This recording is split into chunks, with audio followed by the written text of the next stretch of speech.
Beth, we ready? Great. Good morning, everyone.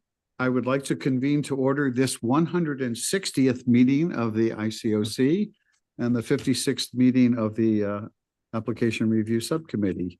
I want to thank all the board members who are attending in person and virtually. And I want to thank the members of the public who are joining us both in person and those who have sent written materials and petitions to this board.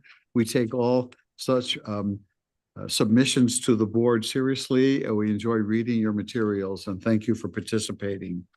So I'm going to ask you all to rise and we'll formally convene a meeting with the Pledge of Allegiance. Where is the flag? I'm going to lead us. I pledge allegiance to the flag of the United States of America and to the republic for which it stands, one nation, under God, indivisible, with liberty and justice for all.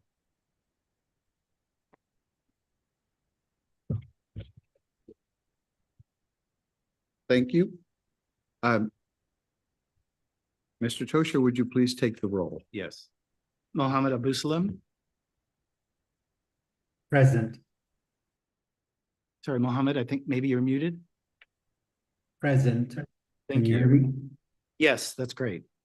Ayed Al-Masri, apologies. Kim Barrett, Present. Dan Bernal, George Blumenthal, Here. Maria Bonneville, Present. Linda Boxer, Judy Chow, Present.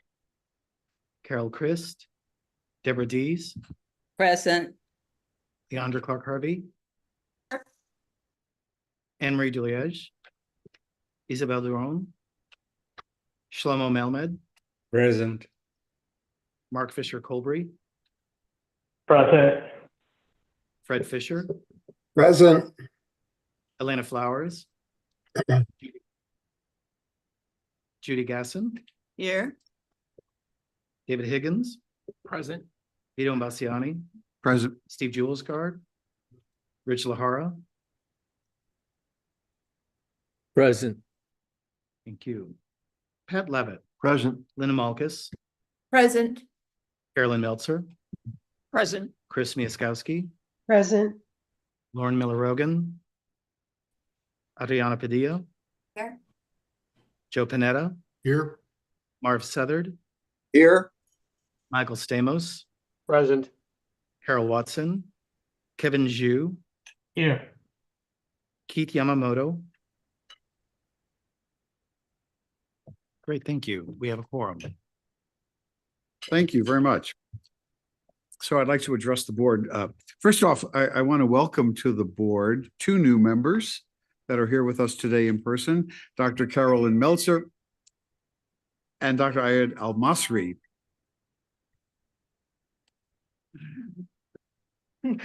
I think we need to get that laugh out of our system, right?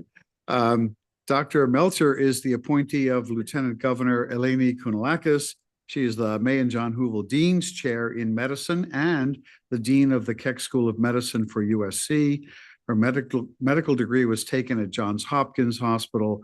She's an expert in neuroradiology and nuclear medicine and has performed NIH-funded research on brain structure and function in normal aging and in disease states such as dementia, Alzheimer's, and psychiatric disorders.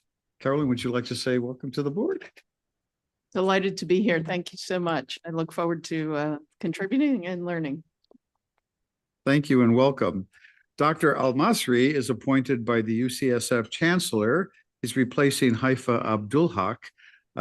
Dr. Al-Masri is a physician with an active practice in pulmonary and critical care medicine and sleep medicine at the UCSF Fresno Clinic. Dr. Al-Masri trained at the University of Pittsburgh for one of his several fellowships. Ed? Thank you for having me. My name is Iyad Al-Masri. I also served as the Assistant Dean for Research at UCSF Fresno. And I do have experience with stem cell research. I did a couple studies with ARDS related to COVID-19 applying stem cell. Thank you for having me and glad to be here. Welcome, Dr. Al-Masri. Today's meeting, sadly, is also the last one for one of our distinguished members, Dr. Mohammed Abu Salem, appointed to this board by Governor Newsom, has been named the third president of the Keck Graduate Institute, one of the 7 independent colleges that comprise the Claremont Colleges, and one of its 2 schools that offer post-baccalaureate degrees, specifically in areas in which he knows an awful lot: life science, community medicine and pharmacology, and health science. Mohammed has recently chaired our IP and Industry Subcommittee and has been a member of the Presidential Search Committee. We wish Dr. Abu Salem great success in his new undertaking. Thank you, Mr. Chairman. I'm going to begin my report by recapitulating a little on recent history, mostly for the benefit of all of our new board members, on how we got to where we are today, halfway through a process that is looking at how CIRM will move forward in a manner that ensures we will utilize our assets in the most efficient and productive manner possible, while continuing to address unmet medical needs and fulfill our stated mission. 18 months ago, when I traveled about the state to introduce myself to the board, I heard an almost unanimous concern over 2 issues. How would CIRM commit itself to our obligation to address the world of neurologic disorders? And how would we sustain ourselves as we approach that point where more treatments and cures are becoming available? The Neuro Task Force came into existence early in 2023, and I asked the Science Subcommittee to study issues around prioritization and report back to this board. The leadership team, under the expert and inspired leadership of our interim CEO and president, JT, launched a comprehensive study of our portfolio and the scientific landscape, a study that was and continues to be sophisticated, deep, data-driven, and statistically grounded. We were introduced to this process at our last board meeting in March. Today, we will hear a substantial progress report on it, and this journey will ideally culminate in a series of recommendations from the Science Subcommittee that will come before this board at the September meeting.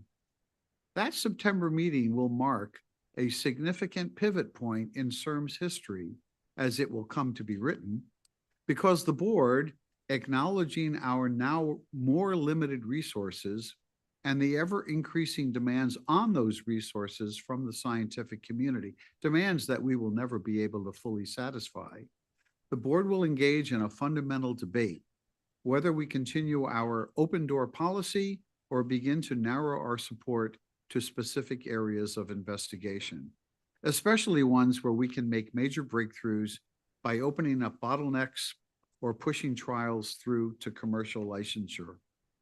This will require a little more than the usual degree of diligence.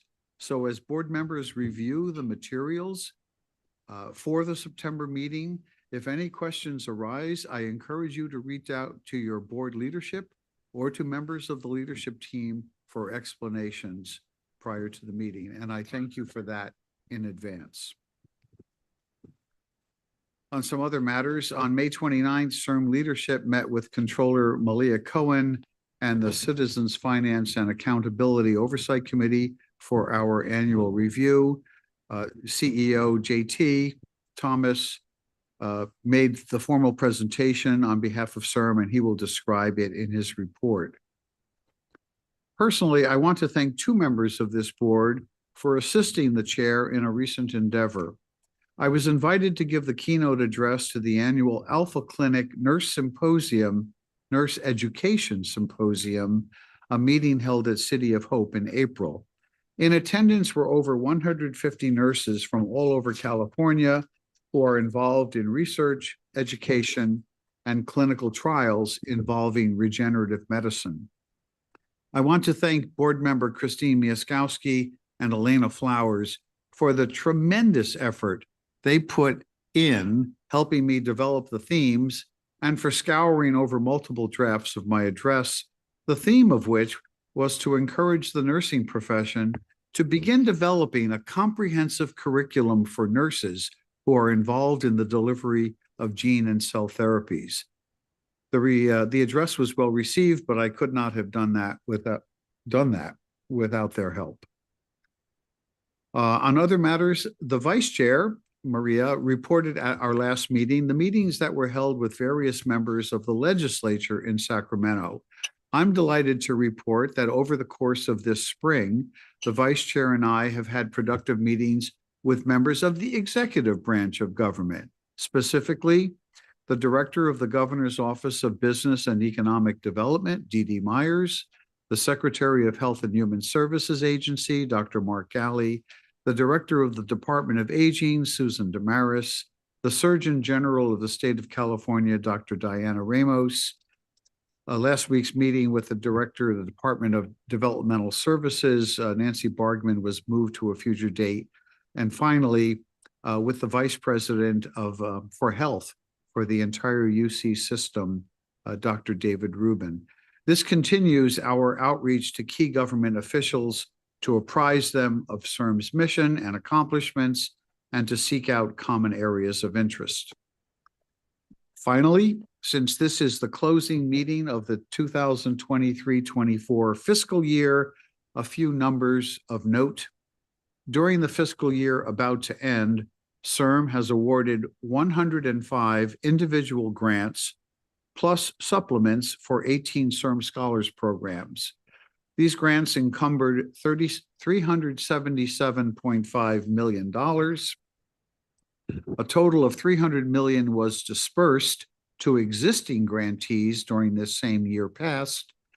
And finally, a reminder, the Treasurer's Office approved this past February a maximum bond authority for $680 million, bringing our total bond authority since the passage of Prop 14 to $1.36 billion. That concludes my report to the board. Thank you.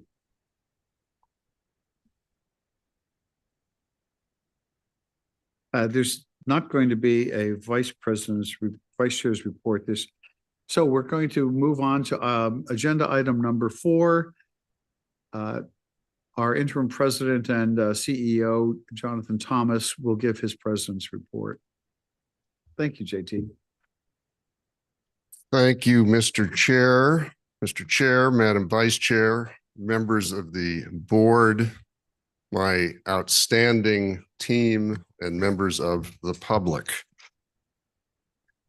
Success is a team sport, and nowhere is that more evident than at CIRM today, which, as I've reported to you in the past, has embarked on a very ambitious series of heavy lifts to address issues and direction in our strategic plan and to figure out how best to both operate and deploy funds that we have remaining under Proposition 14 going forward.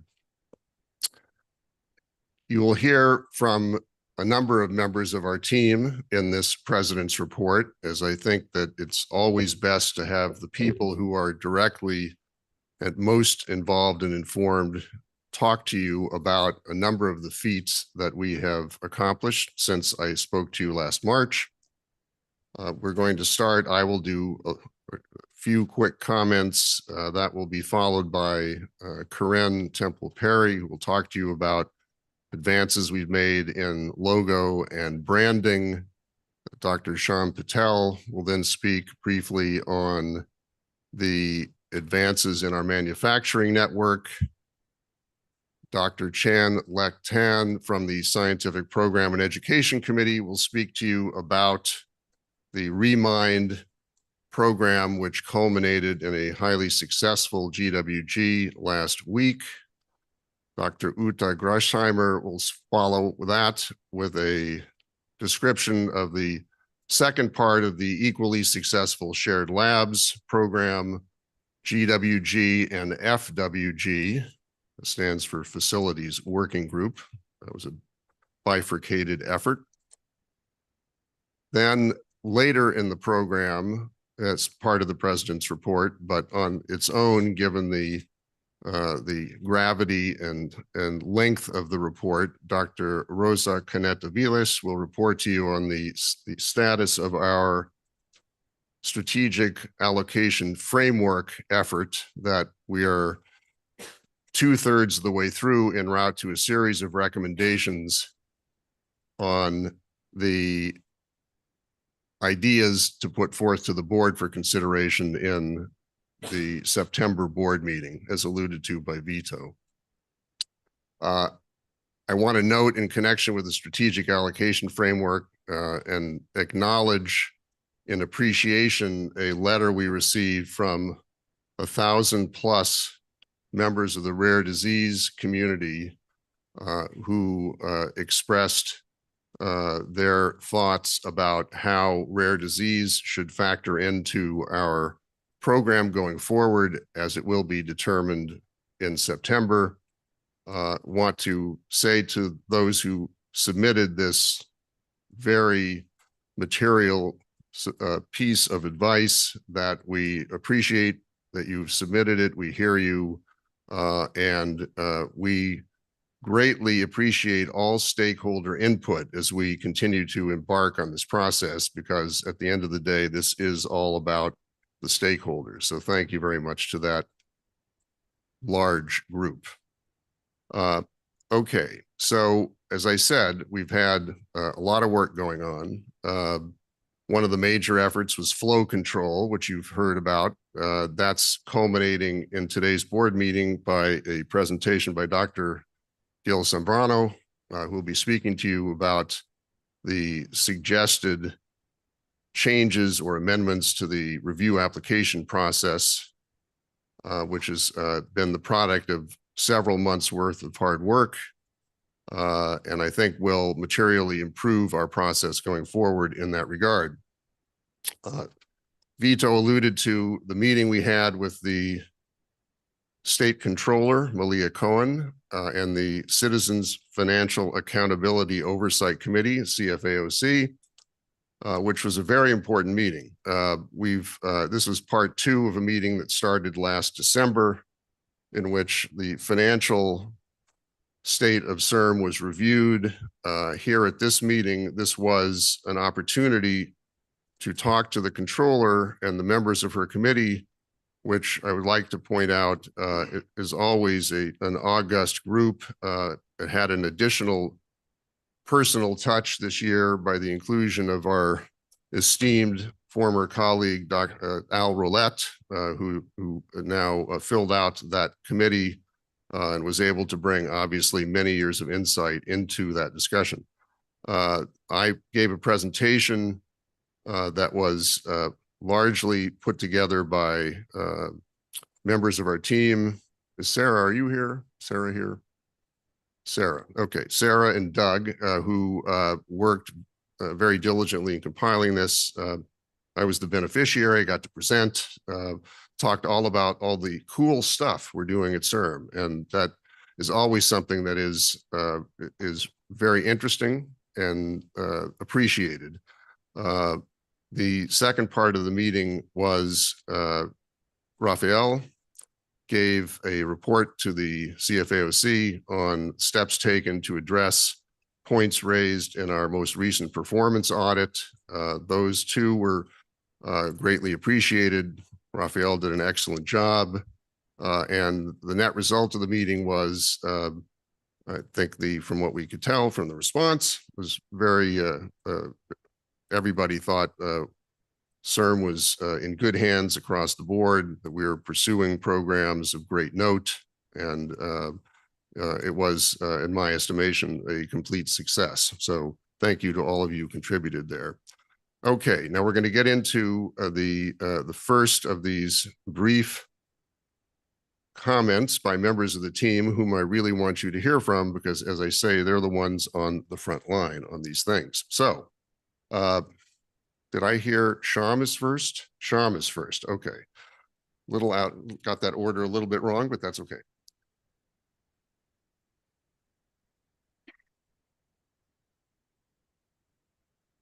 Thank you, JT, and to the board for allowing me to give this update today on the manufacturing network.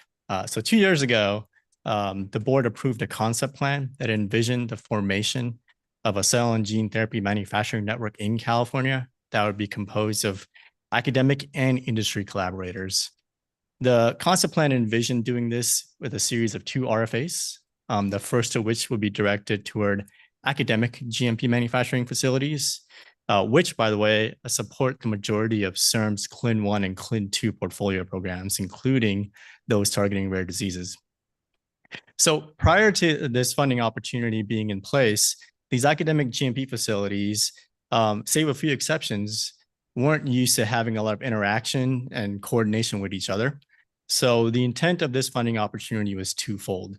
The first was to enable these facilities to make operational enhancements at their individual facilities for manufacturing, quality, as well as workforce development.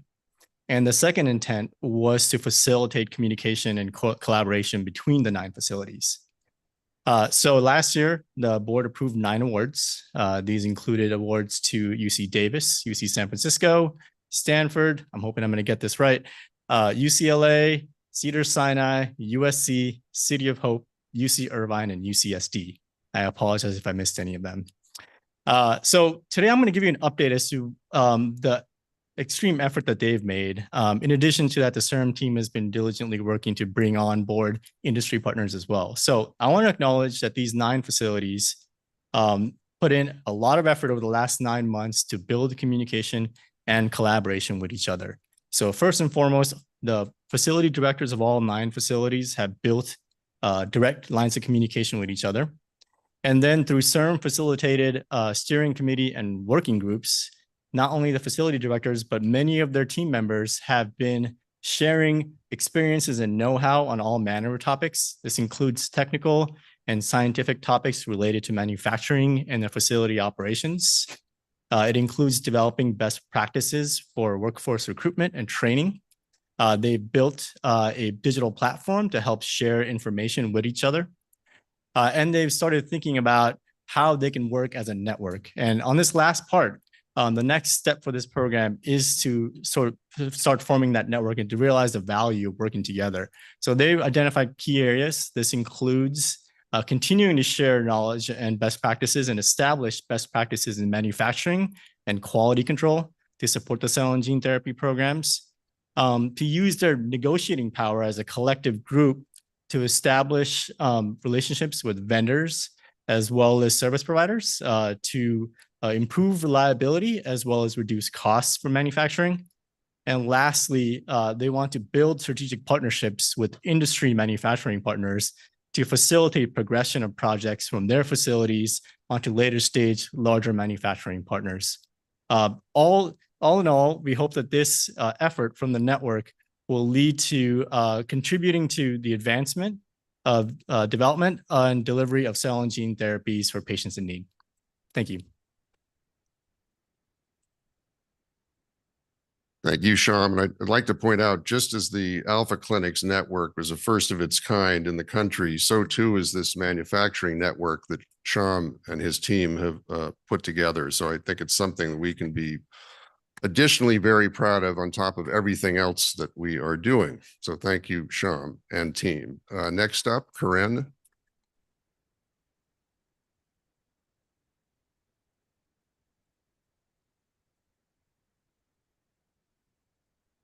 Hello and good morning, everyone. Thank you for the opportunity to provide this update as part of the President's report. My name is Corinne Temple Perry, and I am the Senior Director of Marketing Communications here at CIRM.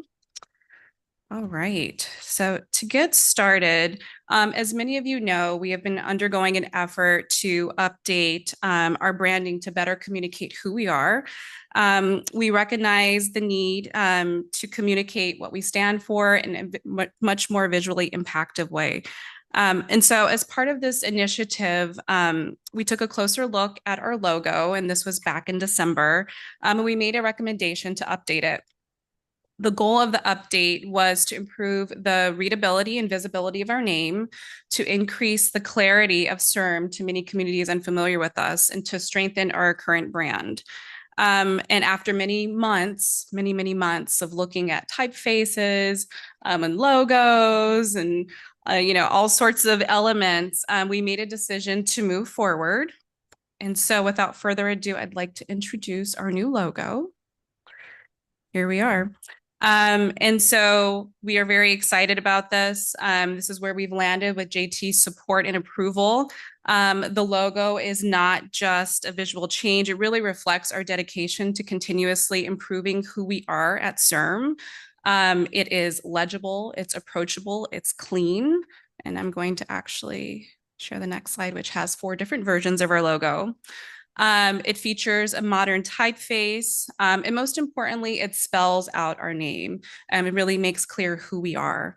And so we're thrilled to roll out this new logo as part of our brand refresh initiative, and this is going to roll out July 1st. And it's actually part of a bigger brand refresh initiative. So alongside the logo, we're introducing a fresh design, updated branding colors to comply with ADA standards. So what you see here is a new CIRM brochure, as well as several one-pagers that pull through a lot of the new design elements, the new typography, the new updated colors, as well as our new logo. We will feature new email signatures, as well as branded letterhead and social media headers to really align with this updated design. And really, this is part of a much larger visual branding design system that we're looking to introduce. So we are very excited about this. Just let me go back. In addition to this, we held a branding workshop too throughout the organization to introduce staff to a lot of these new materials and how to utilize them. It was well received. It was met with a lot of enthusiasm. So we are very excited to roll this out and to kick off the new fiscal year with our new look and logo. So thank you. Corinne, Yes.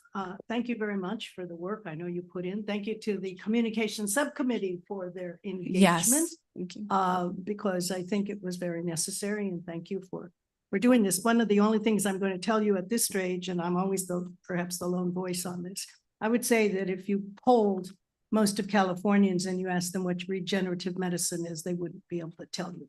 So while we think we clarified our logo, I still think that it doesn't inform as much as we would like it to.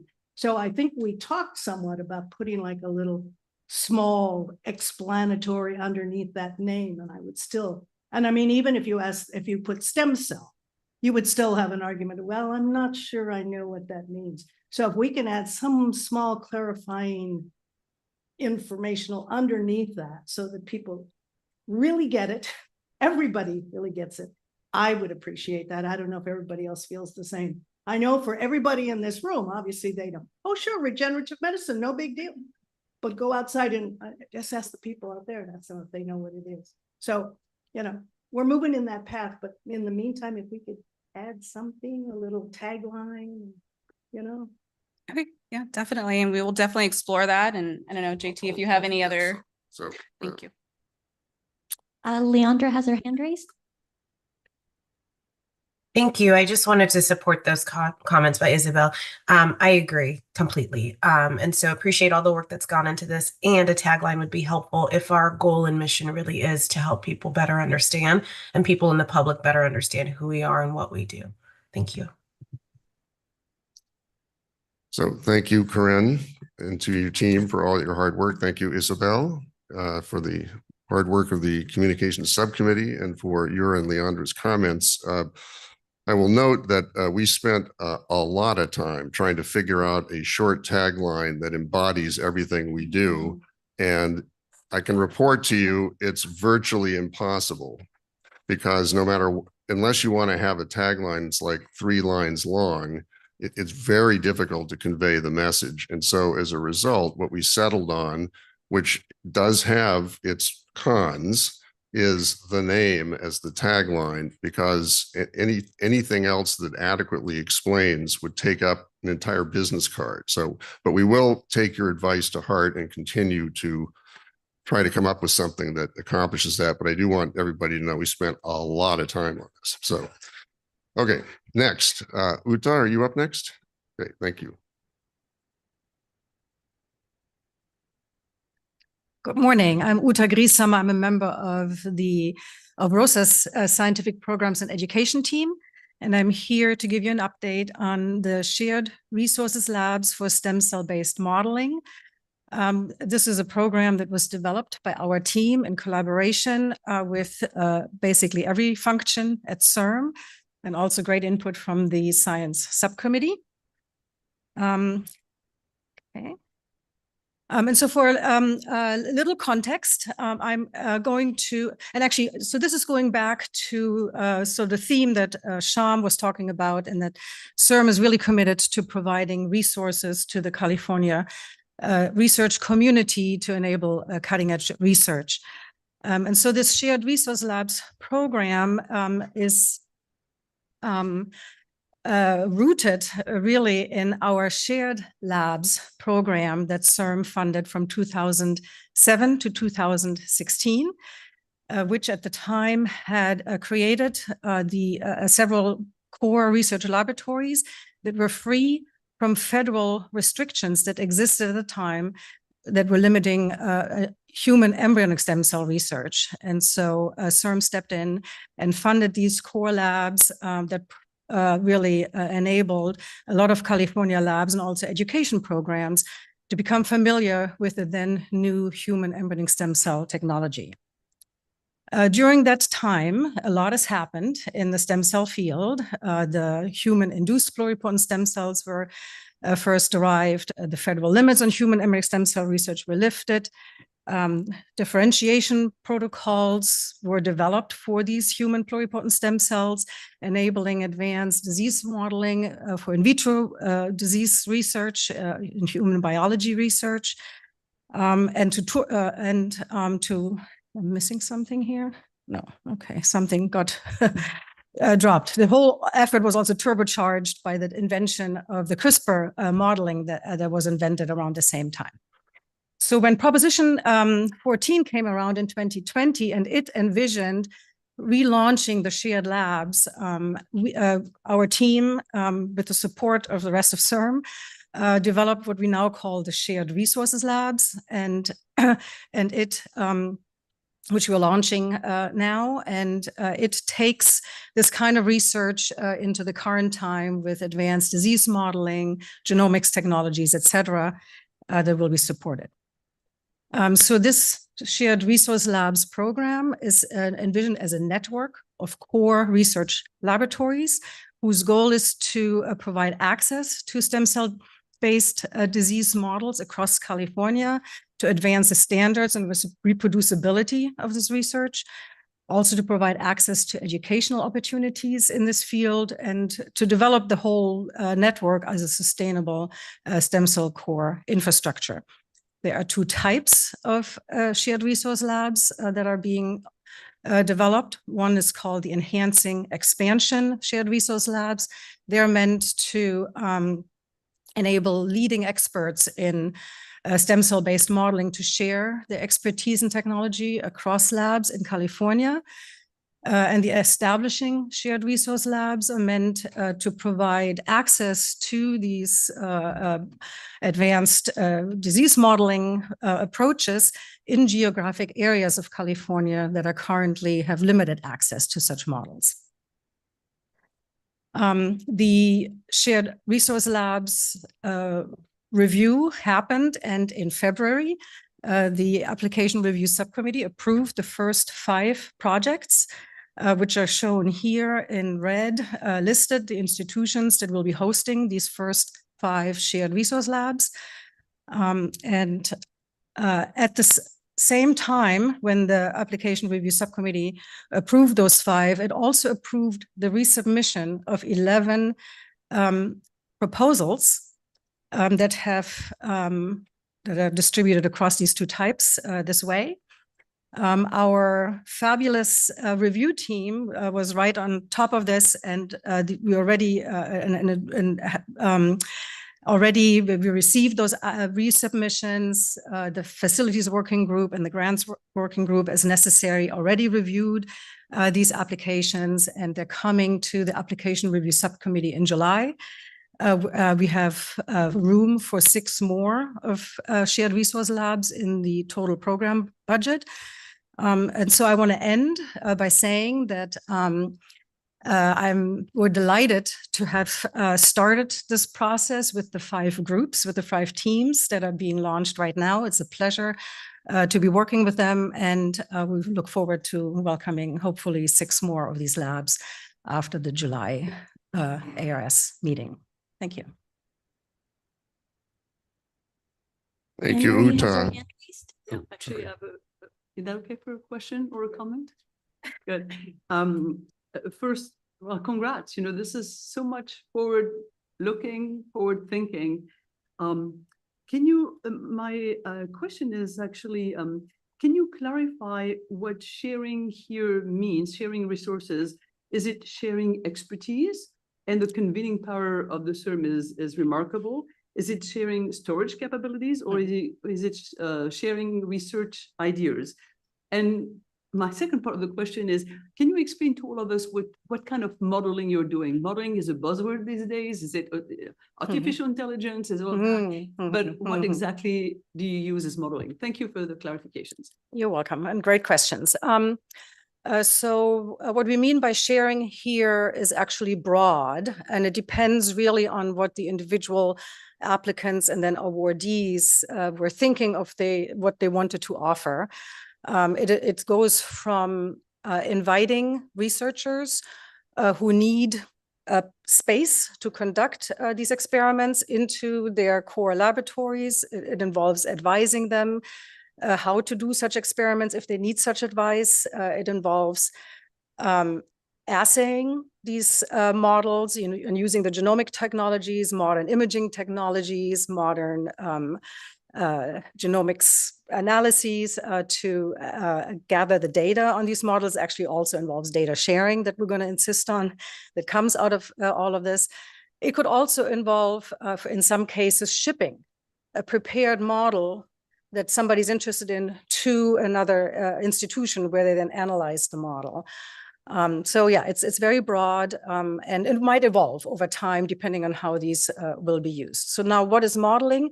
In this case, it's very specifically taking human stem cells, often human pluripotent stem cells, could be adult stem cells, and turning them into the cell types that are affected in a disease, in a culture dish, and then asking if the cells that were, let's say, derived from a patient with Parkinson's disease display characteristics of Parkinson's disease neurons in the dish. And if so, you can then use that kind of in vitro model to help understand the mechanisms of disease better, to find new targets, for instance, potentially to find biomarkers. Some will want to go ahead and, once they have a target identified or a characteristic of a cell line, of a disease model like this, to, for instance, screen for small molecule compounds that could revert back the phenotype, the characteristic to the normal. So that's the modeling we're doing. With that. Thank you for this explanation. This is just remarkable work, absolutely remarkable. And it's a difficult work, so thank you. Thank you, Uta and team. It's great to reinvigorate one of the core programs that CIRM had back in the day when we first started. And there's been a tremendous amount of work. The review process and the presentation to the board itself was very complicated. Gil led a meeting that lasted like an hour and a half trying to figure out exactly what the best way was to present all this when it got to the ARS, et cetera. I mean, this is a very complicated program, which Uta has distilled down here to its essence. And we're very pleased to have that back as a mainstay in the CIRM program. Chan up next to talk about Remind.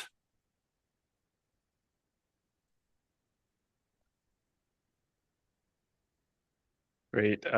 Thank you, JT, and thank you to the members of the board. Good morning. My name is Chan Lik Tan. I'm a pleasure of being the scientific lead on the Remind program, and I will provide a brief update on the program status on behalf of the broader team today. As you may recall, the Remind program was approved by the board in September 2023, And this was preceded by a long period of discussions with stakeholders and experts stretching back to 2019, and then developed in close collaboration with the CIRM Neuroscience Task Force that was chaired by Dr. Larry Goldstein up to now. So I just wanted to highlight three main points that were emerged from those discussions and the key to the design of the program, and I think pertinent to the strategic discussions that are currently ongoing. So first, there is a appreciation for the lack of understanding of disease mechanisms as a major obstacle to therapeutic development. They highlighted the need to integrate multiple disciplines in order to tackle the complexity of brain diseases. And lastly, the importance of promoting data, knowledge, and resource sharing to accelerate breakthroughs. So since approval, the team has executed on the program with the release of the RFA of the first award, and then culminating in the GWG review of the first Remind Award last week. And this sets us up for approval by the ARS in August and potential launch of the first tranche of grants in early 2025. So as a reminder, the Remind program consists of two unique funding opportunities that in total, $110 million was approved to tackle complex neuropsychiatric diseases. And these awards are meant to complement our existing discovery grants. The first one that was released is Remind L, or DIS4, which is a collaborative project that funds large collaborative teams of 5 or more investigators. This has a maximum of $10 million per award for a 4-year period. And we had a target to fund 6 awards for a total of $88.2 million. The second funding opportunity, Remind X, or DIS5, is for exploratory high-impact projects that brings together 2 or more investigators with the aim of providing proof of concept for new tools, new models, and new technologies. And these grants are smaller, for $1 million over 2 years. And our expectation is to have the RFA for Remind X posted later this year. And I will continue to tell you a little bit more about our first program, Remind L. So we had quite significant interest and excitement about this new funding mechanism from CIRM. We received in total 26 collaborative applications from across California. You can see the map, the distribution of 26 primary applicant organizations that we received. Importantly, 16 of 26 applications were multi-institutional in nature. So all in all, 158 investigators from 19 academic institutions participated in this call. And finally, in line with the requirements of the RFA itself and the spirit of the award, the teams incorporated multiple disciplines and technologies in their proposed research. This is an illustrative list that was shared with both the applicants and the reviewers, and it really speaks to the flexibility of the program design. And so to sum up, with the successful GWG review of the DIS4 applications that we just concluded, we will come back to the ARS for approval of the recommendations in August and potentially launching the awards in January 2025. And I just want to shout out, because it takes a team to execute on this aggressive timeline, particularly thanks to Rosa for spearheading this effort, and Linda, Liz, John, April, Doug, Sarah, and Janie for all their work on this as well. Thank you. Steve, that's a question. Yeah, just remind me again of the number of Remind L applications that are going to be approved. What was the number we set? The target was for 6 awards. 6 awards. We have 26 applicants. We have 26 applicants. Good luck with it. We'll get a lot of letters, I'm sure. Can I ask? Sure. And I don't even know if we can or should do this, but I think it's fabulous. And the interest and obviously the need. But I'm kind of wondering, what kinds of applications did we get? I mean, what do they promote they will do? Can someone give me that in very small English? Don't give me the complex stuff. Just tell me, oh, this one wants to do this and this one wants. I would really love to know. where they're seeing this kind of research could go. Without going into the applications themselves, because they are still under review. Okay. But in general, the RFA was for neuropsychiatric diseases, so that we saw a range of applications coming in to tackle autism, schizophrenia, bipolar, some substance abuse disorders. So there was a broad remit, and some applications went, across the board as well, cutting across disease indications as well. So, yeah, go.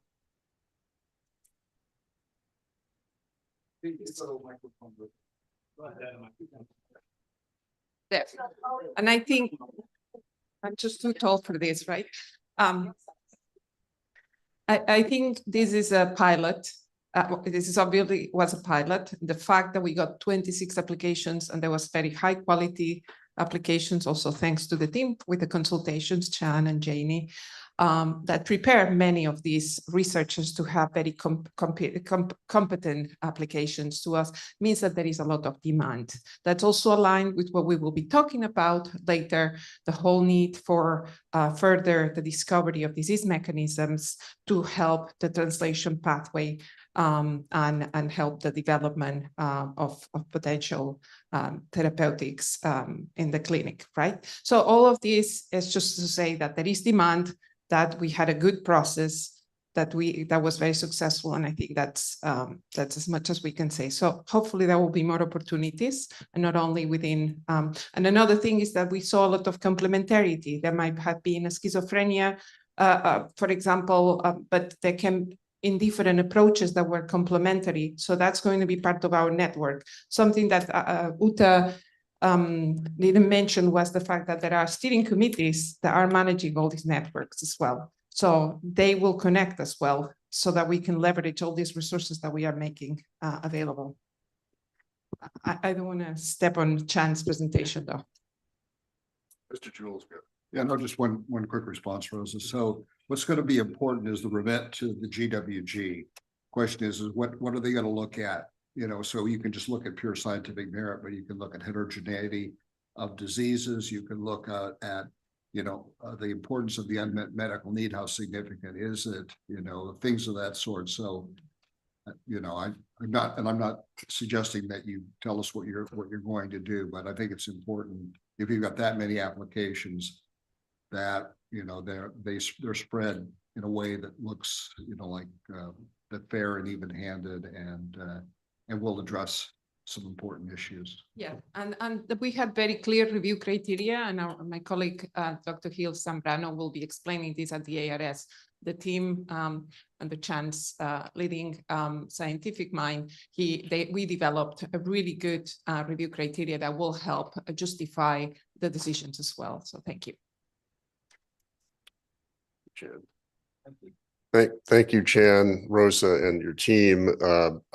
We would be remiss here if we didn't single out the extraordinary effort of Larry Goldstein, who chaired the Neuro Task Force since inception and was integrally involved at all steps with how this program that was just described and ones that will follow were put together.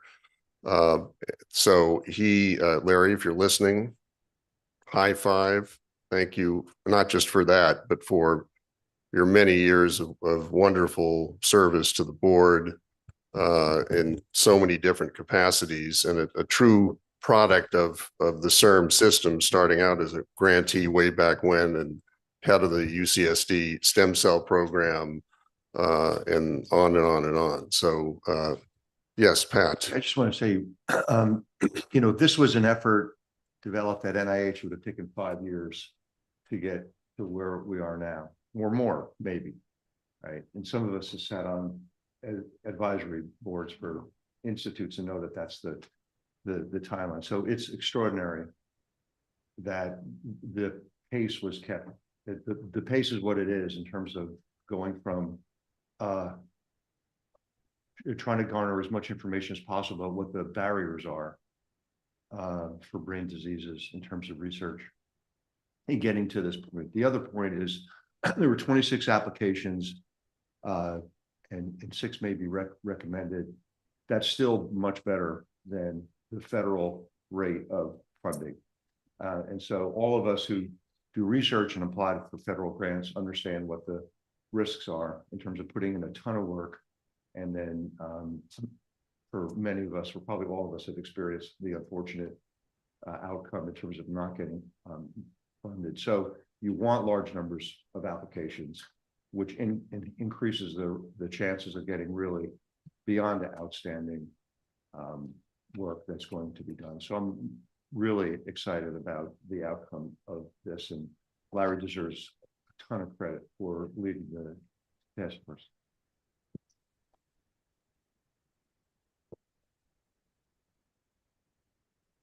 So as I say, the balance of the report on things we've been doing will come later with Rosa's presentation on the SAF. Part and parcel of the SAF is a whole development of a new rare disease strategy, which will be coming to the Joint Neuro Task Force Science Subcommittee starting in later in the year, and that effort is being ably run by ABLA, if I may say that. Yes. So ABLA and the therapeutics team. So thank you very much to them. So I'm going to close here. As we know, I can't avoid sports illusions. So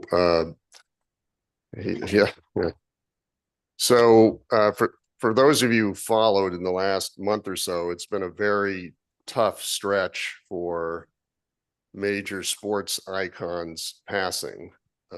We lost legendary college and NBA Hall of Famer Bill Walton. We lost one of my personal childhood heroes, legendary basketball Olympian Hall of Famer with the Lakers, Jerry West. And most recently, and most relevant to the Bay Area, of course, we lost the incomparable Willie Mays. Interestingly enough, I have a personal connection and story about each of them, which I want to share because it actually is, in addition, hopefully, to being interesting, is relevant to what we do. So Bill Walton, one of the greatest college basketball players of all time at UCLA, went on to a Hall of Fame career in the NBA and later into sports broadcasting. And in the year 2004, he was one of the announcers for the Final Four in March Madness in San Antonio. I too happened to get an invitation to that event and ended up being on a plane with Bill Walton, who was sitting about 3 seats ahead of me. And of course, I had to say hello because that's the way I kind of am. And he says, "Where are you going?" And I said, "Such and such hotel." He says, "So am I. Let's take a cab together." And so the two of us took a cab. And at that point, he had children that were college age or higher, one of which, Luke Walton, went on to play, win 2 world championships with the Lakers. And the whole ride was not about his career or anything having to do with what I was doing. It was all about kids. And we talked about, I asked him, I said, "So we have 4 young children.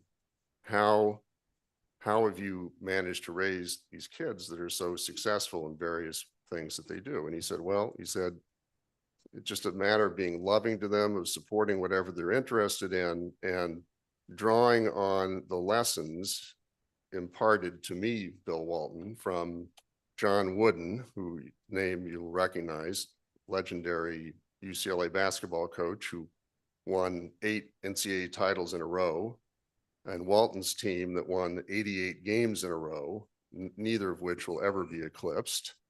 And he said that the whole thing was about teamwork. It's not about it's about we, it's all about teamwork. So we had this great conversation. He was very engaging, as was his reputation. And we got to the hotel and parted our separate ways, but I thought it was a great story. Jerry West. So when I was in the early 90s, I chaired a board of a a nonprofit in Los Angeles that provided services to disadvantaged children. And we had a fundraising breakfast. And to raise money, we had Jerry West as our guest, as the sort of the draw to this breakfast. So I got to sit next to him as the chair, which is a Laker fan, of course, is like unbelievable. And among other things, those of you who followed the NBA back in those days, the Lakers had that wonderful team, and Pat Riley was their coach. Remember that name? And at the time of this breakfast, I said to Jerry, I said, you know, there's a lot of rumors about Riley going to the Knicks. So that would be awful. What's the story? And he says, you can take it from me. He's not going anywhere. I said, well, that's great inside scoop. So I, of course, left and I go back, and this is before texting, and I email everybody I know. Just had breakfast with Jerry West. He says Riley's not going anywhere. Get up the next morning, huge headlines in the LA Times above the fold, huge font, Riley to Knicks. And I, of course, immediately got emails from everybody and got abused about this for years. One of the things that Jerry West was most known for was he was from rural West Virginia, and his goal in life was to go play for the University of West Virginia, because he said to him, nothing was more important than representing the state at the state university and play there. And of course, he went on to an unsurpassed career and was an anchor for the 1960 U.S. Olympic gold medal team, and Laker career is well documented. Willie Mays. So when he passed, a piece of the nation's soul really passed with him. He was obviously unsurpassed in performance. He was a very important figure in civil rights. He was one of the few players that was beloved by friends and foes alone, included rather. And so it was with a great deal of sadness that that announcement was made. And so the tributes poured in, and I, as a fan, read lots of tributes describing all his great feats and his role in various walks of life and what a wonderful person he was. And one of the things I read was a little letter written by a young boy that talked about how much he looked up to him and what a great player he was and how much it meant to him to get to see him play. So there are these tributes from all walks. And you say, well, wait a minute, I didn't hear any connection to me. What's the story? Well, story was the letter from the young boy was from me when I was 12. And even though I was a Dodger fan, as I say, Mays's appeal reached everybody. And my mother didn't know where to send the letter, so she never sent it. And my wife, about a month ago, I don't know how, came across this letter, which is a pretty cool thing to be able to see. So I want to say, given that this is my final meeting as interim president CEO, first of all, I want to acknowledge what a privilege it's been, as was the case 15 months ago when I addressed the board, to work with the board, an unparalleled group of talent and dedication, and to my colleagues, having had the chance now to work with you over the past 6 months was one of the great joys of my professional career. And I think we've done some pretty great stuff that's going to keep us in wonderful stead going forward in the years ahead. And I would like to admonish the whole CIRM family to, going forward, continue to embrace and embody the team work ethic of Bill Walton and John Wooden, to appreciate the privilege it is to serve the state that Jerry West so eloquently expressed when he was a young boy heading up to his career, and to continue to aspire to the transcendent excellence of Willie Mays. And if we all do that going forward, we will continue to produce A+ work product and gloriously meet the mission that was put on us by Proposition 71 and 14. So thank you very much, everybody. That concludes the President's report.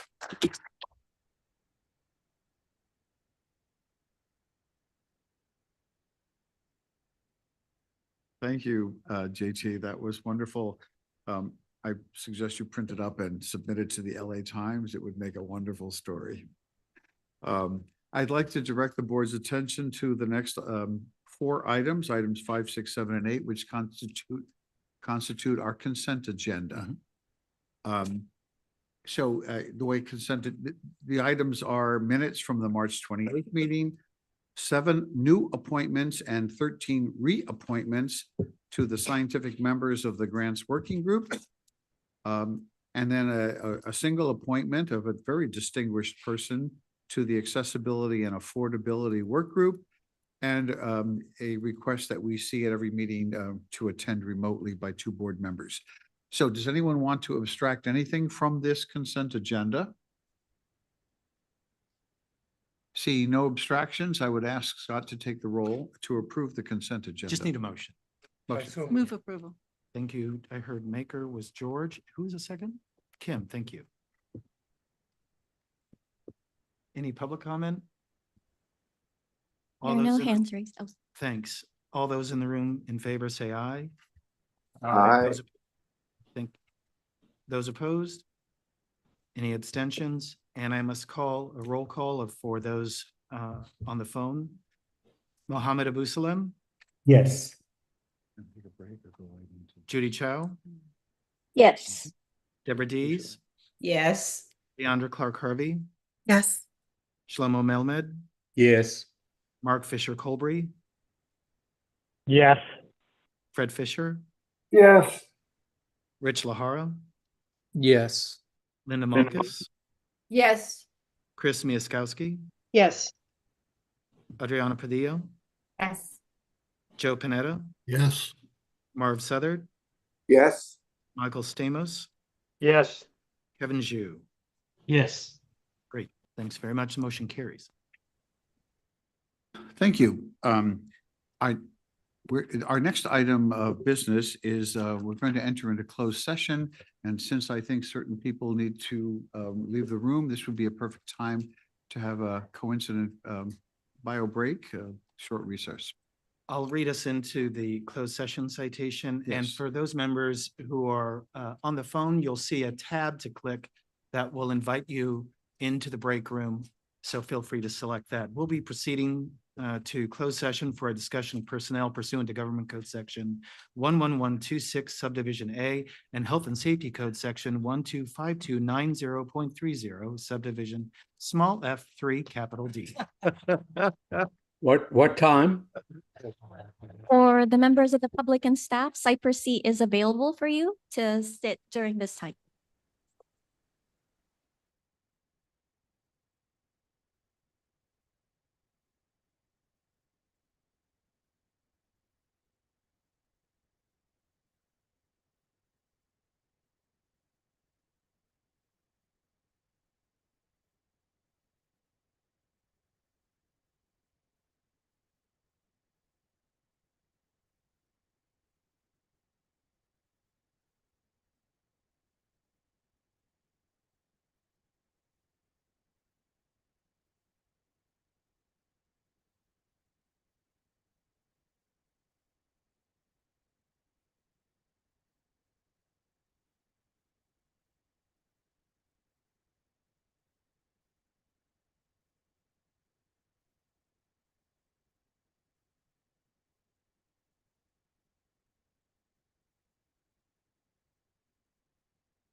Good afternoon, members of the board attending remotely. We'll be resuming the meeting in about 4 minutes.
Check 1, 2, 1, 2, 3.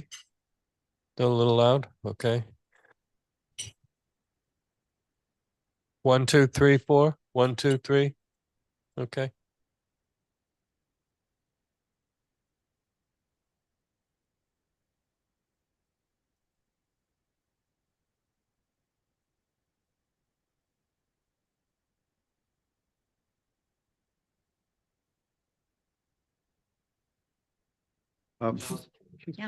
Now we can? Good, thank you. We're coming back from our break after closed session. We are now in open session, correct, Scott? We are. So I would like to direct the board's attention to agenda item number 9, which is a consideration of appointment of 2 members of the board. We established the task force on neuroscience, task force on neuroscience and medicine, to be precise, in January of 2023, and it was chaired by Dr. Larry Goldstein until his retirement last month from the board. So by our bylaws, I am going to ask the board to appoint 2 members to chair this committee. The members I'm going to suggest to you are co-chairs, Dr. Pat Levitt and Dr. Carolyn Meltzer.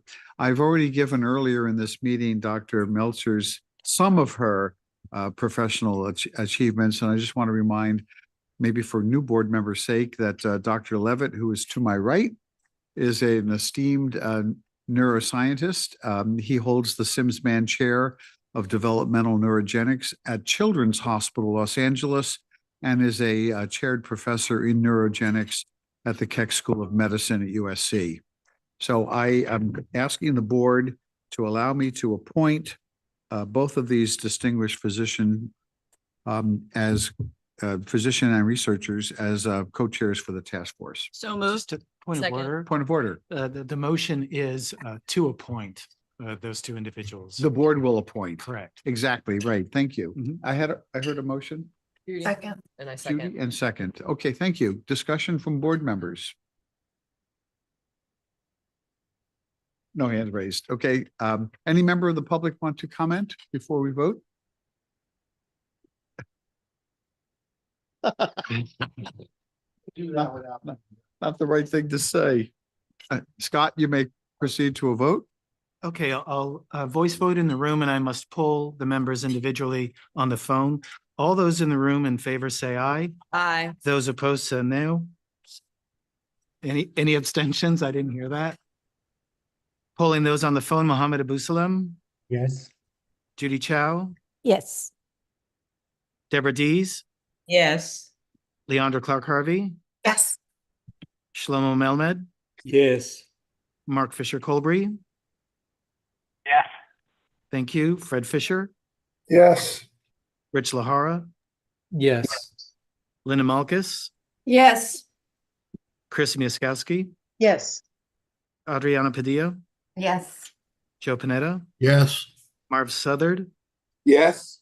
Michael Stamos, Yes. and Kevin Jew. Yes. Congratulations.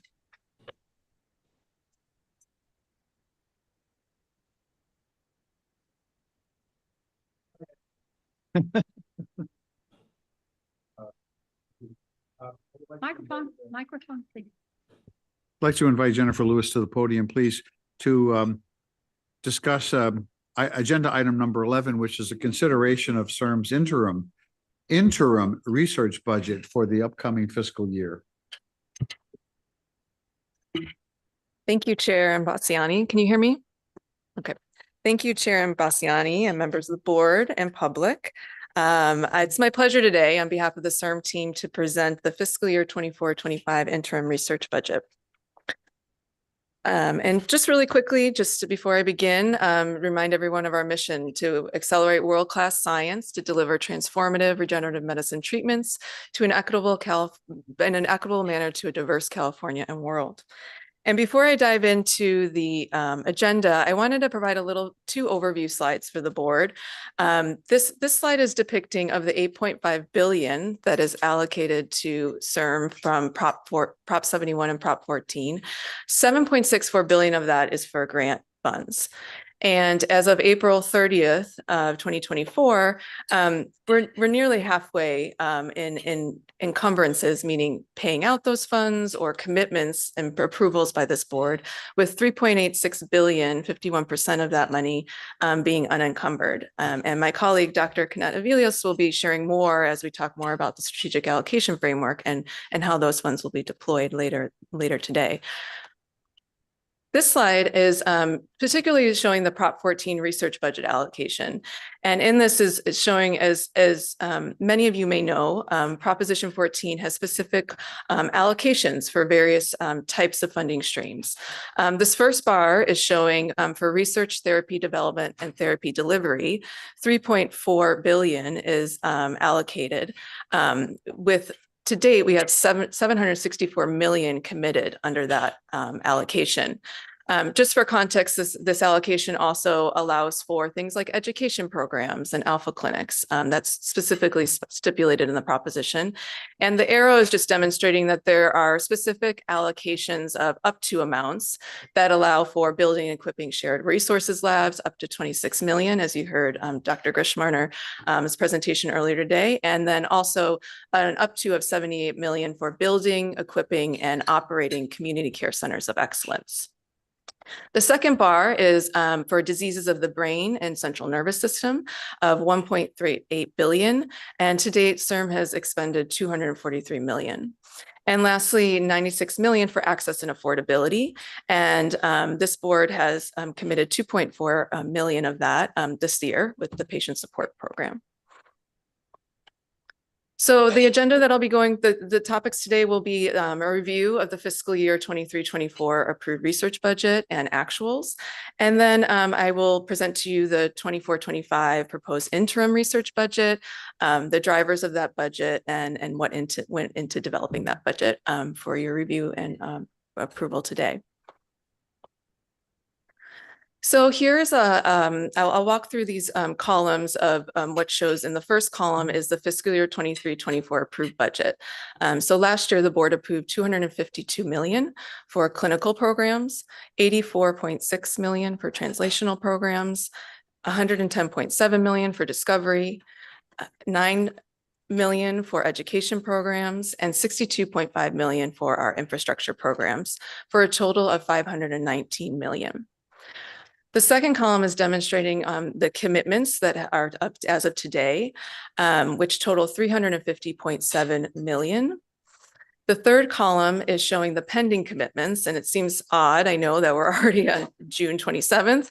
But today there are two pending commitments that's still for this fiscal year of 26.4 million of clinical awards that my colleague, Dr. Sobrano, will be presenting later today during the application review subcommittee, as well as 342,000 of potential conference grants that are in the process right now and to be approved before the end of the month.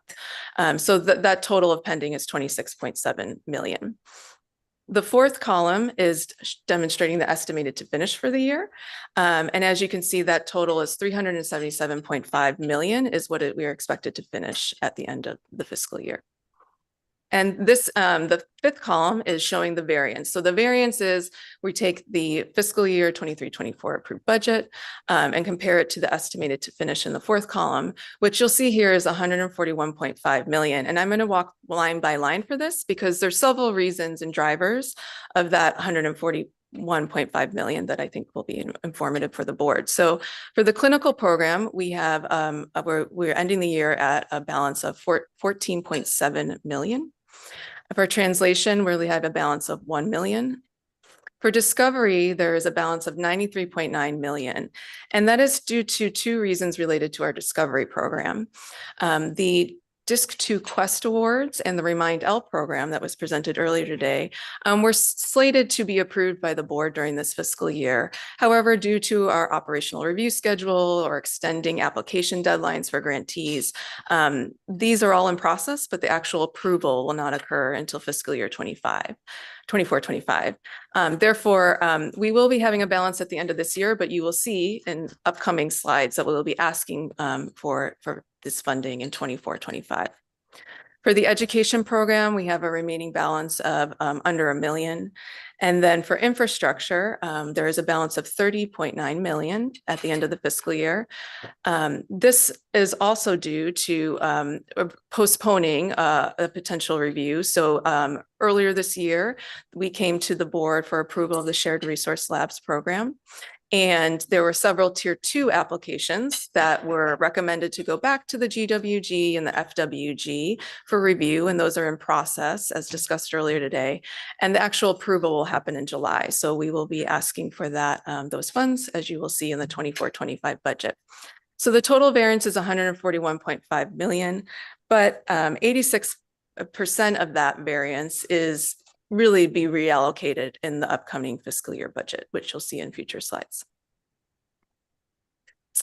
And with that knowledge, wanted to add a new slide that was recommended by the Science Subcommittee to demonstrate the historical research budget performance now that under Prop 14, we have 4 years under our belt so far. And so what this slide is showing is each year of the proposition, the time period that duration was, and then the total budget that was requested. So for the first year from January for June 2021, there was a budget of 352 million and a commitment of 198 million. For year 2, 474 million with a commitment of 330 million approved by this board. For year 3, 426 million with a commitment of 299 million. And then as just explained, the end year commitments of 377 million from this past year 4. And so now I'll share with you our proposed fiscal year 24-25 research budget. As mentioned, this is an interim 6-month budget. And this budget supports the application review subcommittee approvals that we anticipate from July through December of this year, of the first half of the year. And the reason that we wanted to do that is to ensure that as the board is reviewing strategic allocation framework activities, that after September, we could come back to the board with any additional funding that would be needed for the remainder of the year. This budget supports reopening of the monthly CLIN submissions based on the flow control proposal that Dr. Gil Zambrano will present later this afternoon. It also supports approvals across 5 programs across 5 pillars. So there's several activities that are ongoing and in place. And it also supports a removal of the conference grant budget. as the CIRM team considers a revision to that request for application announcement in alignment with the strategic allocation framework and also any tenets of DEI. And that's something that the team has been wanting to do for some time. And as we're going through this strategy, want to pause that program while that process is undergoing. And then the plan is in December, we return to the board with a budget for January through June. And our estimate is that we'd add any funds pending the strategic allocation framework recommendations. And just to caveat that, for the board to know that we don't anticipate asking for any funds above and beyond what we passed in previous fiscal years, and it will not match the budget we're requesting for today. So I wanted to provide a little bit of context. I'll show you what the requests are for each of the pillar areas and what went into those numbers. So for the next 6 months, we're asking for a budget of $145.5 million for the clinical budget. This number was determined by the goals set forth by the therapeutic development team for the 24-25 period. For the 6-month period, we use the maximum total award amount for the CLIN 1, CLIN 2, and CLIN 4 programs, and it meets the targets of previous fiscal years. For the translation budget, we're requesting a budget of $60 million, and this is based on the average number of meritorious awards that we saw in fiscal year 23-24. As well as the average award amount in fiscal year 23-24. As this board knows, we've had a record year in our translation program, and so that has been taken into account as we have developed the 6-month budget. For the discovery budget, we're requesting $116.2 million. This supports the 2 programs from 23-24 that did not occur, for the Quest program announcement of $28 million and the Remind Al program of $88.2 million. As mentioned, the education budget, we are not requesting a budget for the 6-month period, as we do not anticipate any specifically driven RFAs by the CIRM team, and we'll be closing our $50,000 unsolicited recurring call. And then for the infrastructure program, we're requesting $88.8 million for the shared research labs tier 2 applications that I mentioned previously, as well as the community care centers application that is currently open and will be receiving applications review and will come to approval before the end of December. So now what this slide is showing is the proposed research budget. The first column is showing 23-24 approved budget. The second column is the estimated to finish from this year. The third column is totaling the full budget, which totals $410.5 million for the period of July through December. And the fourth column is demonstrating that carryover funds that I had mentioned, or reallocation, those funds that those programs that were in the pipeline that we anticipated from 23-24, but that actually, due to various reasons, will have approvals in 24-25. So I wanted to line that out so you could see the comparison of that in there. And before I pause, I'd like to ask for if there's any questions or clarifications I can answer. It's just so I'm clear. Mm-hmm. The reallocation monies are embedded in the 410 million. It is. The new money is well shy of 410. It's 360. Yeah, and so it's about 20. I think it's I don't have the number here, but it's about, I think, less than about 20% or something of that number. Yeah.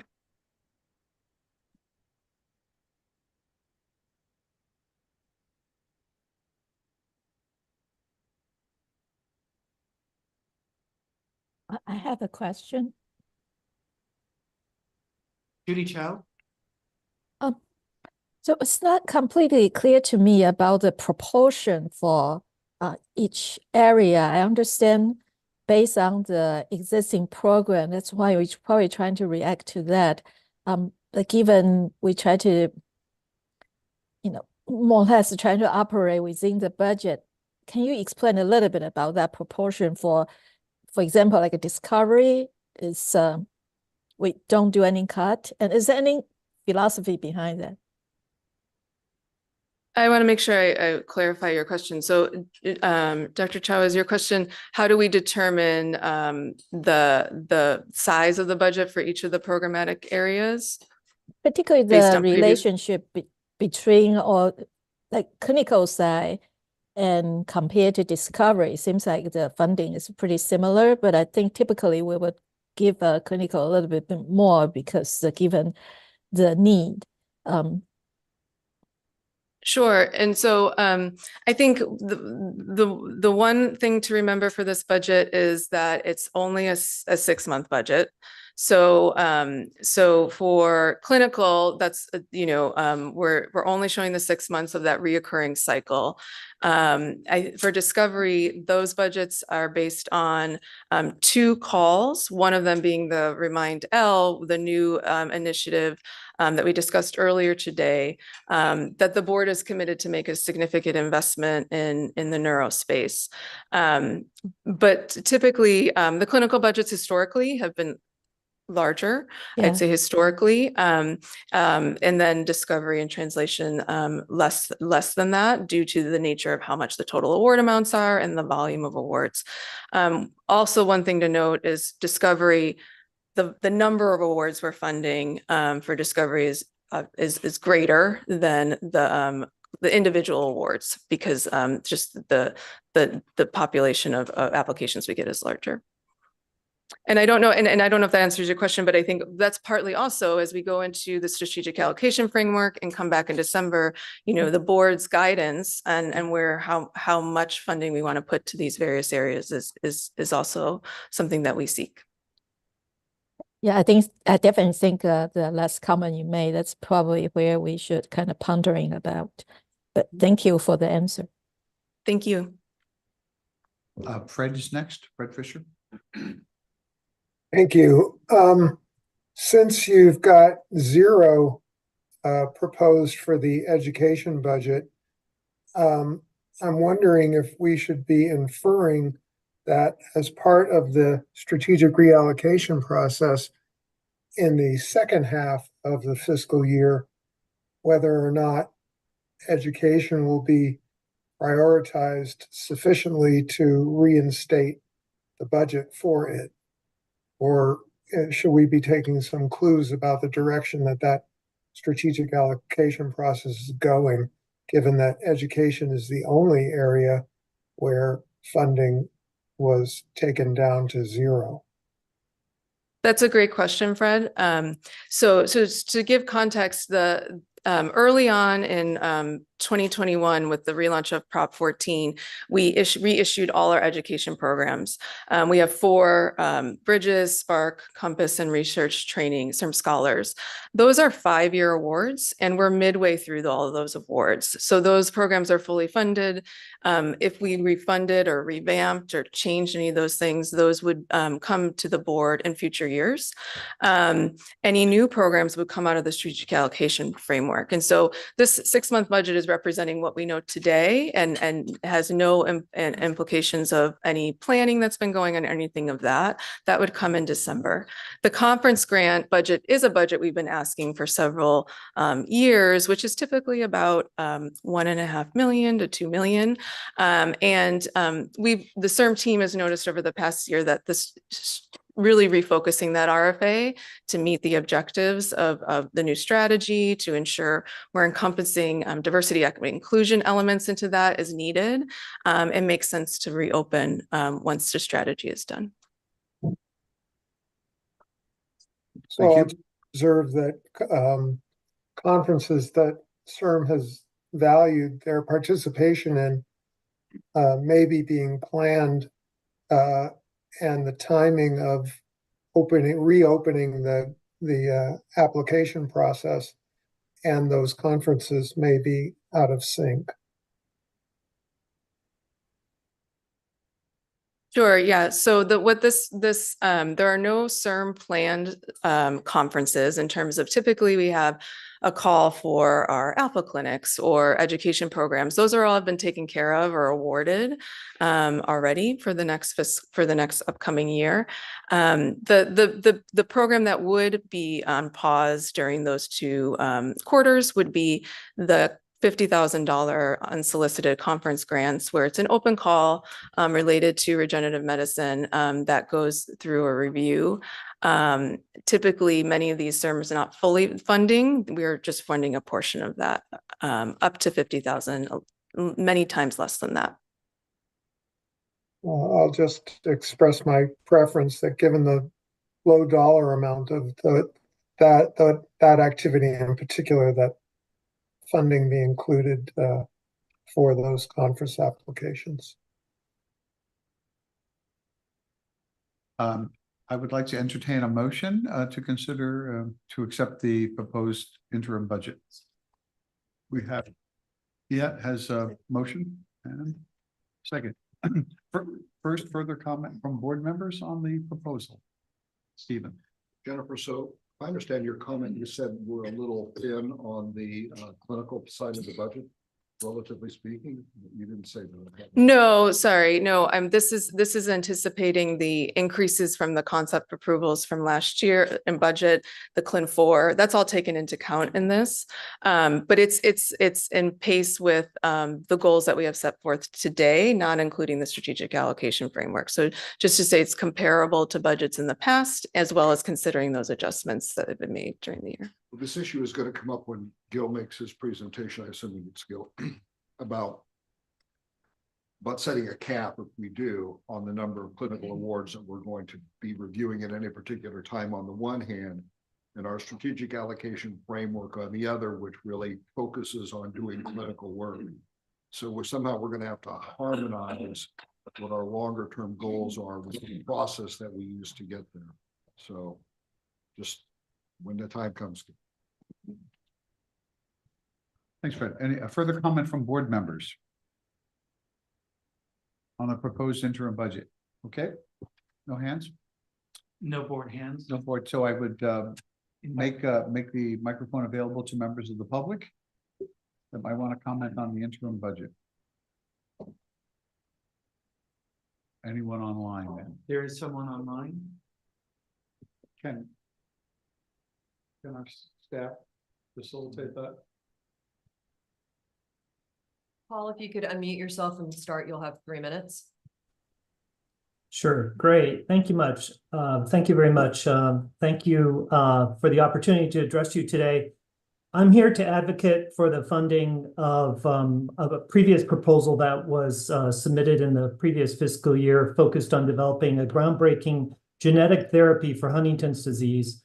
And this devastating neurodegenerative disorder has no current disease-modifying treatments, and it leaves patients and their families with limited options. Our approach at Revere is to directly target the root cause of Huntington disease through our preclinical candidate, RTX-038, which induces the degradation of mutant Huntington messenger RNA. And we believe this offers a transformative breakthrough for Huntington's disease patients. We're a small California biotech with limited resources, and currently this program is on hold despite achieving a fundable score in the recent review by CIRM. Our project, as well as many others, remains unfunded to the budget constraints. In fact, our project was actually on the border of the funding line. So clearly the Tran-1 budget was insufficient to meet the need to support the preclinical candidates to be advanced to the clinic this round. Unfortunately, this situation delays our research program from advancing, but also places unnecessary burden for everyone to resubmit our entire applications again, only to reapply for the funding that you are approving today. I think that you'll agree that resubmitting previously vetted, exceptional proposals waste valuable resources and time, not only by the applicants and CIRM, but importantly delays the potential of these treatments to reach the patients who urgently need them. We propose that the funding shortfall of the $27 million for 6 deserving grants that were deemed exceptional but were not funded could be addressed by you today by leveraging the $16 million remaining from the current fiscal year's CLIN and TRAN programs and combining those with $10 million, $11 million of the newly approved budget. You can fund these applications. In addition, you could even consider earmarking part of the $1.13 billion dedicated to neuroscience at CIRM for neurodegenerative disorders like Huntington's disease, and this would be a prudent and impactful use of these funds on already previously vetted and deemed fundable programs. In conclusion, by funding these programs, you'll enable us to advance RTX 038 through IND enabling studies, bringing us closer to clinical trials and ultimately a life-changing therapy for Huntington's disease patients. We ask that you not delay the program, but support us in making a tangible difference in the lives of those suffering from Huntington's.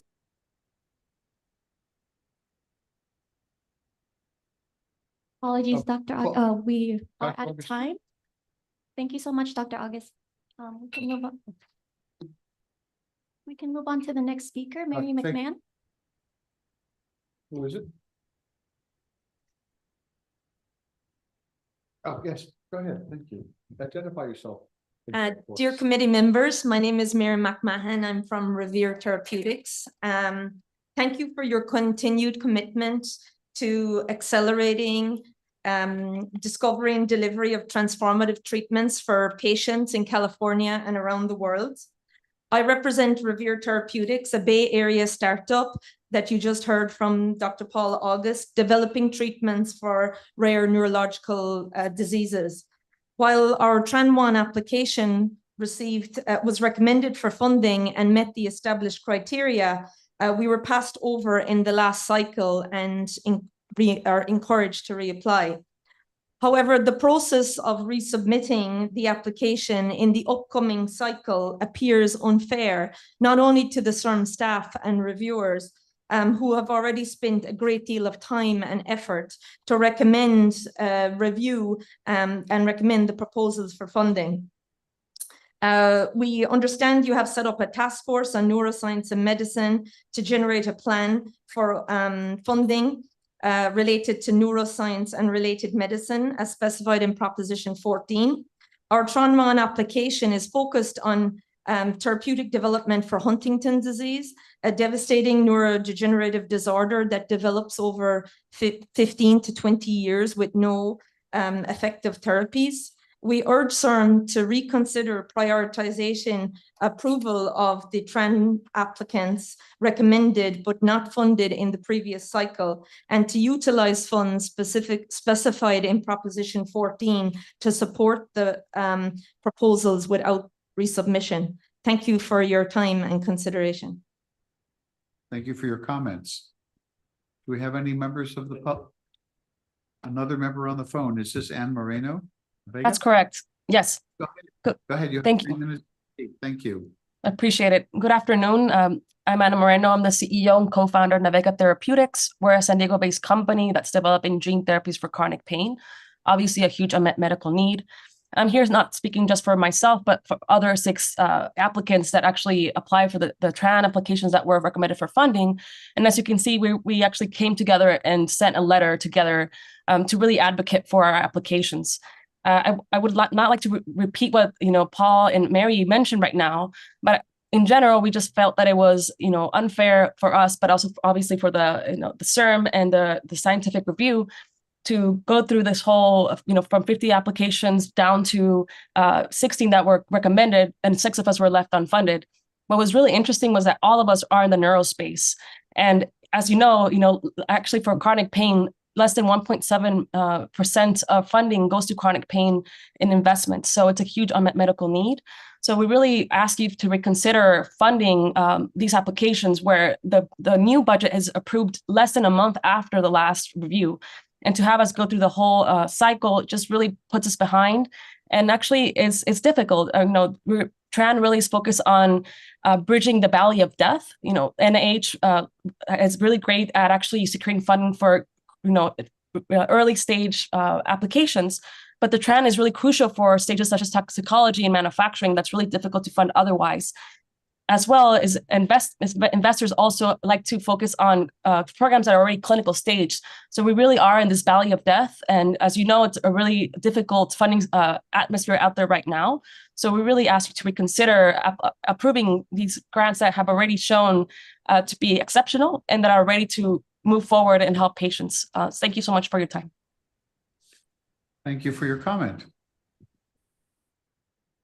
Are there any other speakers on the line or in the audience? Okay. No other hands raised and no one else on the list in person. No further comments from the board. So Scott, we can proceed to a vote.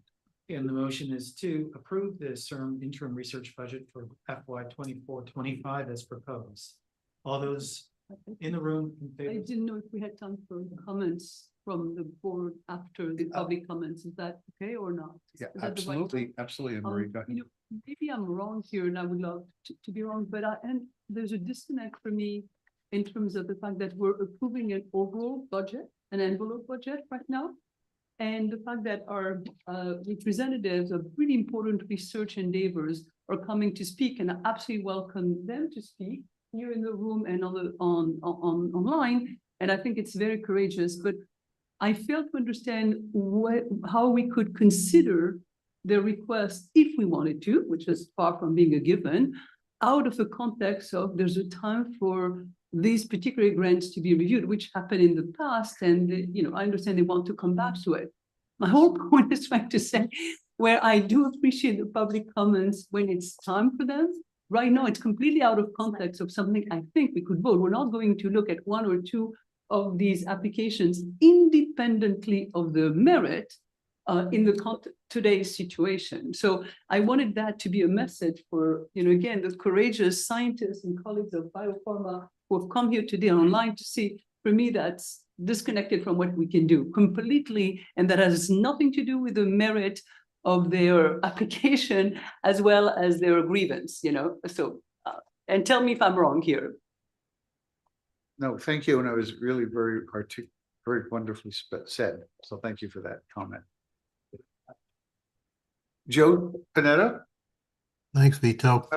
Well, I'm kind of in a way in the same position as Anne Marie, except that you know, my concern is that I don't understand why we're placing these TRAN applications in a state of limbo when especially when we're requiring them to come back and reapply. Now, you know, I don't know how we can fix the problem with this year's budget, but to make them come back and reapply, unless there's some legal reason to do that, makes absolutely no sense to me.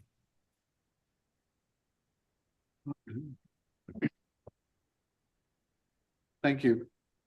Yeah, thank you, Joe. Does anybody want to make a comment from an agendizing point of view, or nothing? We need to respond to Joe. Right, that's what I'm asking. Well, my response to Joe was, it makes no sense for any person to reapply unless they have modified something based on the comments that were provided in the review. That's simple as that. But also, this is rapidly changing science. So if there is a time between the two applications, I think they may want to consider the advantage of updating their application to be more competitive. So the applications weren't competitive, is that what we're saying? Joe, the situation was, there was a review. There were recommendations by the GWG. The recommendations to fund exceeded the amount of money that was in the budget. The team made an internal recommendation of which of the, how many were there? I'm sorry, 8 that were funded? 11 that were funded. That left some that were recommended for funding. There was no budget. I So completely understand that. What I'm yeah, saying so is, that's why, go ahead, I'm sorry. had there been money in the budget, would we not have funded these applications? Yes. Okay, so they weren't deficient. Correct. That's my, well, so why are we saying that they need to be improved? So can I just, a point of order, we're now talking about a GWG process as opposed to a budget process. And I think we ought to move the GWG process to conversation where that's appropriate. I'm completely sympathetic, Joe, to the issue you're raising and to the issue that the public speakers were raising. But from an agenda point of view, we have a motion and second on the table to approve this budget. And if and the GWD issue really needs to be taken up somewhere else or at some other time. Thank you, Fred. That's what I was getting at when I asked if there was any, perhaps from our legal counsel, any issue with discussing this, since it was not an agenda item that was properly noticed to the public. So I agree with your last comments, Fred. So I would like to proceed to a vote on the motion that's standing, which is the acceptance of the interim budget, the interim research budget for the next 6 months. All those in the room in favor say aye. Aye. Those opposed say nay. Any abstentions? I'll poll the members on the Zoom. Mohammed Abu Salam, Yes. Judy Chow, Yes. Monica Carson, Yes. Deandra Clark Harvey, Yes. Shlomo Melmed, Yes. Mark Fisher Colbury, Yes. Fred Fisher, Yes. Rich Lahara, Yes. Lynn Malkus, Yes. Chris Miaskowski, Yes. Adriana Padilla, Yes. Joe Panetta, Yes. Marv Sutter, Yes. Michael Stamos, Yes. Kevin Zhu. Yes. Great, thank you. The motion carries unanimously. Well, thank you, Thank you. Scott, and thank you, Jen, for your presentation. Yes, Um, Mr. Chair, over here. Yes, Isabel, you have the floor. So we've got a number of people in the public who presented, had even some alternative ideas. You just said, let the GWAG handle this, and should they go back to the GWAG, or what are we recommending for them to know next steps are? They came, they made a case, they're asking for direction. What are we telling them to do next? What is management? What does management recommend? Thank you. That's my Solicitor General. This is certainly a topic that deserves discussion and consideration.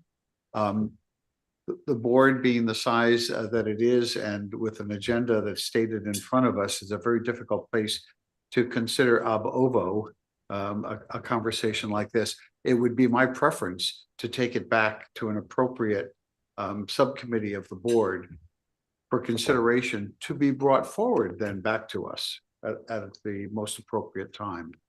But people can inform me. I don't think it's a matter of a subcommittee of the board. I think we heard that the recommendation that it would go back to the CIRM team to make that recommendation back to the board.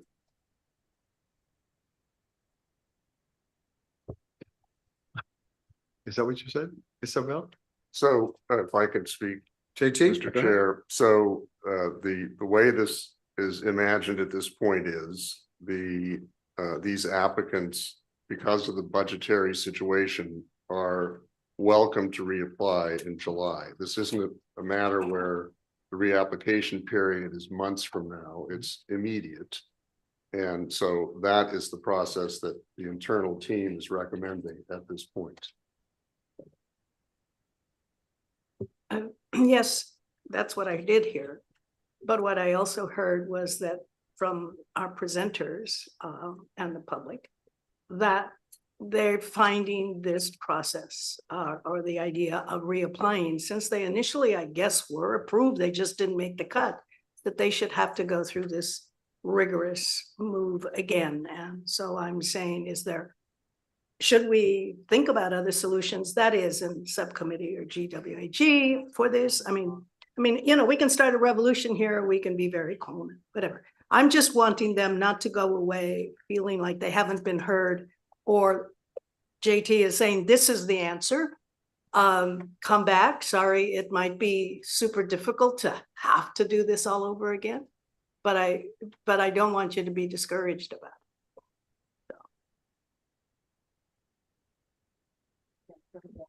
Yeah, so I turn the floor over to Dr. Sombrano.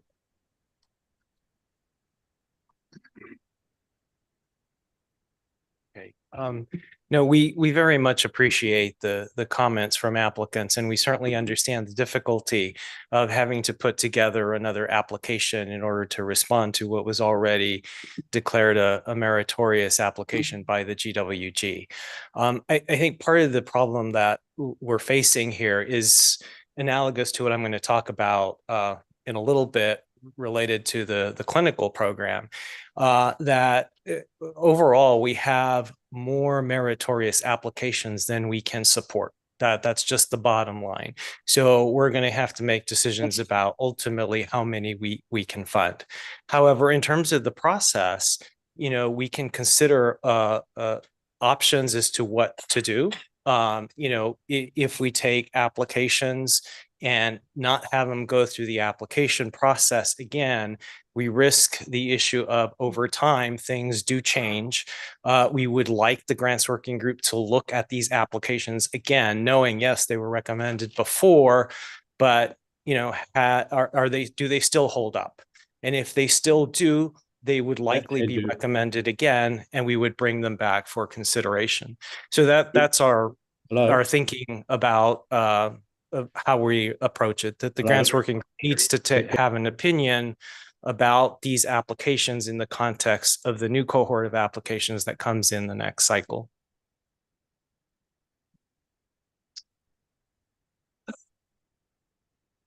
Yeah, this actually came up last time, my recollection, in conversation, and it was I made the comment that that pay lines change. All who have experienced federal agencies or state agencies, pay lines change based on the budgets. So all of us who have applied for grants and have had very positive grant reviews, and they're meritorious, depend upon what the budget is within that fiscal year. I've had grant applications that have been in the 8th percentile and not funded. NIH's typical pay line for that institute was 12%. I had to reapply. This is standard practice. This is not an exception. This is the rule. Though the way, as far as I know, nonprofits do the same thing. They may have a year in which they raise less money to support grants. The grants are reviewed disconnected from that, but then decisions have to be made about where the pay line is going to be. And unfortunately, and believe me, feel the pain. Unfortunately, those that may have been funded a few years ago when they raised more money for that nonprofit can't be done in a particular fiscal year. So, reapplying is a royal pain. There's no doubt about it. But if we break from that process, how do we deal with things in the future where this is going to, these pay lines change all the time at all agencies that fund research. They just do, and that's just part of it. So these are strong applications. They're going to go back in, and review boards generally have memories about those grants that are really positive. And so they may improve in terms of their scores that they get, and they move to the front of the line. So this is a normal process. Just Vito, one quick. Who just? Just one quick point to follow up on Pat. Yeah. So we have an institutional memory within this group. That institutional memory includes what happens with these applications that weren't funded. And so when these applicants come forward the next time, that institutional memory might just happen to kick in terms of thinking about funding them. That's a very nice comment. Thank you. I think it's also important to realize that we don't budget on a monthly basis. It's an annual budget. So in July, there will be plenty of money to fund all of the meritorious projects, I would guess. So what happened this year, I think, was maybe a first-time situation for CIRM, and represents CIRM's evolution as a mature scientific grant-making organization, as was really well described a few minutes ago. So there will likely be plenty of money to fund all of the meritorious proposals that are reviewed in July or whenever the first review meetings are. And and yes, review committees have great memories based on my experience and participating on, I think, every GWG work group. Thank you, Fred. Dr. Mester? Presumably, well, none of us like to resubmit grants. If there weren't many criticisms, it's a more straightforward process and maybe could be just slightly strengthened to be more competitive within the pay lines at the next cycle. Okay, thank you for the conversation. I'm going to move us to agenda item number 12, which is now, pardon me, consideration of our administrative budget for the next year. Renee Simpson to the podium. Thank you.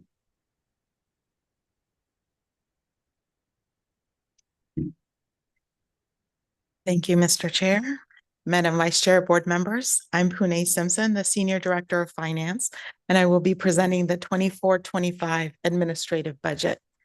Like all of our other presentations, we always start with our mission statement, accelerating world-class science to deliver transformative regenerative medicine treatments in an equitable manner to a diverse California and world. So with today's presentation, there's 3 parts. I will be doing an overview of Prop 14. This is a section we started adding starting last year.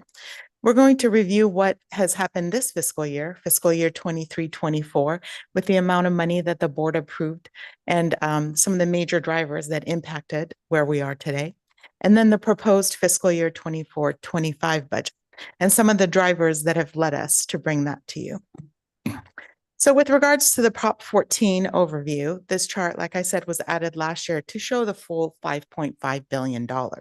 As you can see, the majority of the amount that the voters have approved for us is for grants. So I'm going to focus on the other 3 bubbles going counterclockwise.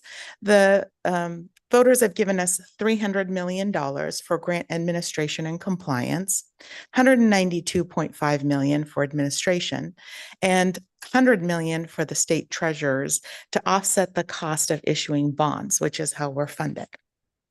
So a little bit more specific about where we are today. These are those different buckets of spending. And as you can see, this is the start of us using Prop 14. We're in year 4, so not the green portion is what we have spent so far. There's a considerable amount in all the buckets, except for the very last one. So I want to draw your attention to that last one, where we are about 70% spent. That last column represents the amount of funds set aside for the treasurer to offset the cost of selling bonds. So the reason we're 70% spent in that category is because there's a cost for the first 5 years to the bond, to Prop 14. After the 5th year, the general fund will start paying the cost of issuing bonds. So next December of 2025 will represent that 5th year. So we have about 1.5 years to go. And we just sold a bond recently, so we won't need to sell another bond probably until the fall. So this is sufficient funding to carry us to December of 2025. So looking at 2023-24's budget and the results of it, we did continue ramping up. The budget included funding for 66 positions. The team hired 15 new positions, and we're currently at 60 positions. There's 3 in the hiring process, and there's 3 on hold pending the hire of the president. So we've continued implementing the strategic plan while evaluating our priorities. And you've heard a little bit about that with the research budget. We've increased our outreach and education and participation in community events, and we've increased industry leadership with things like the rare disease workshop. So to show you the numbers, I have this chart which breaks out the administrative budget in 7 categories: employee expense, external services, reviews, meetings, and workshops, membership and training, travel, office expenses, and rent. So the board approved a budget of $28.9 million for us for this fiscal year. That's the second column. The third column is our estimate for where we will finish in a couple of days when June ends, when our fiscal year ends. We estimate ending the year at $26.2 million. So I always like to show you the variance and talk about what caused that. So our variance is $2.6 million this year. And as you can see, the major reason for that is our employee expenses. So consistent with all other state agencies, our employee expenses are the largest portion of our budget. And so when there is a vacancy or when we're ramping up, you're going to see returned funds, which go back to the Prop 14 available funds until future years where they're spent. So in the next few slides, I'm going to focus on the top 3 areas in terms of dollars where there were savings, which included employee expense, reviews, meetings, and workshops, and travel. So with regards to employee expense, really, it was really due to the delays in hiring, some staff turnover, some savings related to transit, which we budget for, but our employees may not claim, and then some savings related to board member per diem that we budget for our board members, which the board members might not claim. We also had some savings with regards to reviews, meetings, and workshops, roughly $712,000. This was due to meetings and workshops occurring either at a lower cost because of the diligent work of our staff that negotiate good prices with hotels where we hold our events, or items being postponed pending the hire of our president and the VP of Patient Access. So we didn't have less reviews this year. We actually had more reviews, but we had some contingent funds for some events that did not take place. Last category where we had large savings was travel. This was due to actual costs of travel being lower than what we budgeted, and also some of the vacancies that resulted in travel not taking place and travel being postponed. So I want to delve a little bit deeper into the largest driver of those savings, which is employee expense. Basically, the vacancies that we had and the delayed start of the positions we filled contributed to 1.2 million of that variance. The patient advocate board member per diem, which was below what we had budgeted, was roughly a savings of 312,000, and then the transit was about 34,000, making up that total of 1.6 million. So I want to move on to the next phase of the presentation, which is fiscal year 24-25's proposed budget. In this presentation, we show you exactly the same chart, but we add our proposed budget for 24-25. Same 7 categories, and now we're asking for a budget of $31.6 million. So I wanted to point out that this is an increase of roughly $2 million from what we have been approved for this year, but roughly 2.6 million. But we add this variance column and compare what we're asking for in comparison to what we've spent, not what we asked for last year. So the variance is 5.3 million. And I'm going to talk about what's driving that variance. Again, drawing your attention to employee expenses, which is usually the largest category. I will touch on a couple other categories too that are larger. So the employee expenses is related to a request of a partial year increase of 3.75 personnel years for our workload increases and some of the initiatives that we're putting into place, some additional reviews, meetings, and workshops that we're planning, resumption of travel to pre-pandemic levels, and then some increased costs and new purchases for software that we needed in the category of equipment and supplies. So going a little bit deeper into our positions, again, largest portion of our budget, at the request of Madam Vice Chair, we added this chart to talk about the caps placed on us in Prop 14. Prop 14 is authorizing us to have a maximum of 70 positions for our regular programs and 15 positions related to access and affordability for a total of 85 positions. This year's budget was 60 positions that were in the regular category and 6 with regards to access and affordability for that total of 66 positions that I mentioned earlier. Our request is to add 4 positions in the regular category, but because we're phasing them in at the request of the board, not asking full funding upfront, but phasing them in throughout the year, we're asking for a partial year of 2.75 positions.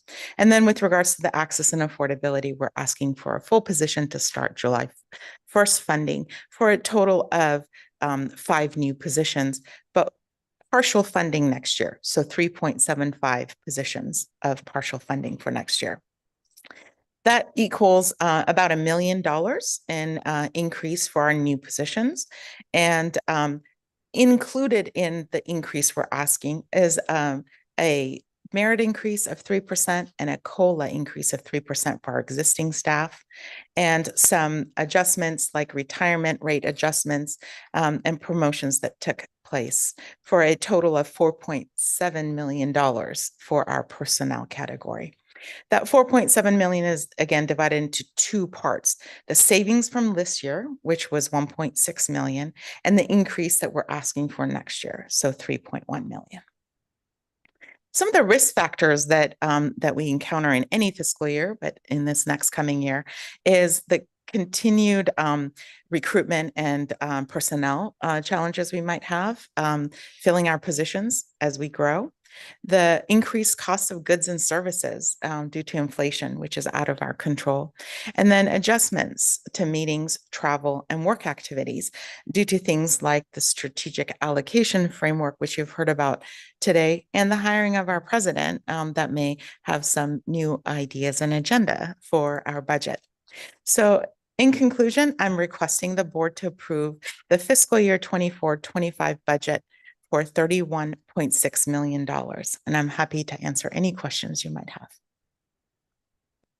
Thank you, Pune, for a very clear presentation. I'd like to have a motion from the board to accept the administrative budget for the next fiscal year. So moved. So we have a movement, second. Dr. Bloomfield, second. Second. They're going to share. They're violent agreement. Great. Any questions, comments from the board directed at Pune? Fred, you're first. Hi, Pune. It's great to put a face to the name, and thank you for your work. I'm wondering if the 3%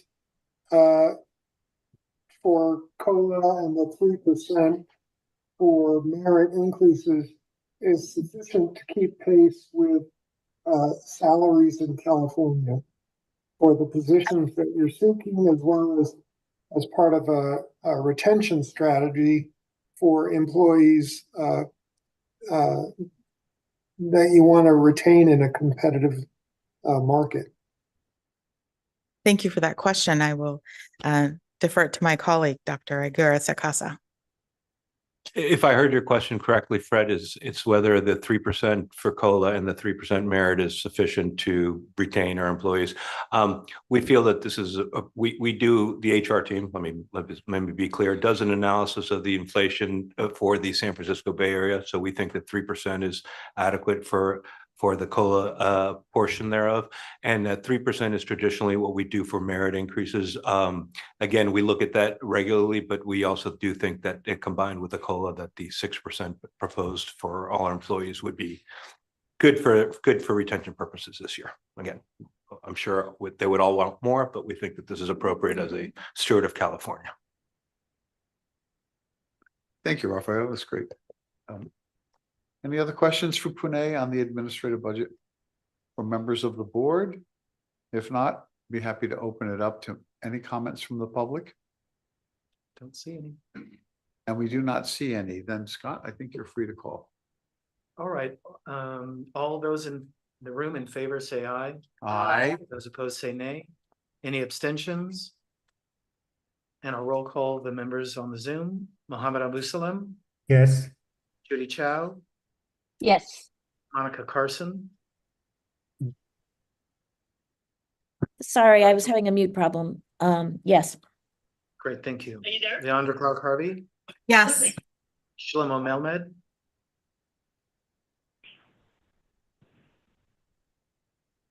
Shlomo, or okay. Is Leon fine on? All right, I'll come back. Mark Fisher Colby. Yeah. Fred Fisher. Yes. Rich Lahara. Yes. Linda Malkus. Yes. Chris Miaskowski. Yes. Adriana Padilla. Yes. Joe Panetta, Yes. Marv Southard, Yes. Michael Stamos, Yes. Kevin Zhu. Yes. Thank you again, Pune, for the great presentation. Thank you, board members. We're going to look now at agenda item number 10, and I'm going to ask Dr. Sembrano to come back to the podium. This is going to be the application review subcommittee part of our board meeting.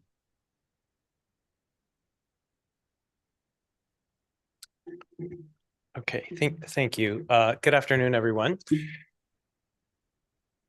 We can go ahead.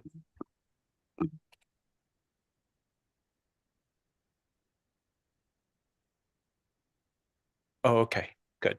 Thank you. So I'm going to present to you the recommendations from the Grants Working Group for the latest round of clinical reviews. As always, we start out with our mission. You've seen it again, but I always emphasize that this is something we also show the Grants Working Group to make sure they also are on the same page in terms of what we're doing with all of our programs and what we hope to achieve. This is a quick reminder of the budget. Jen actually just showed this to you. The annual budget allocation was 252 million, with the amount requested today of 26.4. This will almost exhaust the budget, would leave 14.8 remaining for the year. The scoring of the applications is on a system of 1, 2, or 3. A score of 1 means the application has exceptional merit and warrants funding. A score of 2 for those applications, they receive comments from the review and are allowed to revise and resubmit very quickly. A score of 3 means that it's sufficiently flawed, that it doesn't warrant funding. Those cannot come back for 6 months. The review criteria that are utilized by the Grants Working Group for making these assessments are based on these 5 questions. Does the project hold the necessary significance and potential for impact? Is the rationale sound? Is it well planned and designed? Is it feasible, including whether they have an appropriate team and the resources to carry it out? And lastly, does the project uphold the principles of diversity, equity, and inclusion? We also, for the clinical program, have a second score that's assigned by the patient advocate and nurse members of the board who also serve on the Grants Working Group. They provide a score that is between 0 and 10, with 10 being the best possible score, and they utilize a rubric which is shown there, not intended for you to read specifically. It is available if you want to see it, but they utilize a rubric to guide their scoring. The composition of the working group includes the scientific members who provide the scientific evaluation. They have diverse backgrounds in terms of disease area expertise, regulatory, CMC, product development, and so on, as needed for each application. They provide a scientific score on all the applications. Our board members provide the evaluation on the DEI, a patient perspective on the significance and potential impact, as well as oversight on the process. So they provide a DEI score and may suggest a scientific score to the panel. We also have scientific specialists who are non-voting members, which add additional expertise as needed. So for the first application, we're going to take these one at a time. This first application has a few conflicts as shown on the screen. So just if you have a noted conflict, just please don't participate in the discussion or voting. The first application, CLIN 14792, is entitled Superior Forward-Oriented beta globin vector for treating sickle cell disease. This is a gene-modified stem cell therapy for severe sickle cell disease. Their goal is to complete IND-enabling studies and file an IND. The amount that they request is 4.6 million. Little background on this project. Sickle cell disease, as many of you know, affects approximately 100,000 Americans. It is primarily common among those with sub-Saharan African ancestry, affecting about 1 in 365 African American births. Globally, there are over 300,000 children born with sickle cell disease each year. So the value proposition of this project is to bring a therapy to bear, although there are some similar gene editing approaches that have advanced now to FDA approval. The proposed therapy offers to address the ongoing challenge of affordability and accessibility to these. So they expect that this will be a more affordable therapy, as well as a potentially more effective product for treating patients.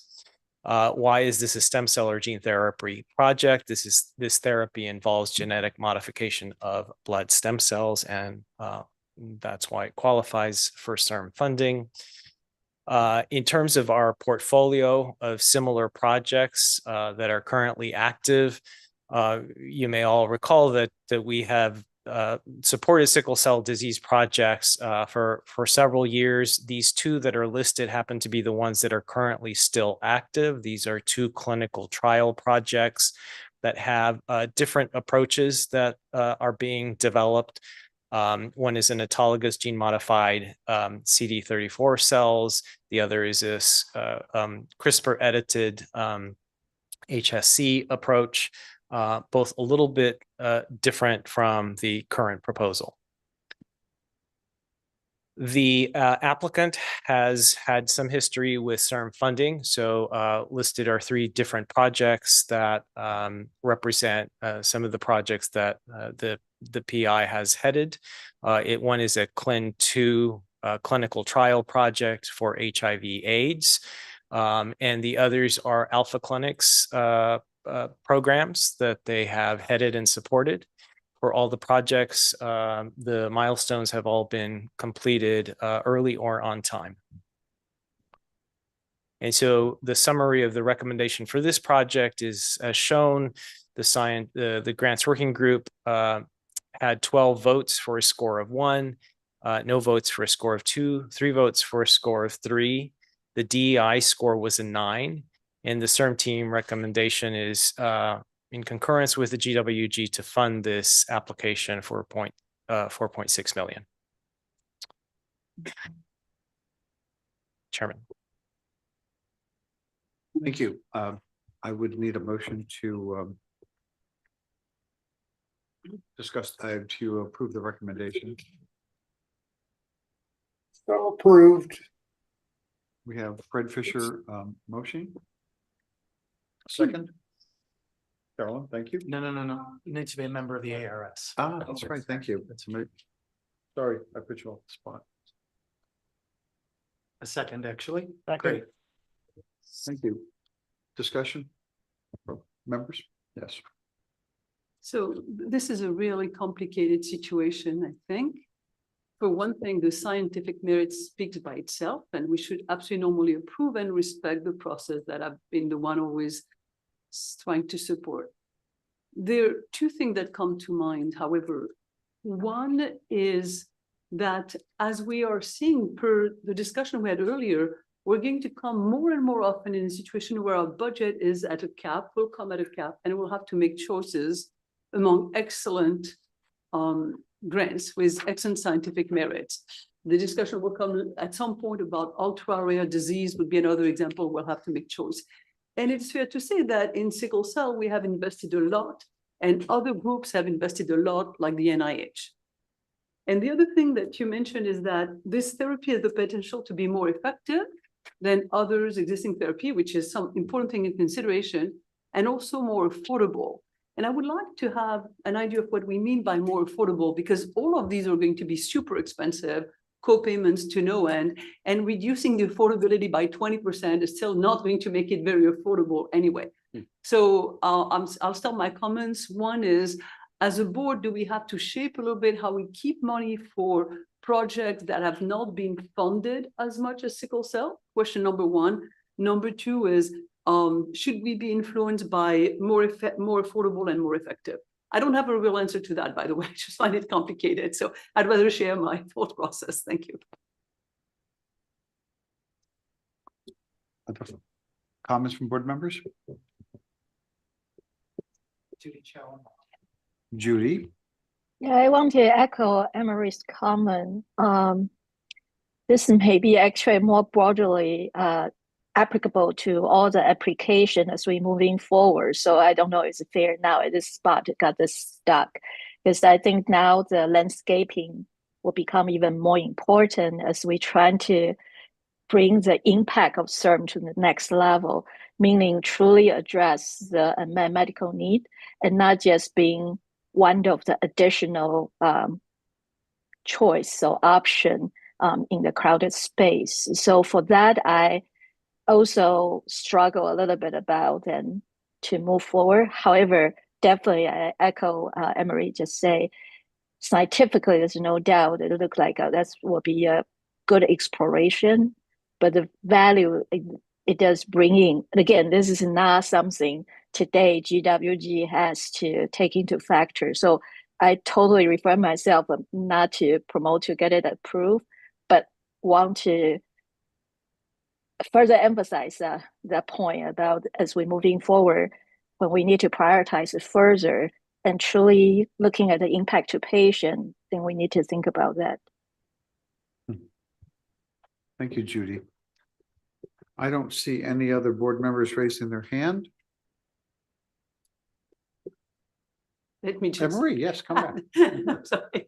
Let me just add that if the board decides to over time shape a little bit how we are providing money, and it should be done prospectively with an intent in mind, not because suddenly at this meeting myself or someone else said, oh, and by the way, we want to put so much money into one indication, because it would be very unfair to the application that have been reviewed and assigned to move or not by the grant working group. So I'm not advocating that we embark into a discussion now on sickle cell, but maybe that we use that example as a way to be intentional in whether the money we still have left and our mission require a slightly different way of considering some applications moving forward. So I will vote yes for this one, just for the sake of saying it's not timely to bar an application just because we have thoughts about the future. Thank you, Emery. Kim Barrett. Yes. Yeah, I just want to second Anne-Marie's rebuttal of her own question. We can't change the goalposts in the middle of it. People apply in good faith with an understanding of the program as it exists at the time that they apply, and it is a grave danger to our credibility. I want to be on record saying that I've always supported the processes and the GWG recommendations. Don't think I've gone on record otherwise, but anyway. Okay. Fred is next. It's my understanding that the important questions that are being asked now will, at least to some extent, be answered as part of the strategic reallocation process. Or if I got the name of that process wrong, JT will correct me, but these questions are exactly the questions that process is, I think, intended to answer. Thank you. Yes, Fred, that's entirely correct. Cool. Okay. So, public comment before we proceed to a vote. Just one. Oh, I'm sorry, I didn't see that. So rather, apart from what you just said, JT, Neil's going to present sort of an interim approach on how to kind of narrow looking at projects before we get to that. And one of the things that's in there is looking at unmet medical need, and which I think is going to be important. So when you look at sickle cell disease, there are 3 approved treatments already on the market. There are probably at least 10 different therapeutic modalities that are in clinical trials right now. This is an IND enabling project. So it's way back in the continuum. And whether ultimately you'll ever see the light of day is a big question. But hopefully we'll start taking into account the, the milieu in which these projects are operating when we make these decisions on more limited resources. Just a comment. Emery? And I don't want to belabor the point too much, but Gil, in some way, I think we should not necessarily say this is potentially more promising and more affordable. We do not know at the stage, particularly pre-IND, more promising, you bet. So to that point, JT, did I miss something, or is there a time where we're going to look at the reshaping of the allocation of budget based on strategic consideration? Is there a timeline for this? Yes. And maybe I missed that. Yeah. There is a time. And in fact, we will be providing an update with the strategic allocation framework and the specifics of when is this going to be happening. So we will be answering all these questions. You are just speaking to what we've been discussing, the landscape analysis and all the data that we are going to provide to the board for discussion. I'd like to point out also that the reviewers of the proposals do take this into account because they're asked to assess the proposals on their impact. So they are looking at them, and these are experts in the field. So it's not that these things are not considered in the review process. Okay. Once again, I'm not seeing any more hands here in the room or online. I think we can call the question. Motion is to fund CLIN 1-14792. Maria Bonneville, Yes. Judy Chow, Yes. Leandra Clark Harvey, Yes. Anne Marie Deliege, Yes. Mark Fisher Colbury, Yes. Fred Fisher, Yes. David Higgins, Yes. Vito Imbasciani, Yes. Steve Julesgaard, Yes. Rich Lahara, Yes. Adriana Padilla, Yes. Joe Panetta, Yes. Marv Southard, Yes. and Kevin Zhu. Yes. Great, that motion carries. Thank you. Next one. Okay, can we show the slides, please?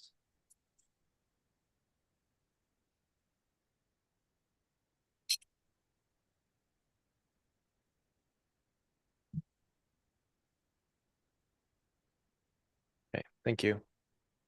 Okay, so the next application is entitled Development of a Gene Therapy for Treatment of WWOX-related Epileptic Encephalopathy, or WARI. The therapy is a gene therapy, adenovirus-based. The indication is patients that have this epileptic encephalopathy. The goal is to complete IND-enabling studies. So this is a CLIN 1 again, and ultimately file an IND. The funds requested is $4 million, and they have a co-funding of $1 million. 20% is required for this applicant. So this WWOX-related epileptic encephalopathy, or WARI syndrome, is an ultra-rare disease that results in severe seizures, significant developmental delays. It causes frequent respiratory infections and other complications, and it manifests very early in life with a mean onset age of 1.6 months.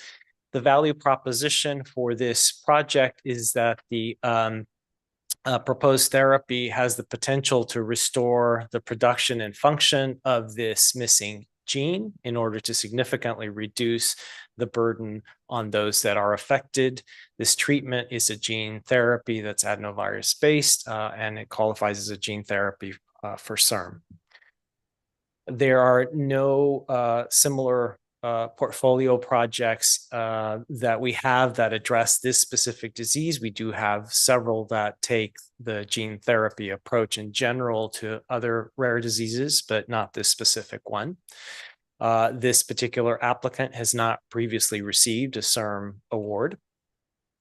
And this is the summary of the grants working group assessment. If in terms of the score, there were 12 members that scored this a 1. There was 1 person that scored it a 2 and 2 that scored it a 3. The DEI score is an 8, and the CIRM team recommendation is to fund for the amount of 4 million. Once again, I'd like to have a motion from a member of the ARS. So moved. Second, Fred. Marv Southern. And Mark Southern seconded. Thank you. So discussion from board members.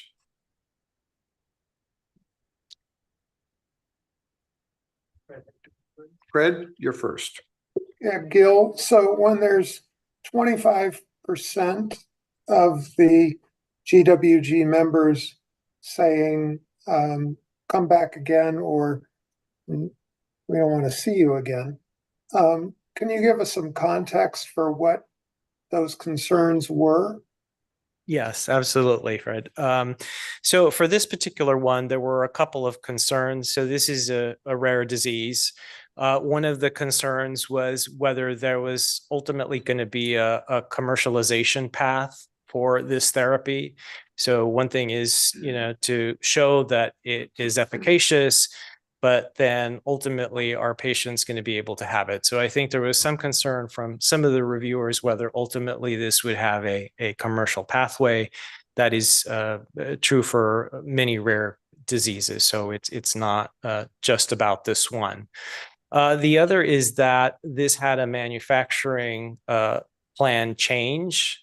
This application, as the others, these are all resubmissions. So they have been revised. In their revision, they made some significant changes to their manufacturing proposal. Some of the reviewers would have liked to have seen more detail on that in order to get a better handle on whether they were moving in the right direction. I think generally they were confident they would probably be able to do it, but voiced the desire to see it. So that's some of the reason for the reviewer negative viewpoints.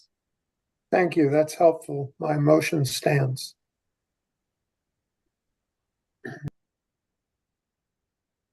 Okay, any further board comment before I see none, open it to the public? Any hands? No, there are no hands seen. Sorry, Scott, you may proceed. Motion is to fund CLIN 1-14825. Maria Bonneville, Yes. Judy Chow, Yes. Leandra Clark Harvey. Yes. Sorry, great, thank you, Leandra. Anne Marie Deliege. Yes. Isabel Duron.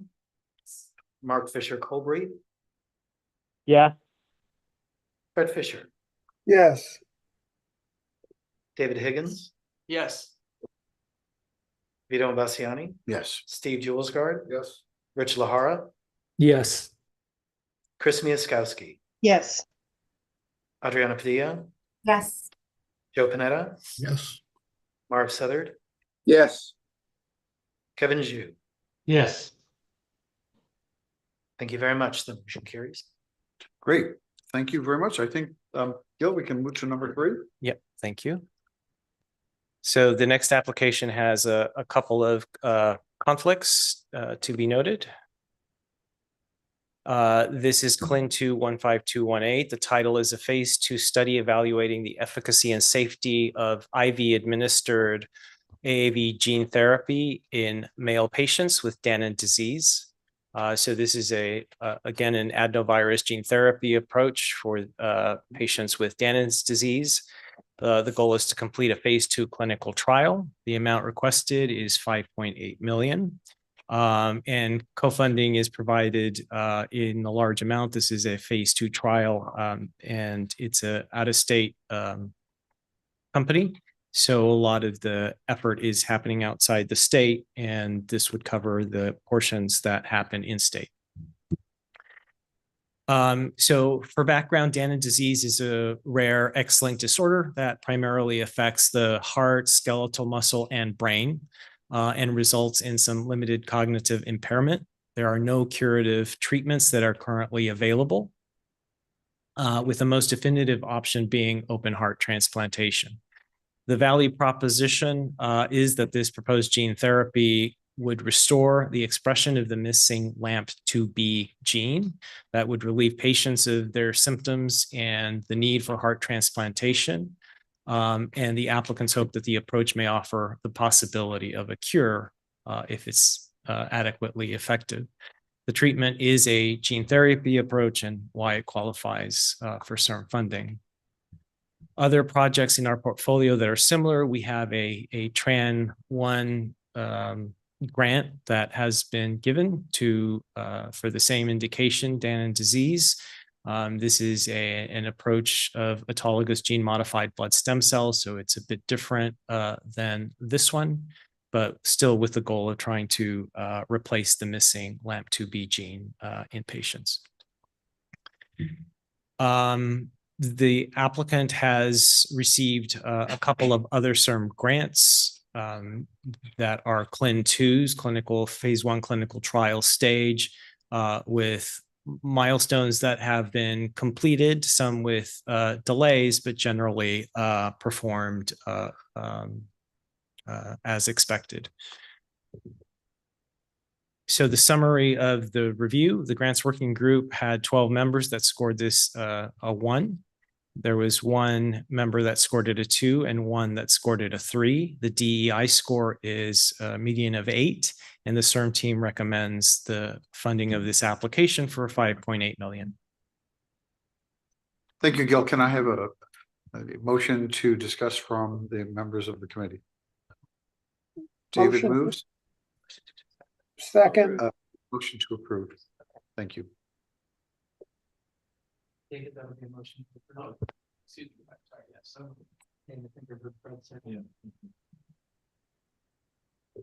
Okay, let's see, I don't see any, thank you, in the room.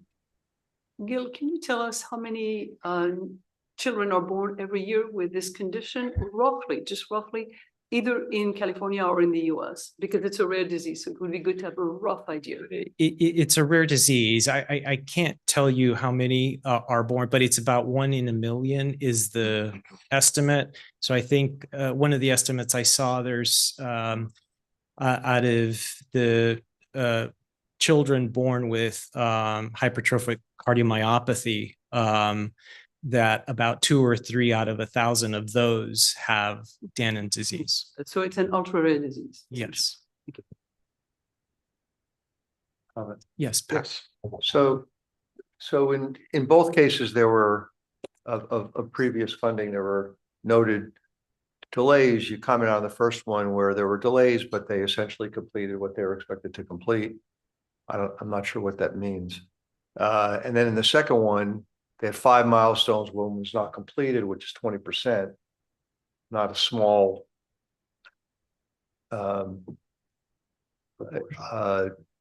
a small mistargeting of the goal that they had. So what was the thought of the team about this? Because it's not as if they've had none. We don't have a track record or one. You know, maybe there was problems with one, but now there are 2 problems with both, right? And so maybe you can comment on that. Yeah. So just briefly, in terms of the milestones, one of the things that is hard to present in this format is the reason why they may have had a delay in a milestone or why they may not have achieved them. And a lot of times it's not because of their they weren't capable or failed to do something, but sometimes it's circumstantial. COVID, for example, was a big reason why we observed many delays in milestones among many of our awards. And in some cases, not completing one is either because it was not an aim that they needed to complete in order to achieve the goal of the project. In this particular case, we didn't see anything that was significant, but I would leave it to my colleagues, Dr. Ablakrisi and Jen, whether you have any comments or specific details on this one. And just one other follow-up that, related to the 1 in a million.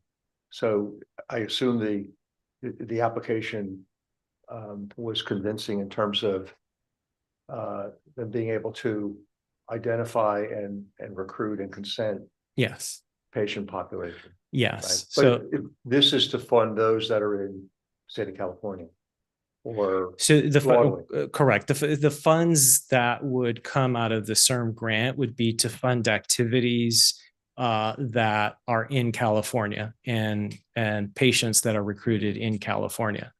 There is a significant amount for all the other trial sites that they have that include Europe and other parts of the United States. Yeah. So how many births are there in California a year?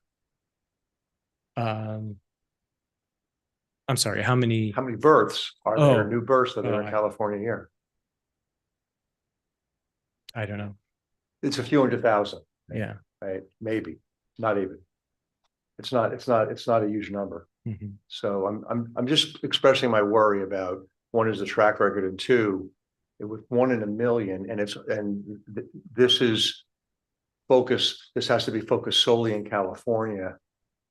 I mean, I didn't review the grant, but I'm just Sure. making sure that the team feels that they're going to be able to actually secure more than one patient in this period of time, and it's not a small amount of money.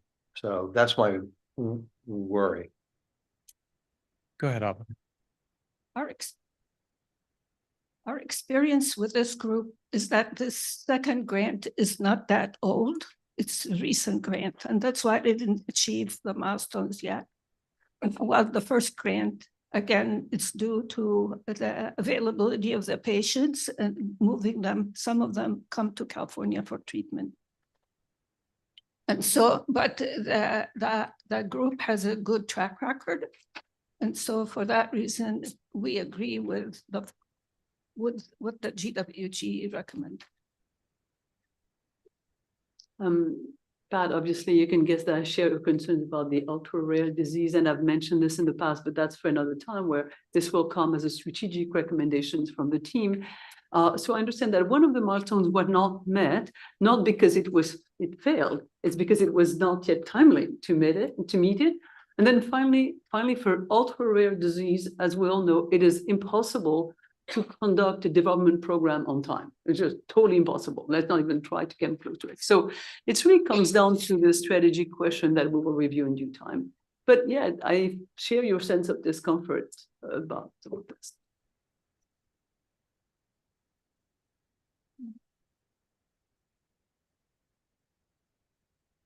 My whole board can comment. I had similar concern. I was just trying to look up this disease. It seems like the prevalence isn't even known, and it's less than 1 million, 1 in a million. So I was wondering how you assess whether the recruitment is going to be possible in some of these ultra rare diseases. So just echoing Pat's discomfort. Marie? Okay, I didn't see I raised my hand. Gail, I'm sorry, I should know, can you remind us, this particular grant is for a phase 2 trial, a phase 1 Correct. trial? Yeah. How many patients to be So enrolled? this is about 10 patients. 10 patients. And they're doing also a natural history study of 40 patients. And the expected duration of that trial, meaning to enroll 10 patients and try gene therapy, is roughly? Well, the grant is for 4 years. So their timeline within this project is 4 years. Yeah. Although So I don't know if you have any yeah, additional so detail on that. They could enroll this trial even roughly on time is because they're making some patients fly from outside California to California. Is that Well, right? sorry. So all of the patients are not necessarily in California. So it's only a subset of the 10 that are in California. That would make sense. Yes. Thank you. If I can just comment on the fact that when it comes to rare genetic diseases, per the FDA, the approval, you can conduct a trial with only 9 patients, 8 patients, 10 patients. You have a natural history study or a registry, as well as it's a gene therapy. It's either a cure or not. And so for that reason, it ends up being a successful study.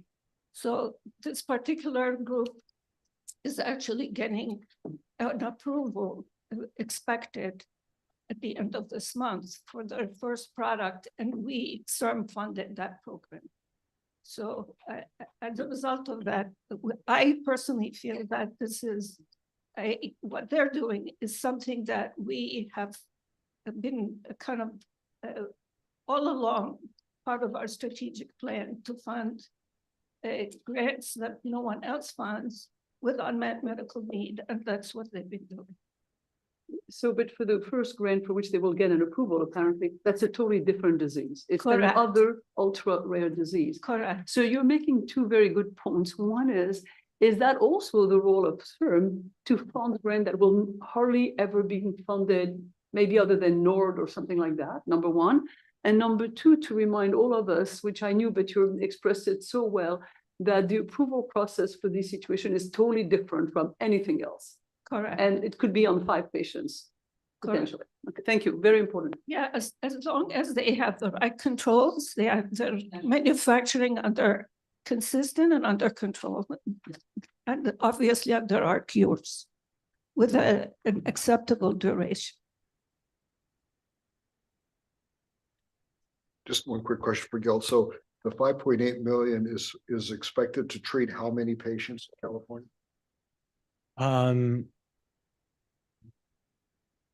I don't know. I think I can look that up for you, Well, but it's just- a small fry. I think we're But talking there's- 2 or 3. So there's a denominator. Yes. And so the numerator, then let's assume it was only 1 patient that they were able to recruit. We would then lower the amount paid to them.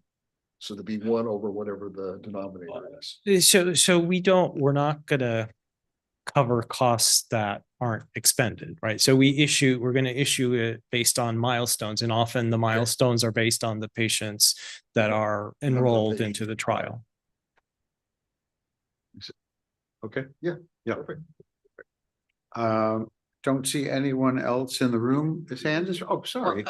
Just to answer your question, according to the California Department of Health, we have 450 to 500,000 live births a year in California. So we're expected, I mean, assuming that the prevalence is 1 in a million, 1 every 2 years. So 4 years, you're expected to have 2 patients who were born in California. So this is unless if we have higher prevalence in California, since we have more diverse population, I don't know if this disease has higher prevalence in certain ethnic groups. Yeah, I mean, I think the other point is that some of the sites, even if they're in California, recruit from beyond California. So some of the patients could be coming from somewhere else. As a matter of fact, that happens frequently. The patients are flown to California for treatment in our selected sites that have been like part of the Alpha clinics or in sites that we work. Can I ask a question? I think the more we discuss, the more I'm confused. So the money we are awarding, is that based on after the enrollment, after the patient got into the trial, then we starting to give the grant, or we just fund this California site to start with? So we fund the applicant, which is the company that has several sites, including 1, possibly 2 in California. And the funding is for the activities that are specifically conducted in California or directly related to the recruitment of a California or treatment of a California patient.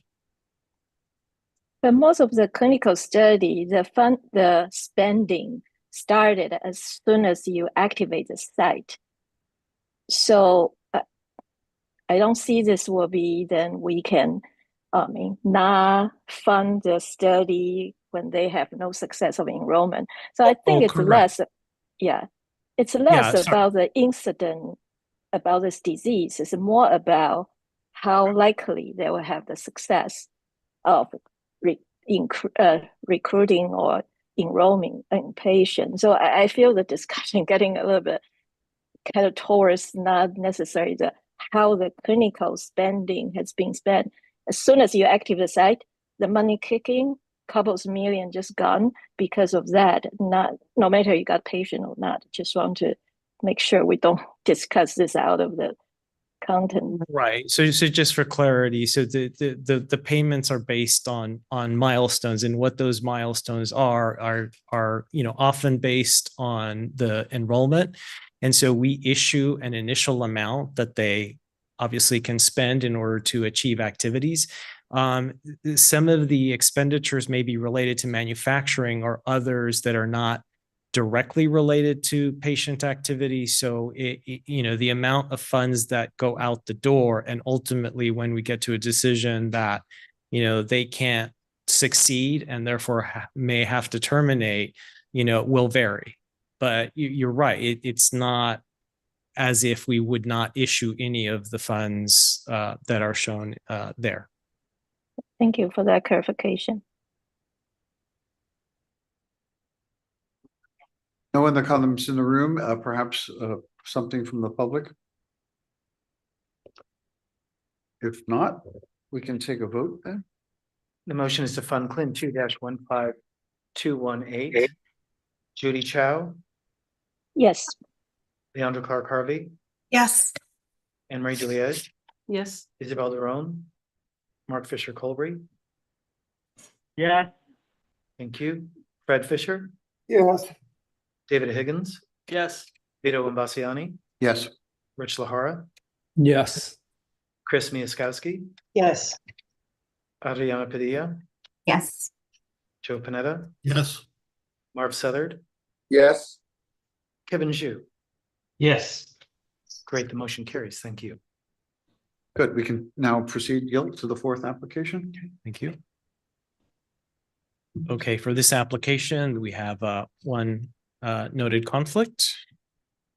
So this is CLIN 2-16156. The title is Selective Off-the-Shelf Logic-Gated CAR NK Cell Therapy Targeting CD33 and/or FLT3, expressing hematologic malignancies. So this is a CAR therapy on natural killer cells.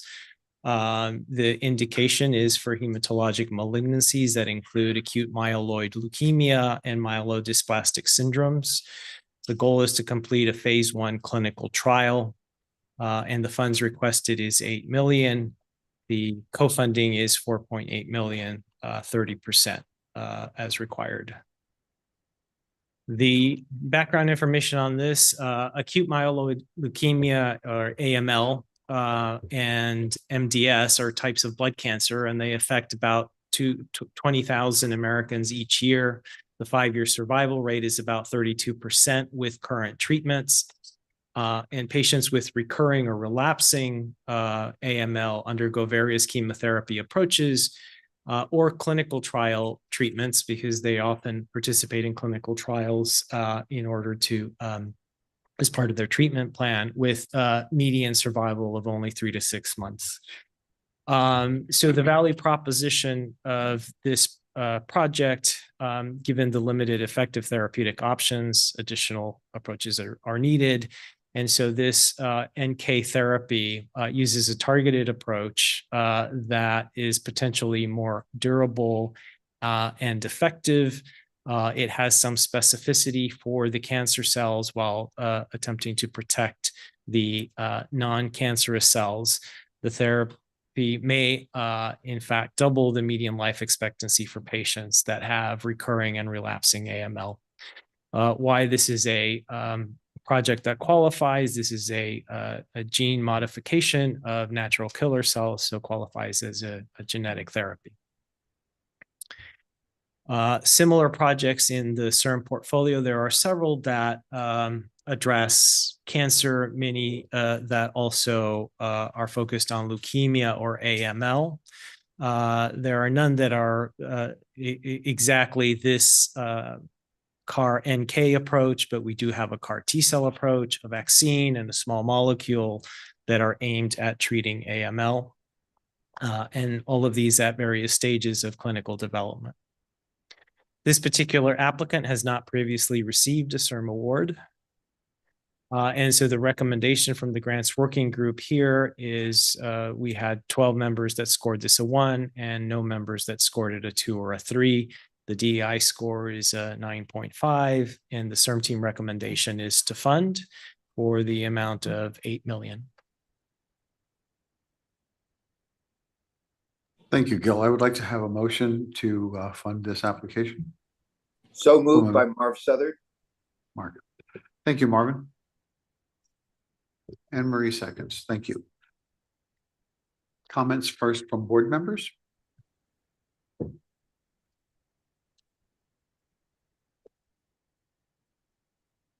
Or from the general public? Nope. We're not seeing anything. Scott, please then. Thank you.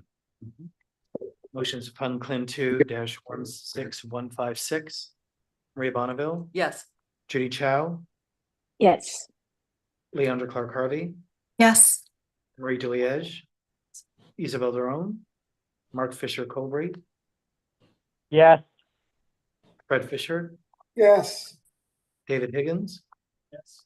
Vito Ambassiani, Yes. Steve Julesgaard, Rich Lahara, Yes. Chris Miaskowski, Yes. Adriana Padilla, Yes. Joe Panetta. Joe, I don't hear you. We'll come back. Marv Southard, Yes. Kevin Zhu, Yes. last call for Joe. Appreciate your time, Joe. There it is. He is left the building. Great, the motion carries. Great, thank you. I think we can now proceed, Gil, to the final of the applications. All right, and so this one has, again, 2 conflicts as noted. This is CLIN 1-16244.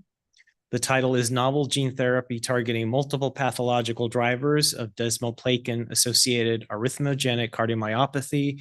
This also is an adenovirus-based gene therapy. The indication is for patients with desmoplakin-related arrhythmogenic cardiomyopathy. The goal is to complete IND-enabling studies and file an IND. So this is a CLIN 1, and the funds requested are $4 million. Co-funding offered is 11.3 or so, 20% is required. The desmoplakin-associated arrhythmogenic cardiomyopathy is a rare genetic heart condition that typically manifests in young adults. This condition results in a high risk of life-threatening ventricular arrhythmias, sudden cardiac death, and progression to heart failure. There are no current disease-modifying therapies for the condition, and therefore the proposed therapy addresses an unmet need. The idea here is that the adenovirus gene therapy would induce liver expression of FGF21 that would circulate to the heart and restore functions in the heart cell. So this is sort of a downstream approach rather than directly modifying the affected gene. The gene is very large for the desmosomal proteins, and so this is a different strategy to get around that challenge. This treatment is a adenovirus gene therapy, and that's why it qualifies for CIRM funding. CIRM does not currently have any active TRAN or CLIN awards that address this specific disease indication, and this applicant has not previously received a CIRM award. The grants working group scoring, there were 14 members that scored this a 1. There were no members that scored it a 2 or a 3. The DEI score is a 9, and the CIRM team recommends funding this project for the amount of $4 million. Excellent. Thank you, Gil. Finally, one last motion to fund this application from a member of the subcommittee. Marv Southard moves. Leandra seconds. Okay. Discussion on this application from board members. I don't see any, or from the public? Nope. Nothing. Okay, Scott. Motion is to fund CLIN 1-16244. Judy Chow, Yes. Leandra Clark Hardy, Yes. Anne Marie DeLiege, Yes. Isabel Derone, Yes. Mark Fisher Colbury, Yes. Fred Fisher, Yes. David Higgins. Yes. Vito Massiani, Yes. Rich Lahara, Yes. Chris Miaskowski, Yes. Adriana Padilla,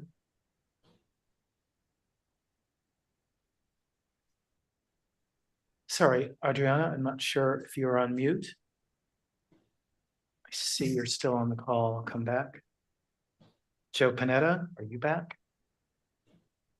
On his way. Marv Southern, Yes. Kevin Zhu, Yes. hold 1 second.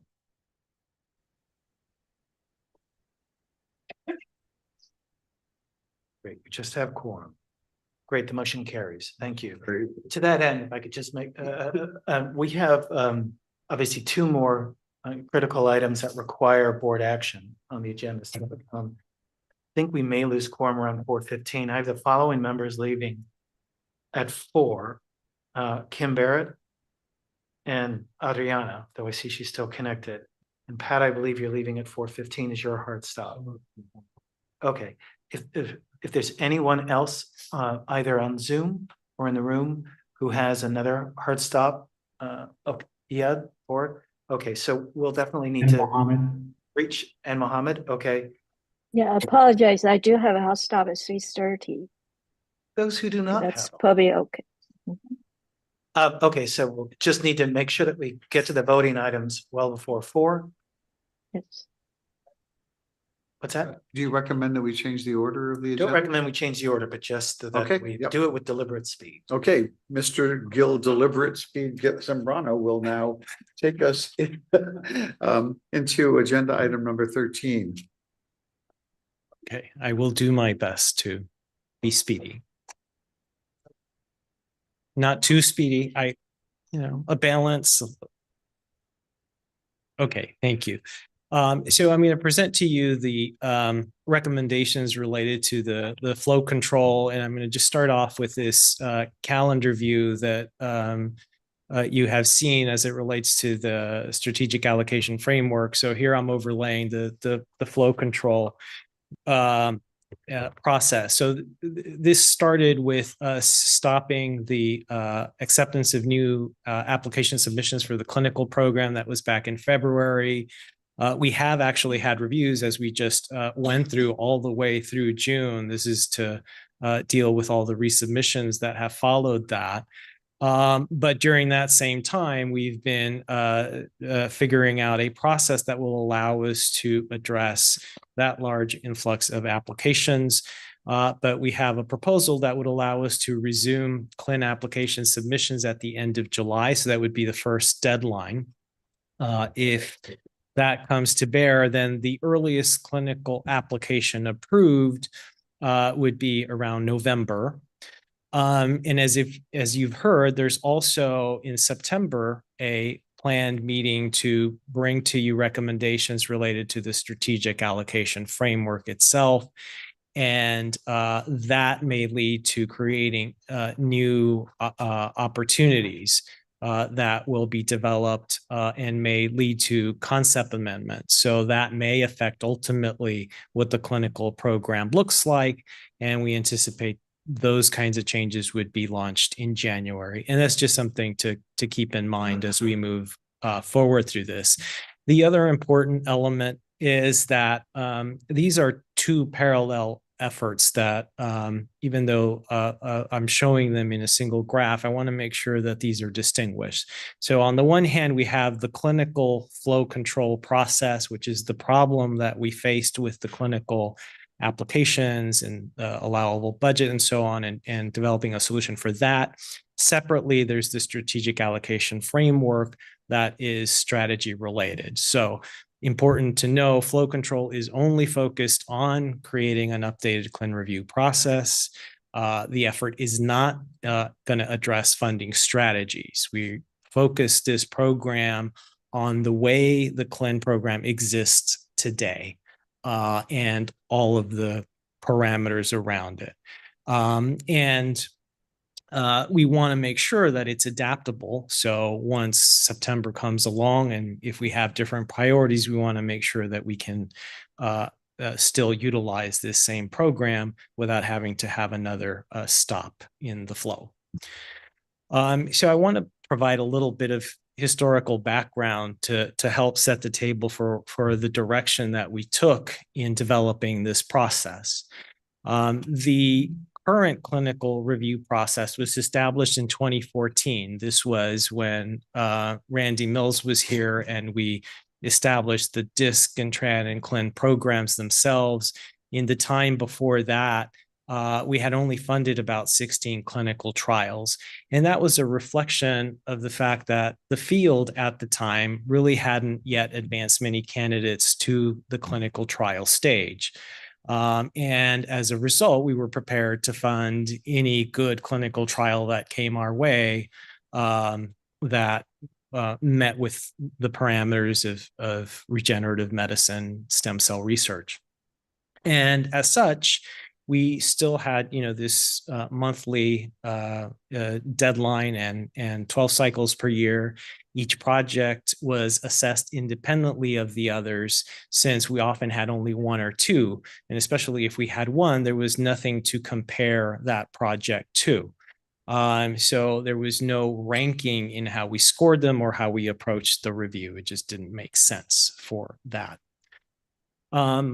I also want to note that, as we have learned now over the years, the process itself has aligned pretty well with the targeted number of awards that we have per year. So with the budget that we have typically allocated, that has been increasing. And if we work our way up to what last year was, that looks to be about 16 clinical trial awards or 11 IND enabling awards. With the success rates that the process allows, the total number of applications that you have to review, say for a clinical trial, is 28 to 32 per year. And with 11 cycles per year, that's 3 applications, new applications that need to come in order to achieve that goal. And as you know, we've been receiving well more than that.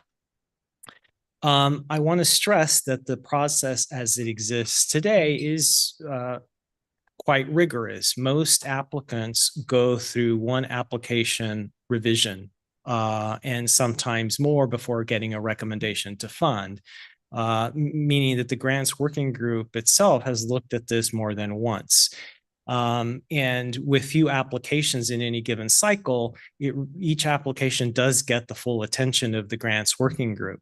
Meaning that all members of the panel can focus and provide their comments and contribute to the discussion on every application. That is not necessarily true for cycles where we have many applications, say like discovery, where it's typically those that are assigned to the application that are the ones that contribute the most. And of course, we have the ability with a small number of applications to really tailor the panel to the needs of those applications, so that we bring all of the right experts to the table in order to have a robust discussion. And that represents some of the things that we want to keep in the process. And so in reflecting on the process that exists today and things that we want to keep going forward, we want to have that maximum contribution from the full grants working group panel on each application, particularly for things that get to this stage of a clinical trial. The tier 2 process that allows for resubmission and project improvement is also something that we have found works well. It not only helps improve the project, it also prevents appeals. The ultimate outcome of appeal is for an applicant to have the grants working group look at it again. That's built into this already. The frequency, predictability, and rapid process is important, particularly the frequency and predictability. We previously experienced the issue of applicants coming in too early, meaning they didn't have enough of the data they needed to demonstrate that they were ready for this stage. And sometimes it was on the flip side where people were waiting in order to be able to apply and had to wait several months. And so by having a frequent set of cycles, this allows applicants to come in when they're ready with the appropriate data. And if they miss it, they don't miss it for too long. We have and offer opportunities for clarifying things in their application with the grants working group. We have the participation of the patient advocate members in the evaluation of the projects and DEI, which is important and highly valued. And generally, as I showed in the table, they align with a number of proposals that we tend to target annually. And so with these things, we considered whether an approach that we could take was simply to filter what comes into that existing process as one solution, which ultimately is what we went with, but it wasn't the only thing we considered. We thought, well, we can just throw the whole thing away and figure out, can we do something completely new that would work, or adopt what we do for the discovery and TRAN reviews. And the issue with those is that even though those would allow for a greater number of applications to be reviewed, they're not going to be with the same level of rigor and attention. Because no matter what, the more you increase the number of applications, the less attention you have on those.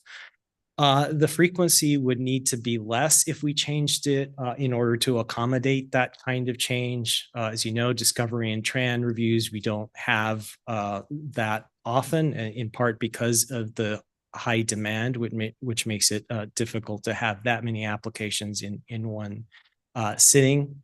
And would likely require more extensive policy changes and changes to the application or programs. So we thought certainly the filtering or qualifying approach might be what we would try first.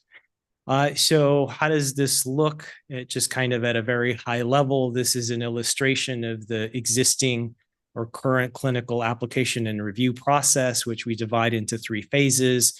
The eligibility phase, when applications come in that we assess, the merit review done by the grants working group, and the last part, which is the funding decision that comes to the board. And so that whole cycle, if an applicant applies and everything goes well, can take 3 months. What we are proposing is to add at the front end a qualification process. At least that's what we're calling it. That would be a ranked scoring approach. That way you are comparing applications, which is not something we've done before with the clinical program, in order to determine what then will advance into the regular cycle. Adding that qualification step would add a month. And so now you would be looking at cycles that would be 4 months from the time of application submission to final approval. And so I'll go into a little more detail of what this looks like. This importantly would only apply to applicants for CLIN 1 or CLIN 2, not the CLIN 4 program. The CLIN 4 program we anticipate would only be maybe 1, 2, possibly 3 applications per year. So and those already have an existing CLIN 2 as part of the qualification. So we didn't think it was necessary to include those within this. The qualification process would create a qualifying score that is based on some objective and subjective criteria, which I will describe to you. And we would rank the submissions and advance the top 5 into the cycle. I call it the next cycle, but basically to advance within the review. We would retain submissions within a competitive pool for 2 additional cycles in order to allow applications that come in multiple opportunities to advance. So even if they don't advance during the initial cycle in which they come in, they could in one of the subsequent ones. And of course, if any school has 5 applications or less, all of those would advance. So the qualification process itself, we divide into 2 steps. The first is where objective criteria are used to score the applications. This would be done by the CIRM team. Points are awarded for each of the criteria that are met, and then applications are then ranked by the respective scores. And the top 5 would then qualify and advance. If there are ties, meaning you don't have a clear discernible 5 based on the scores that you get, then we move to step 2, where we utilize the subjective criteria and recruit the assistance of grants working group experts who will score the application based on 4 to 5 key questions, which I will show you in just a second. The apps would then be ranked by their score in order to determine what those 5 are. And again, they have a couple of opportunities to qualify, but if after that time they don't qualify, then they cannot resubmit for 6 months. So an example of the objective criteria that would be scored by CIRM, we're thinking about things such as it being a California organization, for example, a pipeline project or progression event. By that, we mean that they have received CIRM funding before and are advancing to the next stage, from, say, IND enabling studies now to their phase 1, or from their phase 1 to their phase 2. The therapeutic type, for example, favoring cell therapy over small molecules, and I'll go into that a little further in just a second. Examples of subjective criteria. These are criteria that are based on the already existing review criteria that the grants working group uses. These are some of the sub-questions that are actually part of the significance and impact that they use. And so here we would ask them to focus on that high level. Is this something that addresses an unmet need, would have an impact on patients if they were to succeed, and represents an improvement over the standard of care? We also think that having an adequate DEI plan would be an important thing to assess up front, such that if they do, it's something that should be advantaged. So here are the recommended objective criteria, just to be more specific. In your materials, you also have the modifications that are reflected in the concept document. So we are adding language to allow us to be able to make these assessments, and trying to be transparent as best we can about the criteria that are used in order to make these assessments.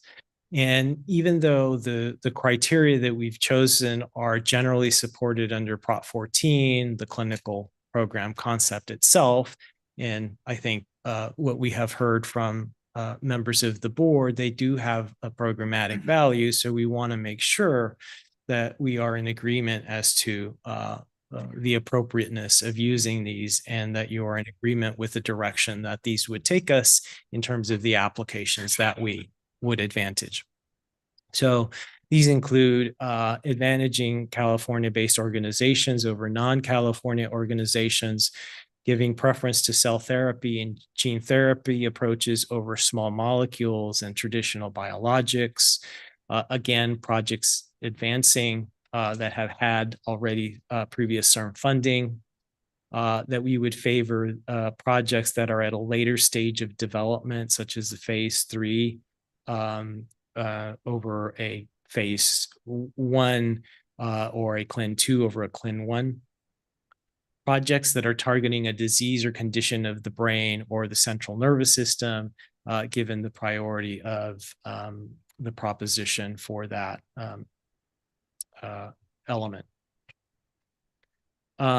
So the subjective criteria, as I mentioned, are based on the review criteria that already exist in the program announcement.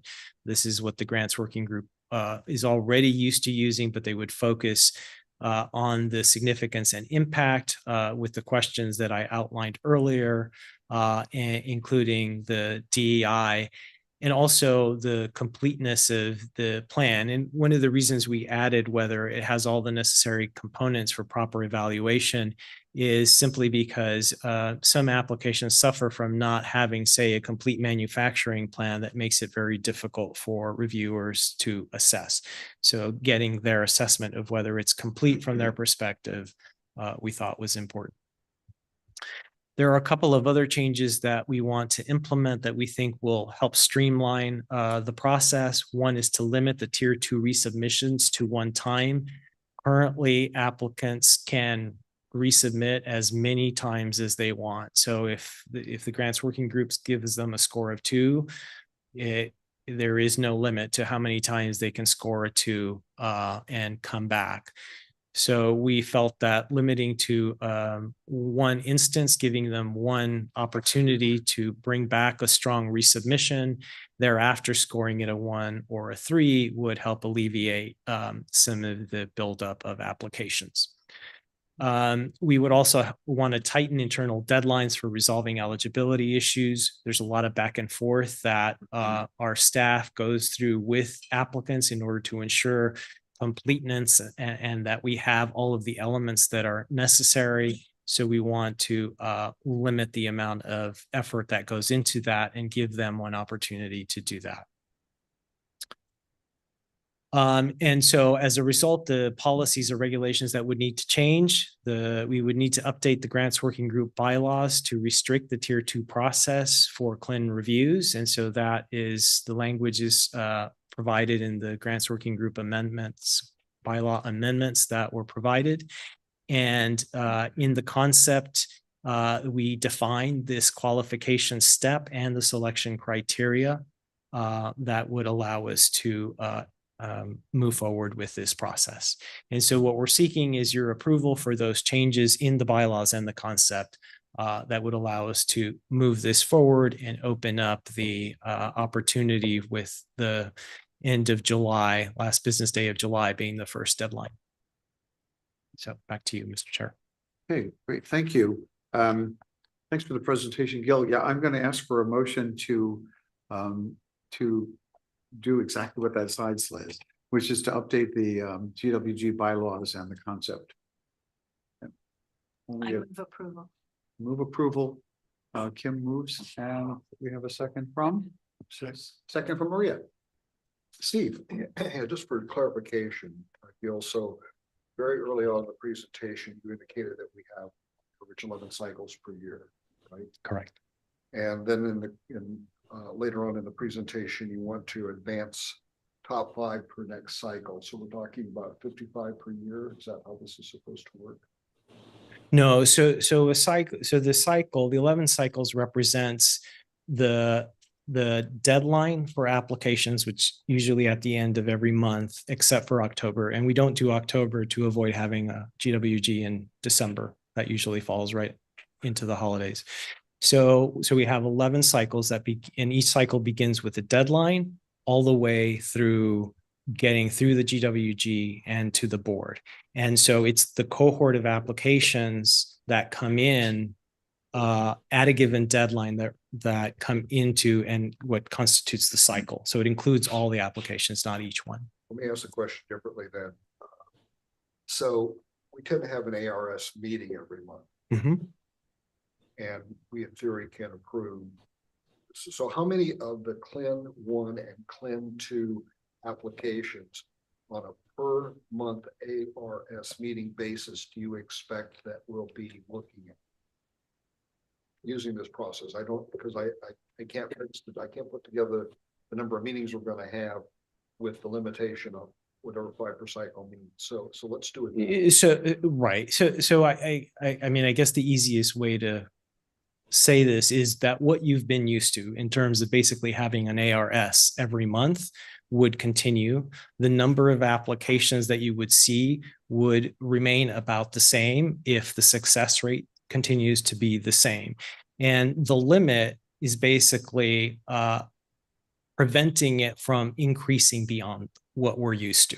So it's kind of drawing a line and saying what we've been used to up through this time is something that we can handle. If it goes beyond that, we can't. And so, you know, from your perspective, you should expect to see largely the same as we have been And the limit doing. is we would do no more than 5 in a particular ARS meeting. Correct. The ones that we couldn't do because there were too many of them, what happens to them? Do they have to be resubmitted? Do they get carried? Yeah, forward? I mean, it ultimately depends on the score. So, I mean, it is even possible that a given ARS may see more than 5 because they do get the opportunity for resubmission. So that adds to the number that go into a given review. So a given review will, you know, maybe have more than 5 because of that. And so the ones that score a 3 don't come back again. And then the 2 are floating in there. And when they come back is up to them. It's the problem we were just talking about with the Tranel, or whichever ones they were, right? Yes. And so we had whatever number, 6 of them that scored 85 or above, but we said we don't have enough money. So it's kind of so then we say you've got to submit a whole new application. Oh, I That's see. just Yes. what happened. So the question is, the GWG, we're gonna say to them, you can only score 5 of these. Let's say that we had 8 that came in. You can only score 5 of these at 85 and above, or give them a positive vote, and the other 3 you can't. Or you can give a positive vote to every one of them and we rank them. No. So what we tell the grants working group is for them to recommend whatever they feel is meritorious, because from them, we want to know, is this scientifically meritorious or not? And then, you know, it's up to the board to decide ultimately what to fund. But the way the CLIN program works is a little different from TRAN. Right. For TRAN, we bring everything to you. For CLIN, we don't. Because if something scores a 2, then it's somewhere else. If it's a 3, they typically withdraw. So there's by default a withdrawal unless they don't want us to. In that rare instance, then it will come to you. But you're only generally going to see those that get a score of 1. You understand. I'm just thinking if we had 8 scores and 1 at some GWG meeting, what happens then vis-a-vis the 5 that we're talking? Right. And then the board is faced with, you know, if there's a limited budget, which of the 8 to fund. 8 of them. But we would bring all 8, yes. Okay, thank you, Fred. Thanks, Gil. Amazing presentation. And I just want to congratulate you and the team for coming up with such a comprehensive review and proposal. And I also just want to say that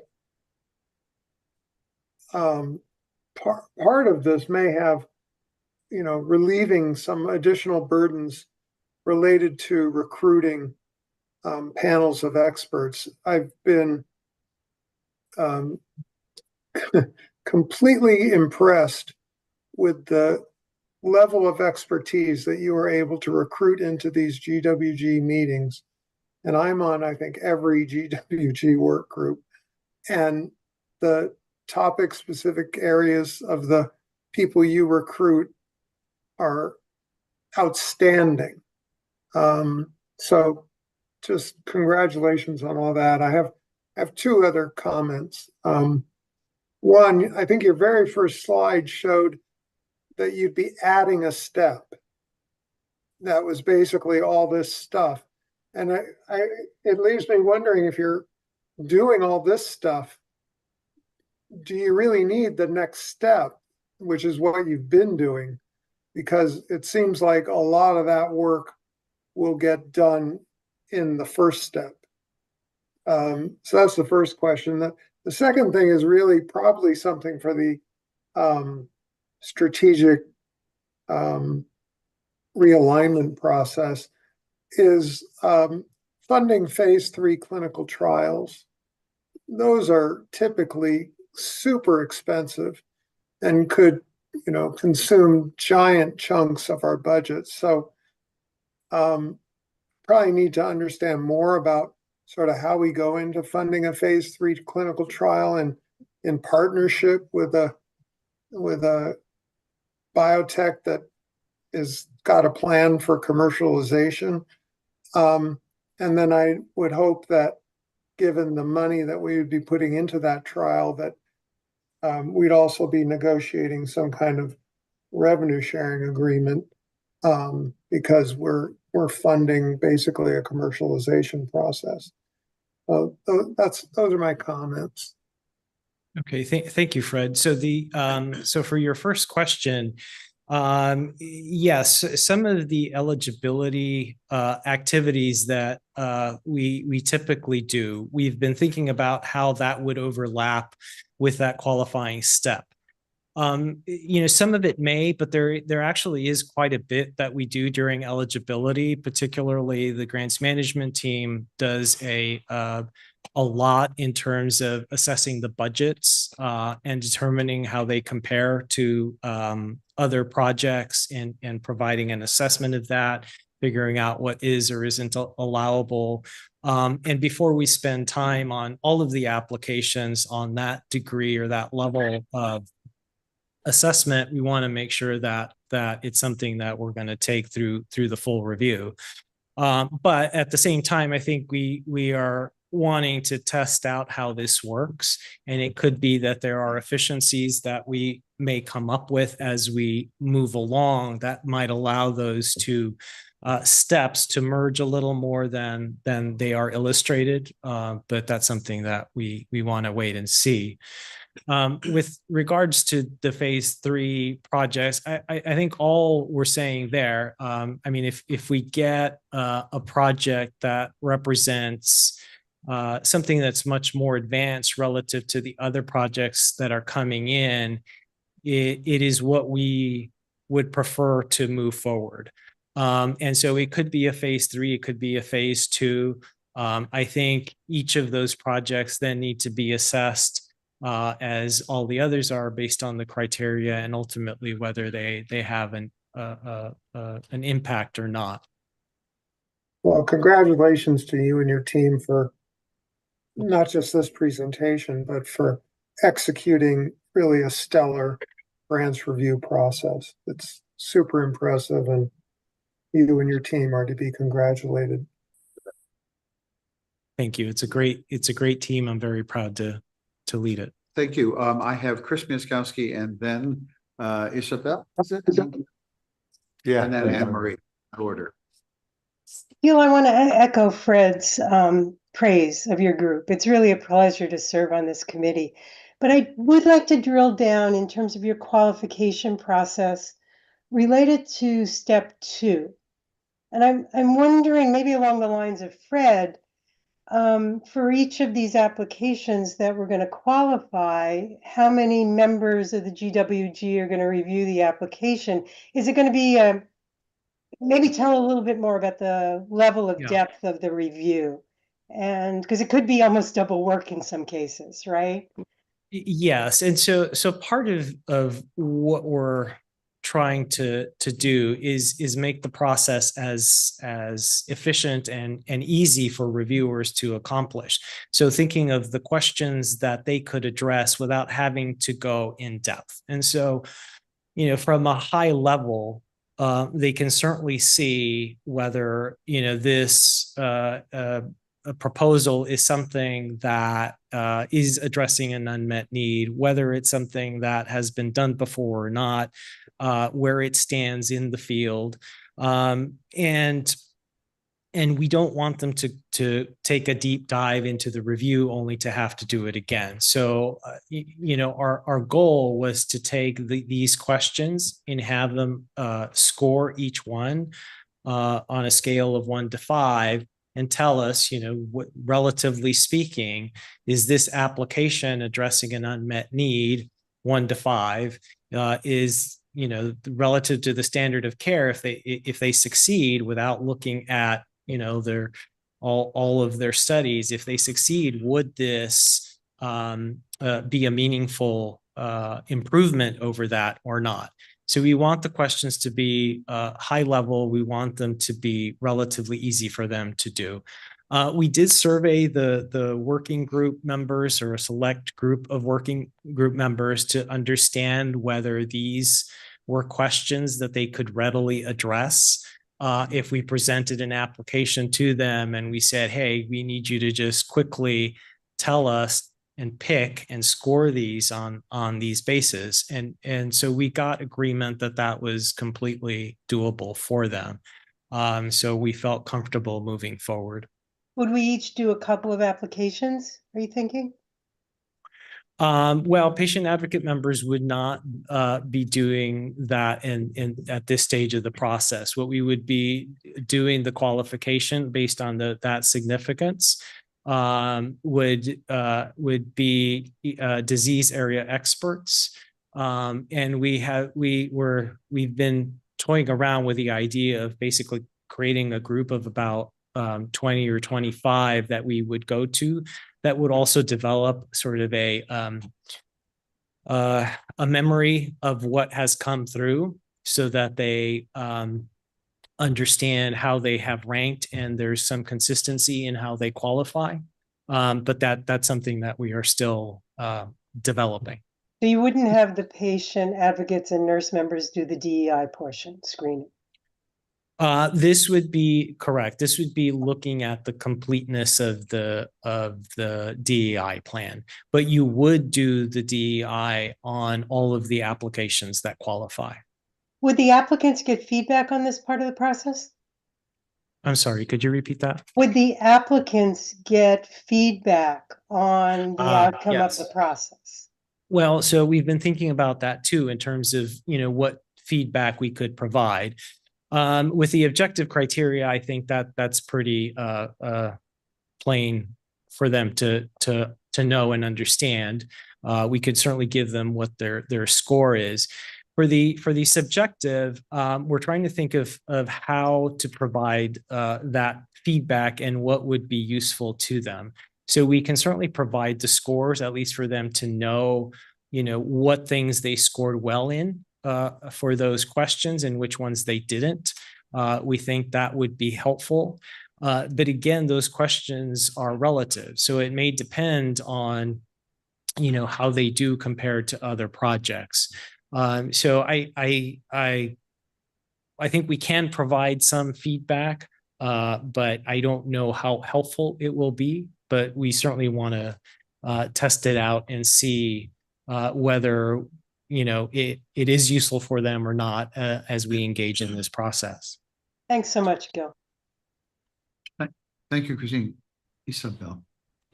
Thank you. Thank you, Gil, for all of that hard work and thinking that went into this.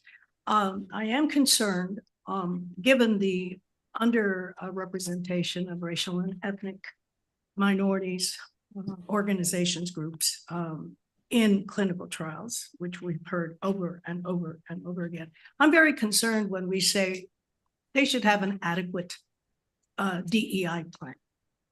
To me, they should have a top-level DEI plan to show that they're truly invested in engaging a broad and diverse community in this research. And I think we need to use very strong language. Maybe it is in there.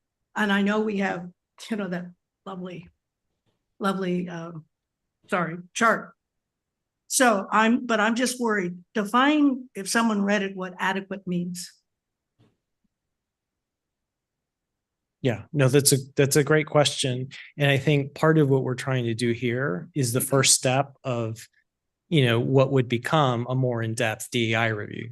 So this is not, to fund, but rather to prioritize those that have shown a level of commitment and effort, because there are some applicants that, clearly don't make much effort in putting together their plan. And so if they're going to qualify, first, they have to show that they're making an effort.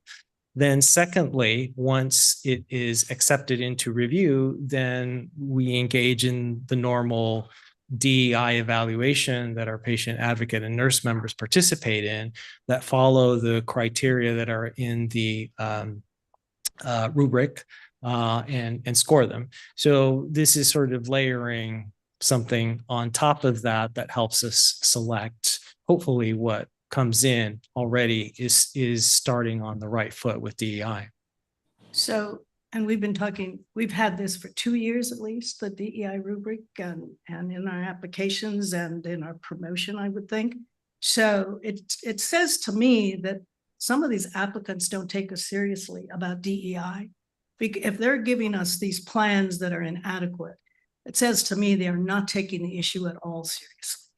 And they should know from the get-go what a very strong DEI plan looks like. Now, I know you might say that the work itself doesn't necessarily mean you'll have a high number of communities of color in this particular disease, whatever. But when we let them off with an adequate DEI plan around the fort, and they don't know by now that we mean business with our DEI plans, then I don't know that they're ever going to get it. And I really want them to come in working hard to show that they really have intentionality around DEI, that they show the footprint they're serving, that they show us the patients who might, the numbers of demographically who could be served by the work that they do and how they intend to engage those people. I mean, sure, I know that the rubric has got a lot of stuff, but I'm just kind of disappointed that we use the word adequate and that they seem not to be getting the message. JT, since you want to respond directly to her. Yes. So Isabel, I first of all, I totally agree with you. But I do want to note that as you recall, a while back, I think it was sometime in mid-22, we sent a recommended for funding Clint Award back, notwithstanding that recommendation, because DEI wasn't high enough, which was a watershed moment for us, which exactly addressed your point of making sure they understood how serious and fundamental DEI is to the whole process. And I think what you've seen since then is the scores, as you today, for example, we're watching how these Clint Awards were ranked on a DEI basis are a magnitude higher than they were 2-3 years ago. So today, for example, there were 8s and 9s and 9.5s, and I think they are getting the message, I guess is the point I want to make. And they can always get it even better, but we've made material improvements. And Gil, if you back me up or not on that, I think we've been very clear about how important this is. Thank you. Pat, the next. Yeah, two things, Gil. First, if you're going to have a qualifying score with specific criteria, objective criteria, you're going to spell them out, but I really feel strongly that from an applicant's perspective, there needs to be a section of the application where they specifically address how their application meets those specific objective criteria. Otherwise, you're going to be, digging, and unless that already exists, I've never applied for a CIRM grant, and I never will. But it needs to be a section where they explicitly address this. Yes, so that it'll be much easier for the team to assess, and it'll be a fair, it'll be a level playing field in terms of the applicants, some of whom may not realize what they need to do, what they need to write about it specifically. And then the other thing is that, the NIH went through this process where they basically allowed one resubmission, and then they said that it has to be a completely new grant. And they started with, it can't be on the same topic, the same subject. And then, of course, as a researcher, you sit back and say, wait, I'm going to retool my entire lab. This is what I know how to do. So what are the criteria that you're going to spell out for one and, 2 and done, right? 1 and then 1 again.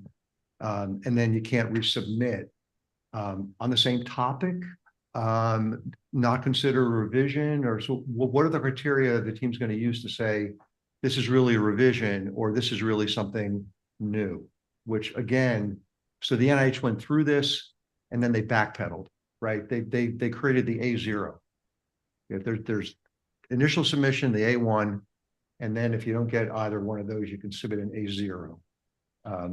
Don't ask me how they exactly, they define it as, okay, we consider a new grant. So those criteria need to be spelled out as well for the applicants. Otherwise, I'm on board with the changes.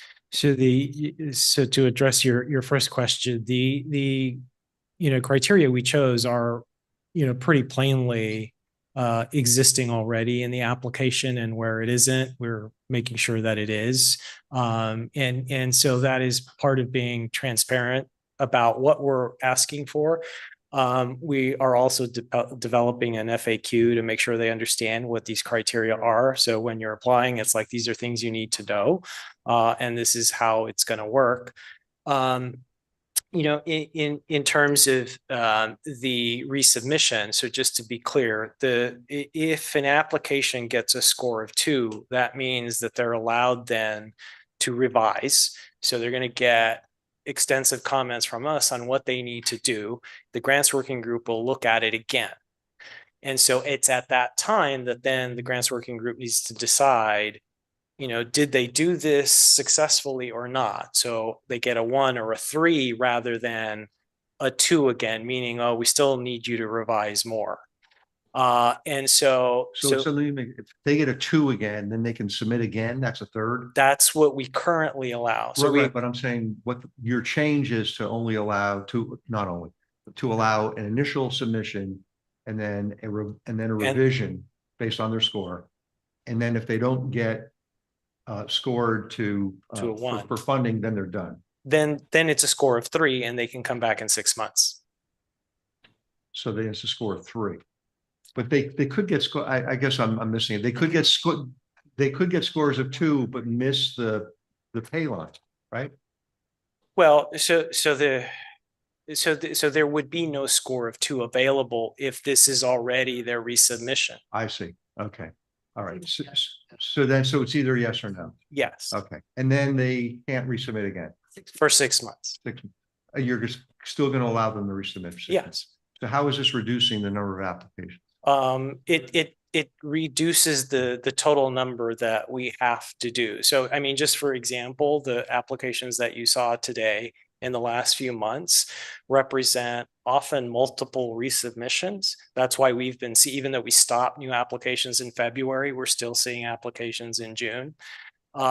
Because, there's always something you can tweak, but, we feel you might as either, well, get it right or not. And if you can't get it right, then think about it for 6 months and come back then. So we're not, completely disallowing them to ever come back. We're just trying to remove them from the bolus that continues to affect us. It's going to be Anne-Marie followed by Fred. So, Gail, my question is going to be very naive, but I have a sense that it will benefit not just me. And it may be because after more than 6 hours of meetings, I don't function as well as I normally do, even with a lot of coffee. But could you, in literally less than 60 seconds, summarize? I listened very carefully to your presentation. Summarize the bottom line, the key take-home messages, what is going to change? Because I'm lost a little bit here. Thank you. Yeah. Okay. So the main things that are going to change are that we're adding a step to what we normally do in the review of an application, which is adding this qualification step. And so that's going to increase the amount of time from application submission to the earliest possible approval. And that's changing from 3 months to 4 months. The other changes are mostly on our part in terms of facilitating that process. But for the applicants, it doesn't change much of what they have to do other than an additional month and understanding that there are these qualifying criteria that they have to be aware of that we're going to use for their application to qualify. But the value of the entire of that is the value of adding this qualification in 1 month is? Yes. Oh, and so only the top 5 advance. So the problem that we were trying to solve is how to deal with the large number, right? So by qualifying, it allows us to then each month basically choose those that are the top 5 that move forward. So it means that the steady state of applications that we have is never more than 5 new applications a month. Thank you very much. Very useful. Thank you. Listen, I'm gonna Fred's gonna have a comment and not a question, I hope. And then I'm going to ask with the board's indulgence that we close debate on this. we have another agenda item that I absolutely need a forum before 4 o'clock. Fred? Yes, so it is a question, unfortunately, and it's for Scott. I'm wondering if there's another mechanism other than a bylaws revision for what is essentially an experimental process, that the outcome will be evaluated and could change again. And so rather than put ourselves in a position of going through multiple bylaws changes, can the board simply allow this departure from the bylaws under these specific circumstances on a temporary basis? That's my question for Scott. Hi, Fred. Thanks for your question. You're absolutely right. I mean, the reason why it's an amendment to the bylaws is because of the detail in the existing bylaws that these new procedures would contravene. So that's why they're coming to you as an amendment. And I think, but I think your point is taken that we could always include language within the amendment that indicates or otherwise provided for subsequently, you know, in a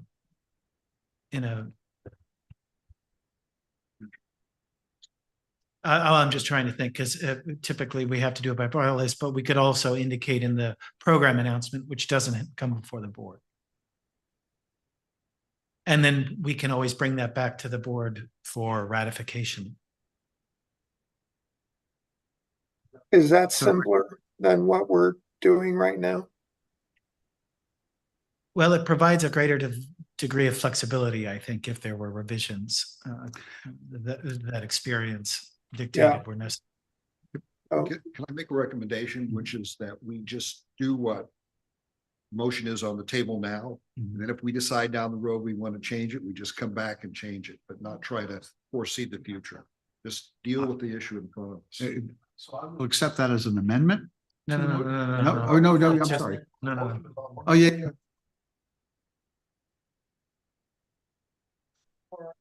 See no more board comment. Is there any comment from the public? I just wanted to express a worry that it seems like programmatic judgment before the review process. That's all. Okay. Public comment on this issue? There is none. There is none. Scott, please proceed. All those in the room in favor say aye. Aye. Those opposed say nay. Abstentions?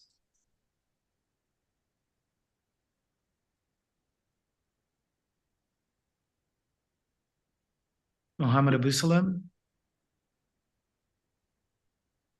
Sorry. Yes. Thank you. Dan Bernal? Aye. Judy Chen. Monica Carson? Yes. Leandra Clark Hardy? Yes. Mark Fisher Colbury? Yes. Fred Fisher? Yes. Rich Lahara? Yes. Linda Malkus? Yes. Chris Miaskowski? Yes. Adriana Padilla? Yes. Joe Panetta? Marv Southard? Yes. Michael Stamos? Yes. Kevin Zhu? Yes. Hold on a second.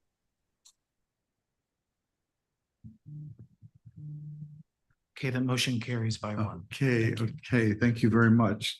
Thank you, Gil, for both of those presentations. Yes, Raphael, to the podium for consideration of agenda item number 14. This is from the governance subcommittee regarding our compensation policy and our relocation policy. Sorry. Okay.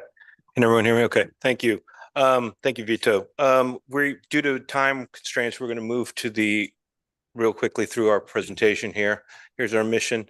The agenda is we're going to try and discuss the compensation policy and the updated salary ranges, but we're going to look at number 3 first, the proposed 2024 moving and relocation policy, because that one takes a little bit more priority today. So with your indulgence, let me get down there if you don't mind. Okay. The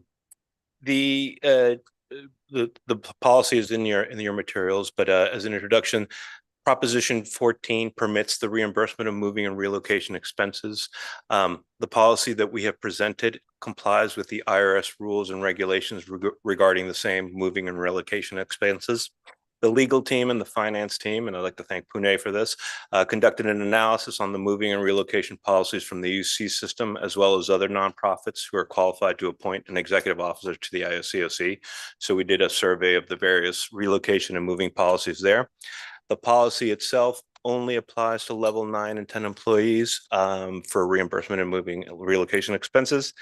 And the last comment I'd like to say is that we believe that offering these moving and relocation expenses will lead to a more diverse and talented candidate pool for our executives, and while it aligns with market conditions and realities. So with that, Scott, if you don't mind, I'd like to propose a vote.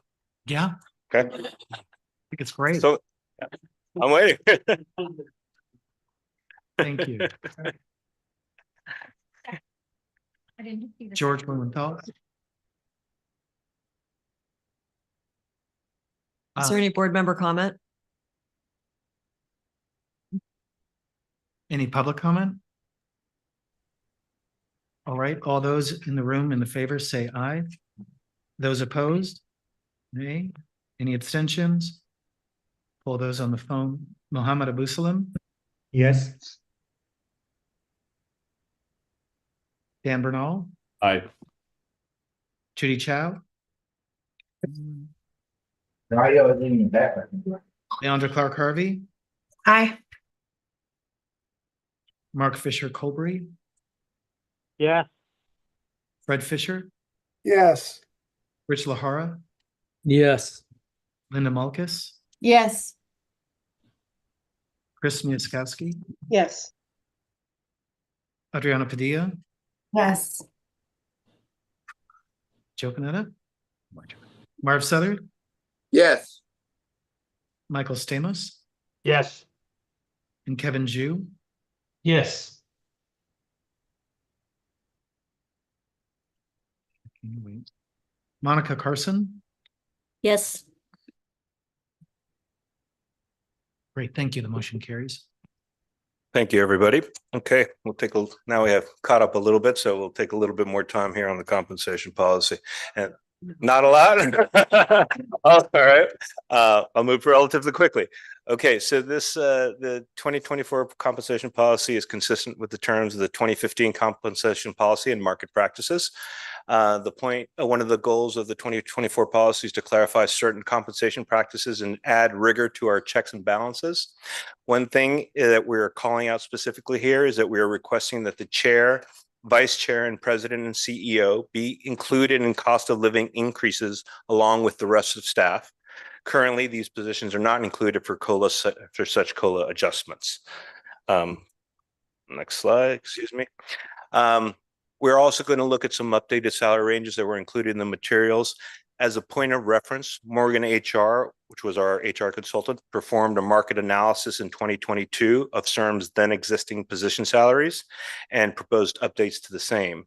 These updates were approved by the ICOC in June of 2022 for levels 1 through 8, and in September of 22 for levels 9 and 10. While the Morgan HR review and analysis was comprehensive, our HR team is constantly doing analysis, and they felt that we still needed to address a couple of issues. Dealing with employee development opportunities for career development and salary compaction issues. By salary compaction, we mean the compression of salary differentials between employees at different levels or different departments. And so we are recommending, hold on, excuse me. So we're recommending that the salary ranges be adjusted as presented to avoid salary compaction issues and facilitate upward mobility and professional development for our employees, that we added certain positions to permit career advancement for the same employees. And as I mentioned before, the incorporation of cost of living increases that were approved by the ICOC in 2023 for all staff, as well as the cost of living adjustments being considered by the ICOC in 2024, which would include the 3 leadership positions. One follow-up question was that we received from the governance committee was with respect to some salary percentiles and how they were currently distributed through the various levels. So as a follow-up, I would like to thank Claudette and Denise D'Angelo for preparing this slide here, which explains levels 4 through 9 and the salary distribution by percentages. The dark blue is anyone who's in the in the first quartile, orange is second quartile, green is third quartile, and the light blue or turquoise is anyone in the 76th to 100th quartile. Mr. Julesgaard.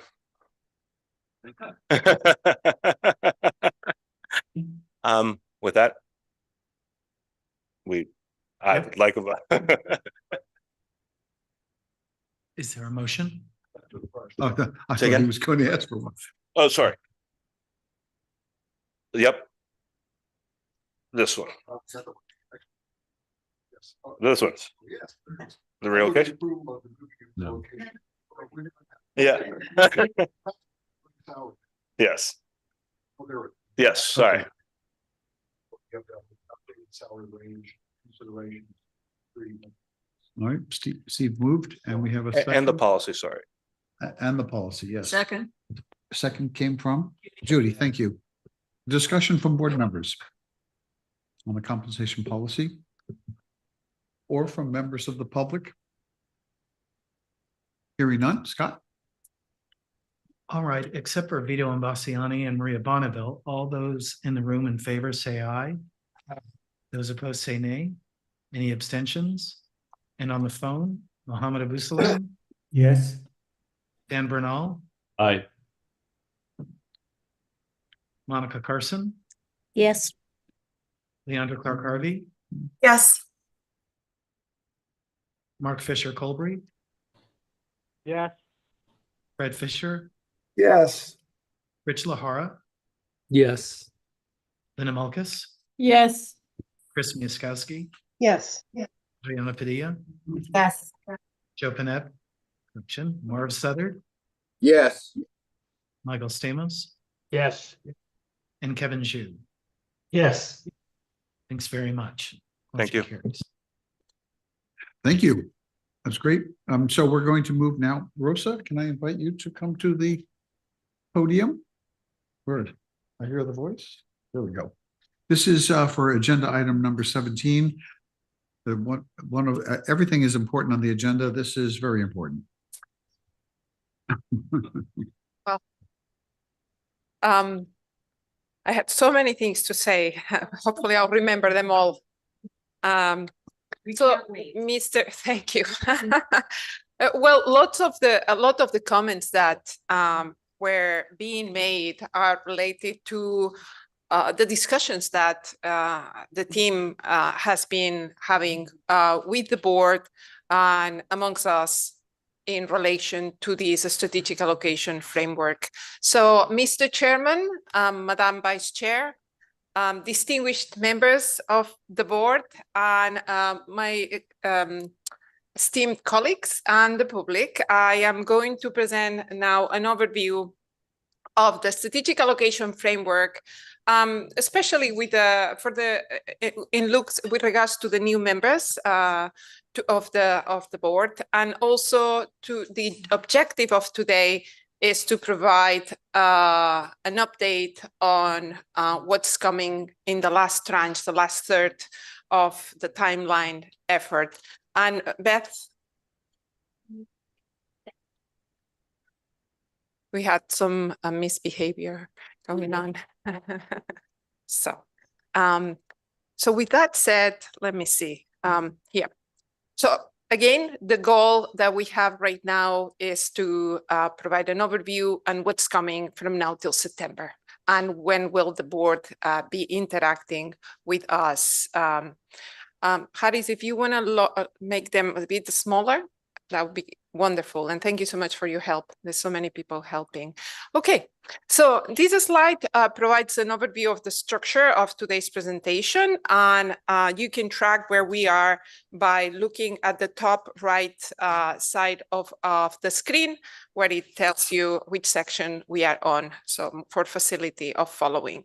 So in terms of background and context, the strategic allocation framework is organized, is presented in the context of our strategic 5-year strategic plan, which is organized in these 3 themes: the advanced world-class science, delivering real world solutions, and provide opportunity for all. So we are not saying anything new. We are just providing more granularity in terms of what's the impact that CIRM we want to have with CIRM, not only now, but in the long term, right? Over the past 15 years, bye Kim, it was good seeing you. Over the past 17 years, CIRM has been at the forefront of stem cell and regenerative medicine field, and the Institute has been instrumental in establishing ourselves as a leader in stem cell and regenerative medicine and funding basic research through our discovery programs. Also infrastructure, we've heard about the Alpha Stem Cell Clinics, the manufacturing this morning, the shared resource labs and other programs, as well as education and training programs that are actually one of our strongest initiatives that have had a really strong impact in workforce development in California. And the clinical development with 106 clinical trials that we have at the moment. Since our inception, and we heard it today and we saw it through the translational comments, the demand of the field has grown exponentially. However, we have finite resources, and we've seen it through the clinical flow control that we've had to do. We've had an input of many applications, and there is a lot of demand also in translational. So there is obviously a lot of demand, and demand for funding exceeds the available resources. The next couple of slides are basically a bit more detail on what this slide says in terms of how the regenerative medicine landscape has been advancing, and then where are we with funds that we've already seen. And this is also a lot for benefit of our new members of the board. So as we know, the landscape of regenerative medicine is experiencing a profound and rapid expansion. The data shown here is from the Alliance for Regenerative Medicine Annual Data Report of 2022, as well as the American Society for Gene and Cell Therapies, ASCGT, quarterly report of 2021.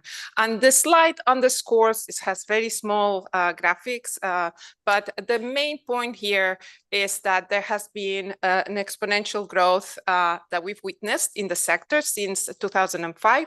On the left, the first chart illustrates the steep increase in publication related to stem cells, gene therapy, and cell therapy. The little bump at the end, it was due to COVID, but there's been an increase exponential since 2005. And then in the middle and right graphs, what we can see is the expanding pipelines for gene and cell therapies, non-genetically modified cell therapy pipelines correspondingly. And each bar represents a snapshot of active programs and reflect not only the initiation of preclinical and phase 1, but also the progression to more advanced clinical testing. So this landscape brings us to the forefront of a compelling narrative, which is that the field of regenerative medicine is not just growing, but it's thriving at a pace that requires a strategic and thoughtful allocation of funds. Nothing new that I'm saying, we've just heard it. This is just another example. So the slide here provides where we are in terms of a snapshot of the funds. My colleague, Vice President of Operations, Jen Lewis, provided us with an update on our budget.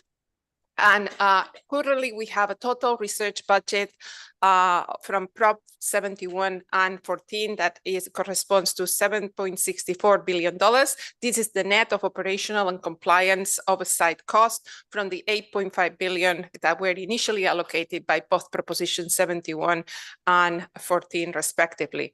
In terms of current fund allocation, as of April of 2024, CIRM has a remaining balance of $3.86 billion, of which, and I've had a couple of questions about that.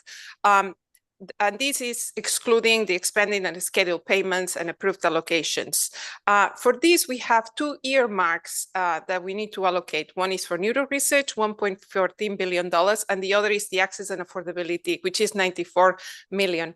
When we are talking about the strategic allocation framework, we are talking about the $3.86 billion. However, the neuro task force has the guidance that the neuro task force in collaboration with the science subcommittee will be in the context of the $1.14 billion. And the accessibility and affordability working group are informing the staff of CIRM with regards to the $94 million. But everything really interoperates and fits from each other.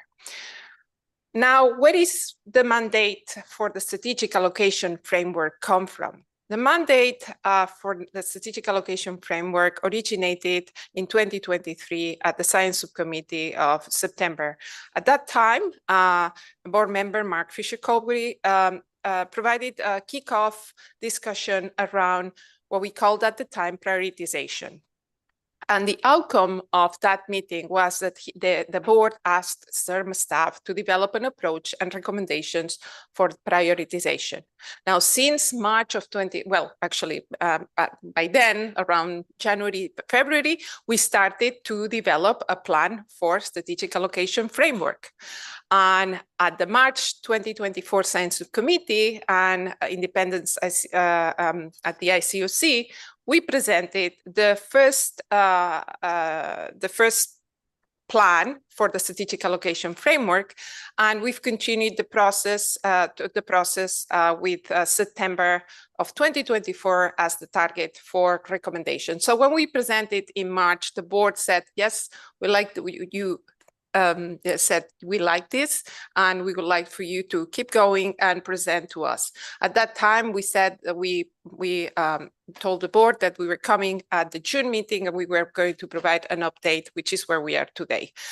Now, what is this strategic allocation framework? That is a structured and data-driven approach to prioritize resource allocation and provide recommendations to the Independent Citizens Oversight Committee for continued implementation of our strategic plan.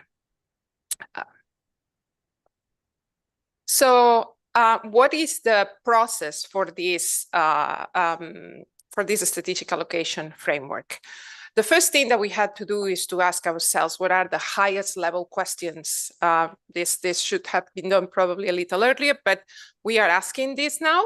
What can CIRM how can CIRM make the greatest impact on its mission? And derived from that, how might CIRM effectively allocate its remaining budget of $3.86 billion? And within that, how might we effectively allocate our remaining neuro budget of $1.14 billion, which is within the remit of the neuro task force. So this slide provides a reminder of the process that our team is integrally involved for the strategic allocation framework. And the board has done and continues to do a lot of its heavy lifting for this strategic allocation framework through the Science Subcommittee and the Neuro Task Force, as well as the accessibility and affordability working groups. In the coming months, coming to September ICOC, in which we will be presenting the final recommendations, the board, through these three bodies, will be actively collaborating with us and providing feedback on this till we meet in September. And this is consistent with the way that we have developed policies and other processes so far. It is a bit of a heavier lift than, but it's entirely keeping on with the way that we do things and we have done things so far. So what does the process consist in? The first thing that we did was define the impact goals, which are with measurable success metrics. These goals articulate the desired outcomes and milestones that we aim to achieve, ensuring that every dollar allocated moves us closer to our vision. These goals were framed in the context of 4 categories. And following the mandate to develop a prioritization strategy, the CIRM team distilled 4 categories that we will go over. And those categories are aligned with the existing strategic plan and Prop 14's areas of focus. It's important to recognize that some of the goals as initially defined are evolving through the process, and that's why we were using categories at the beginning, but we were recommended that we also start talking about the specific goals. That's why we have a draft and it says under revision in the slide deck that you will have available on our website. So from the goals, we went to the guiding questions. What are the guiding questions that by answering, we will be able to make recommendations to achieve those goals? And then we derive what data we needed to collect in order to answer those questions. Obviously, this is a very vast effort that has many members of our CIRM team involved, collaborating, as well as consultants outside of CIRM. And part of this has also involved, as you know, from the Neuro Task Force and the Science Subcommittee meeting, a neuro survey that helped with the recommendations as well. So the process is basically, once we have this data collected, we will be revising the impact goals, and then we go back to sometimes collect more data. So with this is what we will bring to the board, the Science Subcommittee and Neuro Task Force and Accessibility and Affordability Working Group for discussion in the upcoming meetings. Now, we will be very dense, and I'm going to talk about a little bit how are we going to do that in the next few slides. So these are the categories, as I mentioned, following the mandate to develop this prioritization strategy, we distilled the following 4 categories that are completely aligned with our existing strategic plan and Prop 14's areas of focus. And then after we developed this, we started thinking about what were the impact goals in each one of them that we needed to define in order to achieve our mission and have our most impact.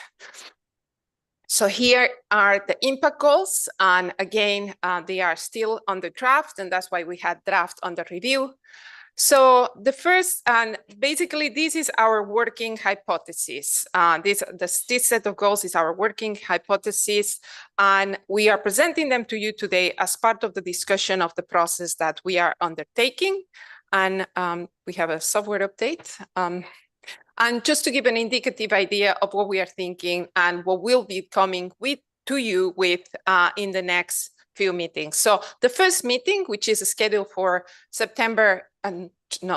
July 11th, which is in a couple of weeks, we're going to focus on the first 2 goals that are within the remit of the accelerating discovery and translation. The first goal, we've heard about this because it already came out of the survey from Neuro, and we're confirmed with industry members that this is one of the main focus that there is a need for investment, is to catalyze the identification and validation of novel targets and biomarkers, new disease mechanisms, to further dig down into disease mechanisms, not only for neuro, but also for other diseases, and ensure the integration of these into preclinical or clinical research for diseases in California. That means common diseases as well as rare diseases. And this comes back to a question that Fred Fisher, board member Fred Fisher, asked, the impact of CIRM we are supposed to do to accelerate cures. Our mandate is to provide cures to California. Yes, that's our mandate, but Some of those cures will be through the cell and gene therapy. Some of them will be by leveraging stem cells and genetic research that helps us accelerate the path to things that we would never get to, and that will affect common and prevalent diseases, because commercialization of prevalent diseases is not going to be something that CIRM can do on its own. So that's why we need to have this kind of impact goal. The second one is accelerate the development and utilization of technologies that demonstrate improvements in safety, efficacy, and quality of cell and gene therapies. This is going to have to do with the translational bottlenecks, delivery of cell therapies, immune cloaking, and others that we've been hearing. In order to have success in many of these therapies, yes, we do need biomarkers, but we also need certain technologies to make sure that we can get to commercialize and access of these therapies successful to the patients. Now, the next one is the goal that will come in August. The August Neuro Task Force and Science Subcommittee will be focused on the goals within the category of cell and gene therapy approvals. These two goals are, one is advance at least X rare disease projects to BLA. The X will be defined together with the board. And the second, we have it as propel X therapies targeting distinct prevalent diseases in California to later stage trials, including a neurological condition, to significantly reduce morbidity and mortality. We might shorten the goal. We might just remove prevalent, because really this has to do more with translational bottlenecks as well. And it might be pertinent to both rare and prevalent. But those are the goals that we could have within the category of cell and gene therapy approvals. The next one is the one that has been under work in collaboration with the Accessibility and Affordability Working Group. We are developing these therapies. We want to ensure that every CIRM-funded project completing a later stage clinical trial has a strategy that enables access and affordability by all California patients, particularly underserved populations. And the last one is our diverse workforce development, providing opportunity for us. We have, as Jen Lewis mentioned this morning, we have invested nearly $500 million in our education programs. In Prop 14, we initiated the next round of all the programs for 5 years, but obviously this will be coming to an end in the next couple of years at different moments, and we need to make sure that we enhance the integration and real-world application of these training programs through strategic partnerships, and we formulate recommendations that will allow us to do that. Now, right now, we are here under the 62724 ICOC. My colleague, Dr. Gil Zambrano, has presented on the flow control evaluation, and my colleague Jen Lewis and Pune Simpson have provided the interim research budget and the full operations budget, as we predicted that would happen back in March.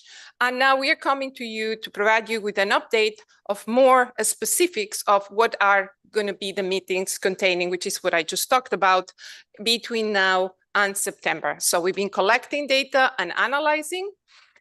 And on the July meeting, 7-11, we will be coming for the first two goals. I'm actually going to move forward to the next slides, because the next slides have a bit better. So once we come in September with the recommendations, between September and December, we will develop and amend concepts that have that will be reflecting the recommendations. In some cases, we will have to develop a new concept. In some cases, we'll have to amend some concepts. Now, when are we going to do this and how are we going to do it is the next steps, the timeline and next steps slide. Right now, we are at the June ICOC. Goals 1 and 2 will be coming at the July 11th Neuro Task Force Science Subcommittee, and we will review relevant data associated with those goals and discuss potential recommendations for goal 1 and 2. Now, we have a very specific frame for these discussions. The way we are going to present it is we will provide a quick background, and then we will provide a slide that contains the goal, the questions that we developed, and then a summary of the data that we have collected. And with that, we will go into the specific recommendations. There will be 4 or 5 very dense slides, and then we will have a discussion, and we will have a lot of appendices that will contain deep dives so that the board, we can go into that, because we thought, and if you think that that's not the way you want to work, we are happy to change that. But we thought that it would be better to focus this way. A lot of the questions came today, you know, like we were talking about commercialization viability and credible path to market for cell and gene therapies. All these kind of questions and the analysis for each one of the diseases will be provided when we discuss this during those meetings. So the first one will be goal 1 and 2 that have to do with discovery and early translation. Oh, sorry. The second one will be in August, where we will be talking about goals 3 and 4 and discuss the associated data, rare diseases, and particularly we will be discussing at a very high level what is the plan for optimizing the investment of CIRM with rare diseases. Dr. Creasy and her team have been working very hard, as Dr. Jonathan Thomas was mentioning this morning, into a rare disease strategy. We will not present the strategy. The strategy could be coming later with recommendations, if approved, but we will be talking about high level, the rationale for that, and what we are proposing. Then we will go into goal 5, which is the accessibility and affordability working group in August as well. And then in September, we will have all the goals from 1 to 6 presented at the Neuro Task Force Science Subcommittee combined meeting, which I believe is September 13, Claudette. The September Neuro Task Force Science Subcommittee, September 13, right?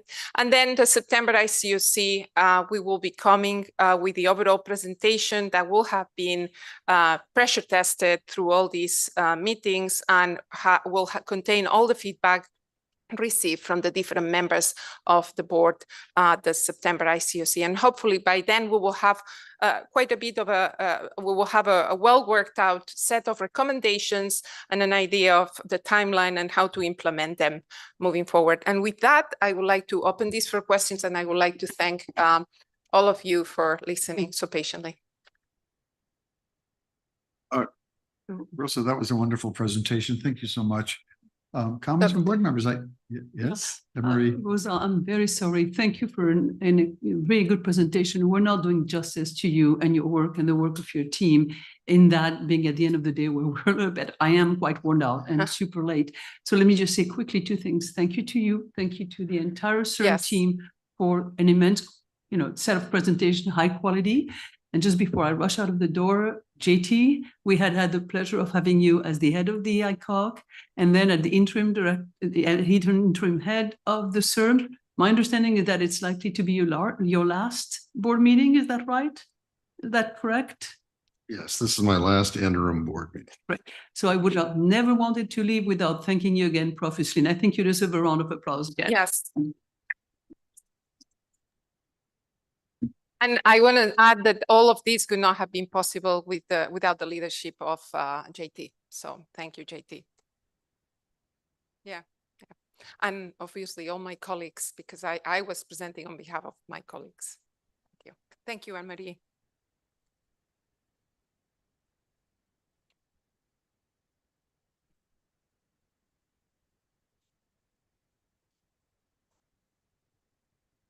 Rosa, I think it's worth noting that the fact that you're not getting a lot of comments is in large part a reflection of the fact that this has been brought to the various subcommittees numerous times before this meeting. So most people have already heard all of this, but I want to congratulate you and Sarah. Are you out there? Sarah. Oh yeah, and Thomas, Sham as well. They've been very integrally involved. I want to thank them, but Sarah has been instrumental. Thomas also. I mean, you guys should stand up because you've done an amazing job and you are still doing. And right now they are working. Yeah, and Sham as well, because Sham has been leading all the external data collection. So I just want to make sure that, and obviously, Jen and Gil and JT and Abla. Everybody. Yes, all the members of the LT. Yeah. Yes. Including Jeff, wherever you are. Oh yeah, Jeff. Sorry, Jeff. If there is no more board comment. Oh, sorry. We have public comment after. Yes, Judy and then board comment. Well, So I just want to thank Rose. I add my comments to Anne Marie's. I don't think there's anything we could be doing right now that could be more important than this particular process. Our time and our resources are limited. I think it's so important that we gather the data that you're talking about and ask the hard questions. Where can CIRM do something that nobody else can do? Exactly. I think we've demonstrated largely through your leadership, Obla's and so on, through the neuroscience task force, that we can ask and answer those questions. And I'm really excited about the future for this organization and the impact that we can have in unmet medical needs. This is just a huge, huge effort. And I just want to thank all of you, JT, the staff, you, Rosa, for undertaking this. This is just so critically important. And I'm honored to be a very small part of it. So thank you. Thank you, Judy, and thank you to you, because without you, we would not have started the Neuro Task Force, and it started a lot of this. So thank you, Judy. Yeah. Okay. Any So other comments? we will leave the September recommendations for the last part of the day. Looks like an efficient time. Yeah, we'll do that. We'll have Gil go before you. Yeah, Gil in the middle. All right. Thank you. So I can proceed now to ask George Blumenthal to. Wait, 1 second. Well, I I don't think I understand need that there's public comment on the item. Do I need it? If this is not a motion to vote. It doesn't matter. Okay. We'll take public comment on the items. Okay. Yeah. Right. Is there public comment? If not, then let's just move on. Yes, there is public comment. There is. Yeah, my name is Don Reed. Yeah. Can you hear me? Sure. Can you hear me okay? Go ahead. You have 3 minutes. Great. All right. This is to honor CIRM on its 20th anniversary. The California Institute for Regenerative Medicine, CIRM, is the embodiment of a great dream that cures may come. Built from a citizens' initiative, Proposition 71, CIRM expresses the will of California that regenerative medicine should fight chronic disease and disability. One joyous victory was over severe combined immune deficiency, SCID, as in the John Travolta movie, Boy in the Plastic Bubble. Tragically, the real-life boy behind that movie died, but thanks to CIRM-funded therapy, 50 children have now survived that disease. And the same therapy that helped kids with SCID may one day defeat the agonizing blood disease, sickle cell anemia. But we want more. We want the blind to look at birds and see each feather. For those with hearing deficiencies, to fully comprehend their manifestation. For missing cartilage to be replaced inside arthritic joints. For damaged hearts to be repaired, like patching a bicycle tire. That CIRM-enhanced therapies may one day let cancer be eaten by the body's own defense system. Mental illnesses, like Huntington's disease or schizophrenia, are being challenged right now to fight that devastation. And paralysis, with which my brave son Roman has suffered 30 years, thanks to stem cells, young men and women have regained upper body strength and control. CIRM therapy will benefit patients in this lifetime and on a permanent basis. We treasure the memory of Prop 71 and Bob Klein, the man who began it. CIRM is his legacy and ours, a living legacy, developing new therapies and cures. We honor CIRM's struggle, its embattled past, gathering hundreds of thousands of signatures just to get on the ballot, earning the votes to pass and renew funding, following, as with inhaled breath, the clinical trials going on right now, a glorious tomorrow, which our scientists are building today. To the California Institute of Regenerative Medicine, congratulations on your 20th anniversary. Millions may never know your name, but we do. On behalf of all who suffer now, yet live in hope, that cure may come. Thank you. Thank you so much for those remarks. Turning now to people that are in the room. Thank you for your presence. Hello, and thank you, CIRM, for having us here today. My name is Kim Nye, and I am a mother of 4 children, with 2 affected by a rare neurological disease. My children are 5th generation Californians, and my family is deeply concerned about the impact of rare diseases on families and on our state's healthcare system. Rare diseases affect 1 in 10 Californians, totaling approximately 3 million residents. Including their families, this reaches 9 million Californians emotionally, physically, and financially. I encourage everyone to read the letter Rare Disease Advocates submitted to CIRM, which was signed by more than 1,000 Californians in only a few days. When our daughter Tessa was born, we thought we were having a healthy baby, but Tessa began having unexplained seizures shortly after birth. We saw her diagnosis shift from benign seizures to catastrophic epilepsy. We tried dozens of medications in different combinations, but they all failed Tessa for more than a decade. She was having hundreds of seizures a day, and we had no idea why. I dropped out of graduate school to be with Tessa during her long hospital stays, her never-ending doctor's appointments, and seemingly hopeless diagnostic odyssey. 10 years later, our lives were forever changed again when Tessa's baby brother, Colton, also began seizing shortly after he was born. Colton's birth made the medical puzzle clearer, and a genetics researcher now at Rady Children's Hospital in San Diego identified a genetic marker for the disease, SLC13A5. SLC13A5 epilepsy affects children worldwide with thousands of seizures, developmental delay, and an inability to speak more than a few words. Trapped in their bodies, they require 24-hour lifelong care, including extensive medical and educational supports. Children with rare neurological diseases are heavy users of California's healthcare system, costing hundreds of thousands of dollars yearly per person through Medi-Cal and other state services. This burden can be alleviated by finding effective treatments, enabling independence, and reducing reliance on specialized care. In 2015, our family founded Test Research Foundation to accelerate research and therapy development. Collaborating with researchers, clinicians, and families, we've made substantial progress, driving over $2.5 million in research, partnering to collect, analyze, and share data, and funding the development of a promising gene therapy. This therapy aims to benefit all affected children, not just mine. This is not an N of one medication. And by investing in the initial development and de-risking the program, we were able to partner with a drug company to produce a clinical trial-ready drug.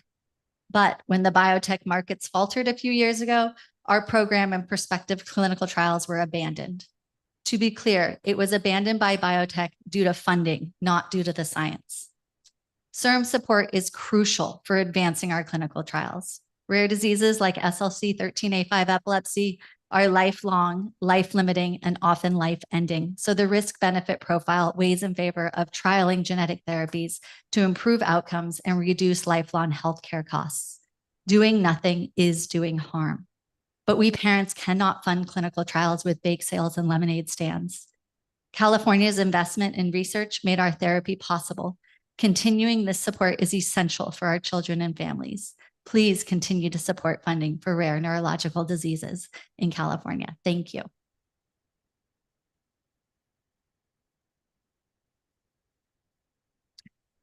Hello, thank you for the opportunity to speak. I'm Charlene Sun-Rigby, the CEO of Global Genes. We are a patient advocacy organization that works across rare diseases, and we have a membership of over 750 patient advocacy groups. I'm also the mom of a girl who has a very rare debilitating neurogenetic disorder called STX-BP1 related disorder. My daughter turned 11 on Monday, and she was diagnosed when she was 3 years old. At that time, there were 200 patients in the world and only a handful of researchers. So we started the STX-BP1 Foundation with 5 other families, and 3 of us are based in California. So in 6 years, we've gone from 0 therapies in pipeline to 15 in preclinical development, and we've identified over 1,000 patients. And this is a story I hear again and again in my work in Global Genes. And as you just heard from Kim Nye, advocates are the ones who are kickstarting research and driving research progress in their disorders. Now, why is this? Only 5% of rare diseases, as you know, have an approved treatment, and there is a tremendous unmet need. There are over 10,000 rare diseases, and many of these diseases, as we go from rare to ultra rare to extremely rare, have only 50 patients or 2,000 patients diagnosed. And it's extremely difficult to get biopharma or any commercial interest in a disease, especially if there's no foundational research or potential therapies to license where there has been some de-risking. Patients, rare patients, and advocacy groups are currently raising money through bake sales, car washes, social media to fund research. And in fact, in California, Global Genes has 62 member patient advocacy organizations, and 77% of them rank research in their top 3 priorities. So these groups are funding a lot of research, and they cannot do this alone. They cannot shoulder this burden alone. CIRM is a key solution here, enabling patient advocacy groups and researchers to actually partner to tackle developing these urgently needed treatments. And this is one where advocates and advocacy groups are not then shouldering all of the burden. As a government funder, CIRM also has the potential to mitigate significant inequities that happen today because patient and patient advocacy groups with the resources are usually ones led by families in high socioeconomic categories. It's worth noting that 80% of rare disorders are caused by specific genetic conditions, and these are most effectively addressed by the types of medical interventions that CIRM was designed to fund. And with 1 in 10 Californians having a rare disease, there's significant potential to improve the lives across a large part of the population. So I'm asking, please continue to fund rare and orphan disease research as outlined in CIRM's bylaws. California's rare families urgently need effective therapies. Thank you.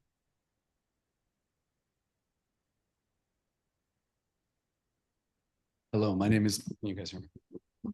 Hello, my name is Mike Graglia. Thank you for the opportunity to speak. I've been a Californian most of my life, and I love this state for many reasons, including the fact we are leaders in this nation. My son, Tony, is 10. He was diagnosed with SYNGAP1 at Stanford at the age of 4. My wife and I, realizing how little was understood about this rare neurological disease, created the SYNGAP Research Fund to accelerate research. I've left the paid workforce to lead this effort for the past 5 years. SRF, a California-based 501c3, has committed $6 million to science and research in as many years. Multiple grantees from Stanford, Davis, and USC have applied to CIRM for support, building on early work that our family supported. This disease is not life-limiting, thank God, but it means that Tony will cost the state treasury via Medi-Cal and his regional center for the rest of his life. Financial, emotional, physical, and career burden on the family is simply overwhelming. While we have only 500 diagnosed patients stateside, our predicted incidence is 6 per 100,000. We are radically underdiagnosed. The kids without a genetic diagnosis that have SYNGAP cost the state even more than my son, as in addition to the extensive care they require, they're on a diagnostic odyssey. There are no therapies today for SYNGAP1, but you can find a pipeline on my website, curesyngap1.org, where we describe a dozen ASOs or cell and gene therapies that are under development. Like my colleagues and heroes, Kim and Charlene, I urge you to recommit to rare disease and read carefully the letter that was signed by over 1,000 people. I have 3 specific points. As CIRM seems to be moving away from rare towards larger indications like Alzheimer's, type 2, MS, and ALS, already incredibly well funded by NIH industry. Maybe the assumption is that our patients are too unique, too few to merit such investment. Indeed, I argue the opposite is true. They are the best deal in town. Due to his SYNGAP1 haploinsufficiency, my son has epilepsy, autism, intellectual delay, disturbed sleep, and severe behaviors. That's just my top 5 of his 20 ICD-10 codes. By understanding and treating SYNGAP1-related disorders, we are learning about all of these terrible conditions. 3 million Californians with rare disease affecting 9 million families is scary enough. But how many Californians have epilepsy or ID? Autism. SYNGAP1 is one of the most highly associated autism genes. We're also associated with schizophrenia. By tackling these specific monogenic indications, we get a window into all of these symptoms that these children have. Also, I've heard a lot about DEI today. You must appreciate that rare neurological diseases are often de novo and affect ethnicities and income levels without discrimination. With that said, the burden for diseases that doctors haven't heard about and are not on approved labels is disproportionately high for diverse communities. If you recognize this truth, then it follows that investing in rare actually supports your DEI focus, because these families will benefit disproportionately when we have actual therapies for these diseases. Finally, in Proposition 14, the membership of the ICOC is clearly defined, and to my mind, disappointingly fails to include rare neurological diseases. There are 2 spots on that are not prescribed as I read it, and I would urge you to appoint at least 1 California-based rare disease leader to this board. In summary, I urge, if not beg, CIRM to continue to lead in the area of regenerative medicine by focusing on rare disease. Thank you again.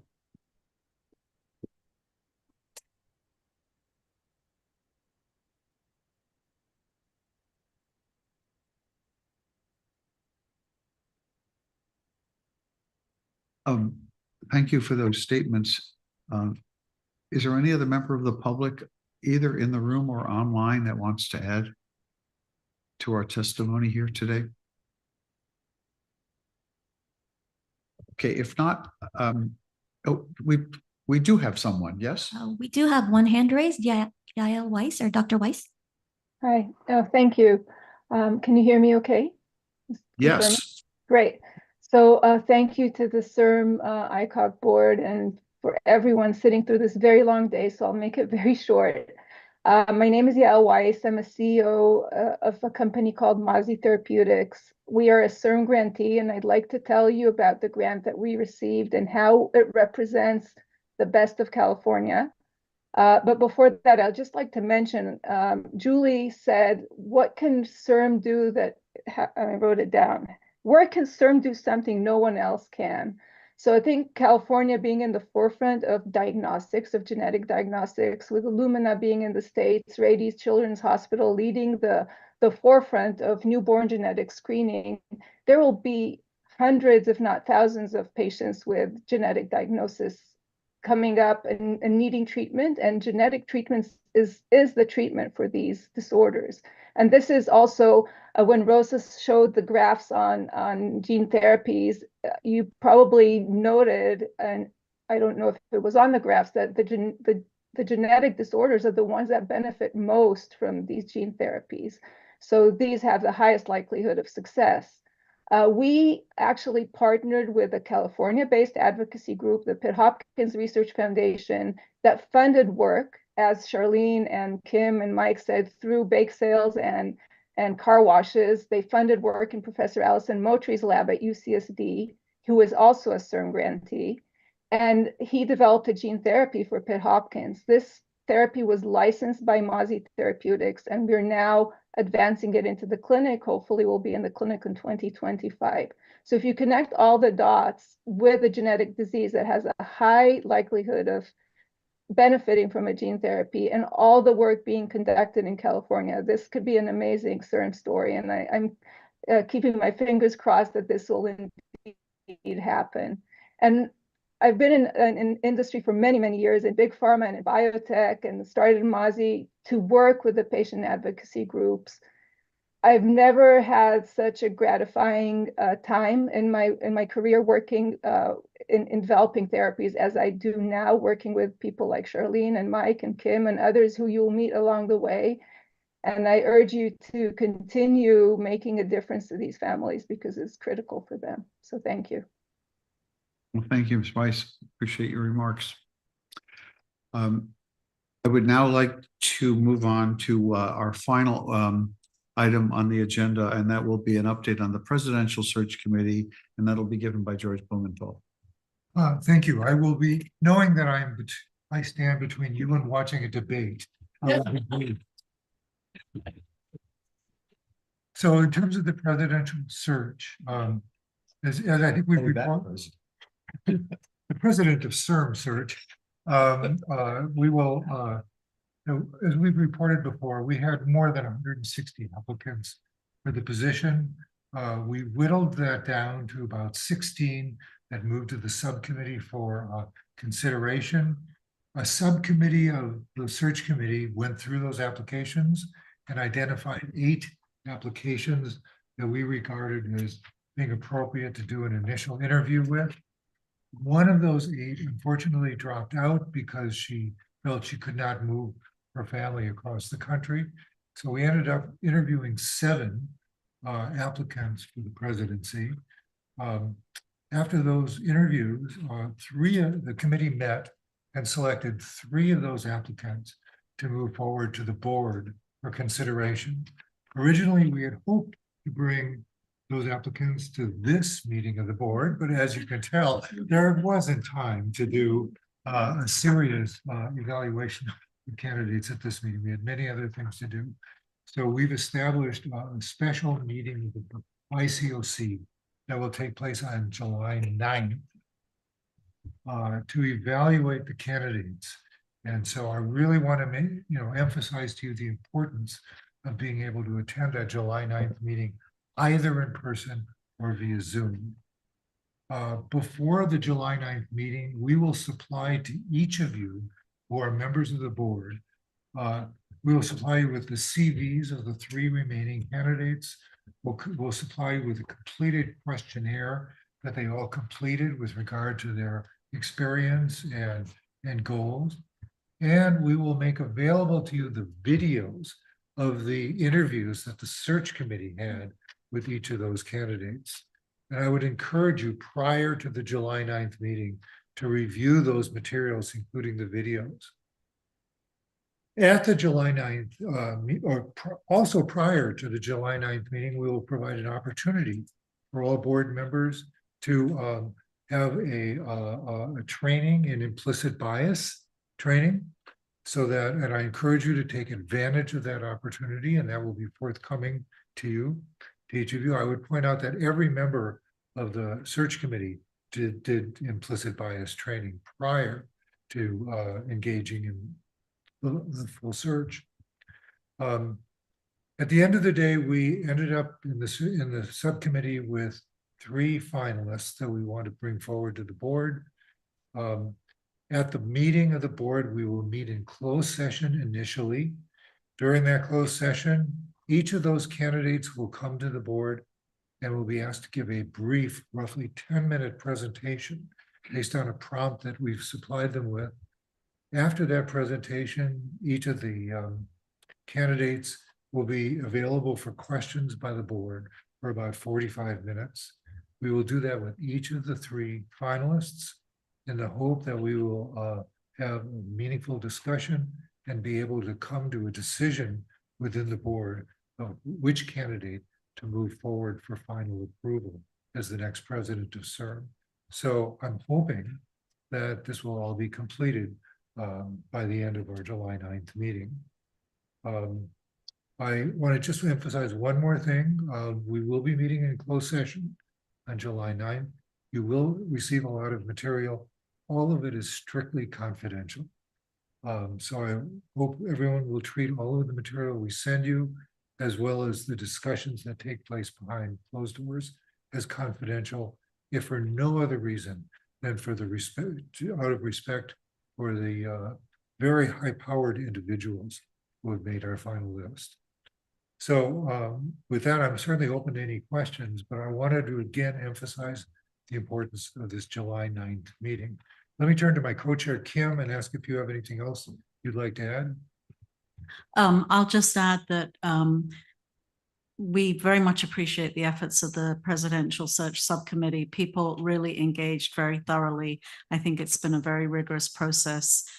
Those of you who have an opportunity to watch the initial interviews will see that they had a very standardized format, so everybody was asked the same questions. I think we've made the process as fair and unbiased as it could be. I will also state that we were very, very pleased with the search firm that worked with us. They brought us a very excellent and highly diverse pool.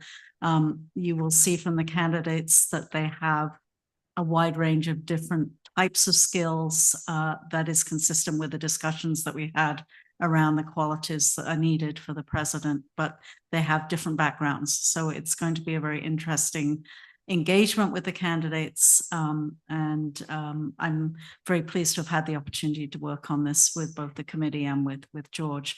And I just want to underscore again the importance of confidentiality, not only with the materials and the interviews, but forever after. One person we assume will emerge from the process, 2 people will not, and out of respect to them and their current positions, there should be no mention of people who interviewed and did not get the job. And I think many of us, if not all of us, will have had experiences where people's positions have been compromised by a breach in confidentiality. And I don't think we want to be the cause of that. So I'm looking forward to the interviews. More, George? No, I think that. Could I just add one more point?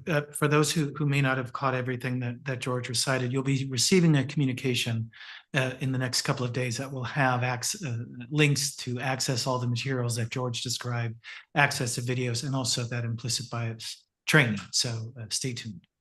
Great. Thank you. Well, Kim and George, on behalf of all the board members, thank you for leading that committee, and it's really important work. You have the appreciation of everyone. Thank you. Is there any member of the public now who would like to make any comment on any item that was on today's agenda or any item that was not on today's agenda? If not, I thank you all for your participation. The meeting's adjourned.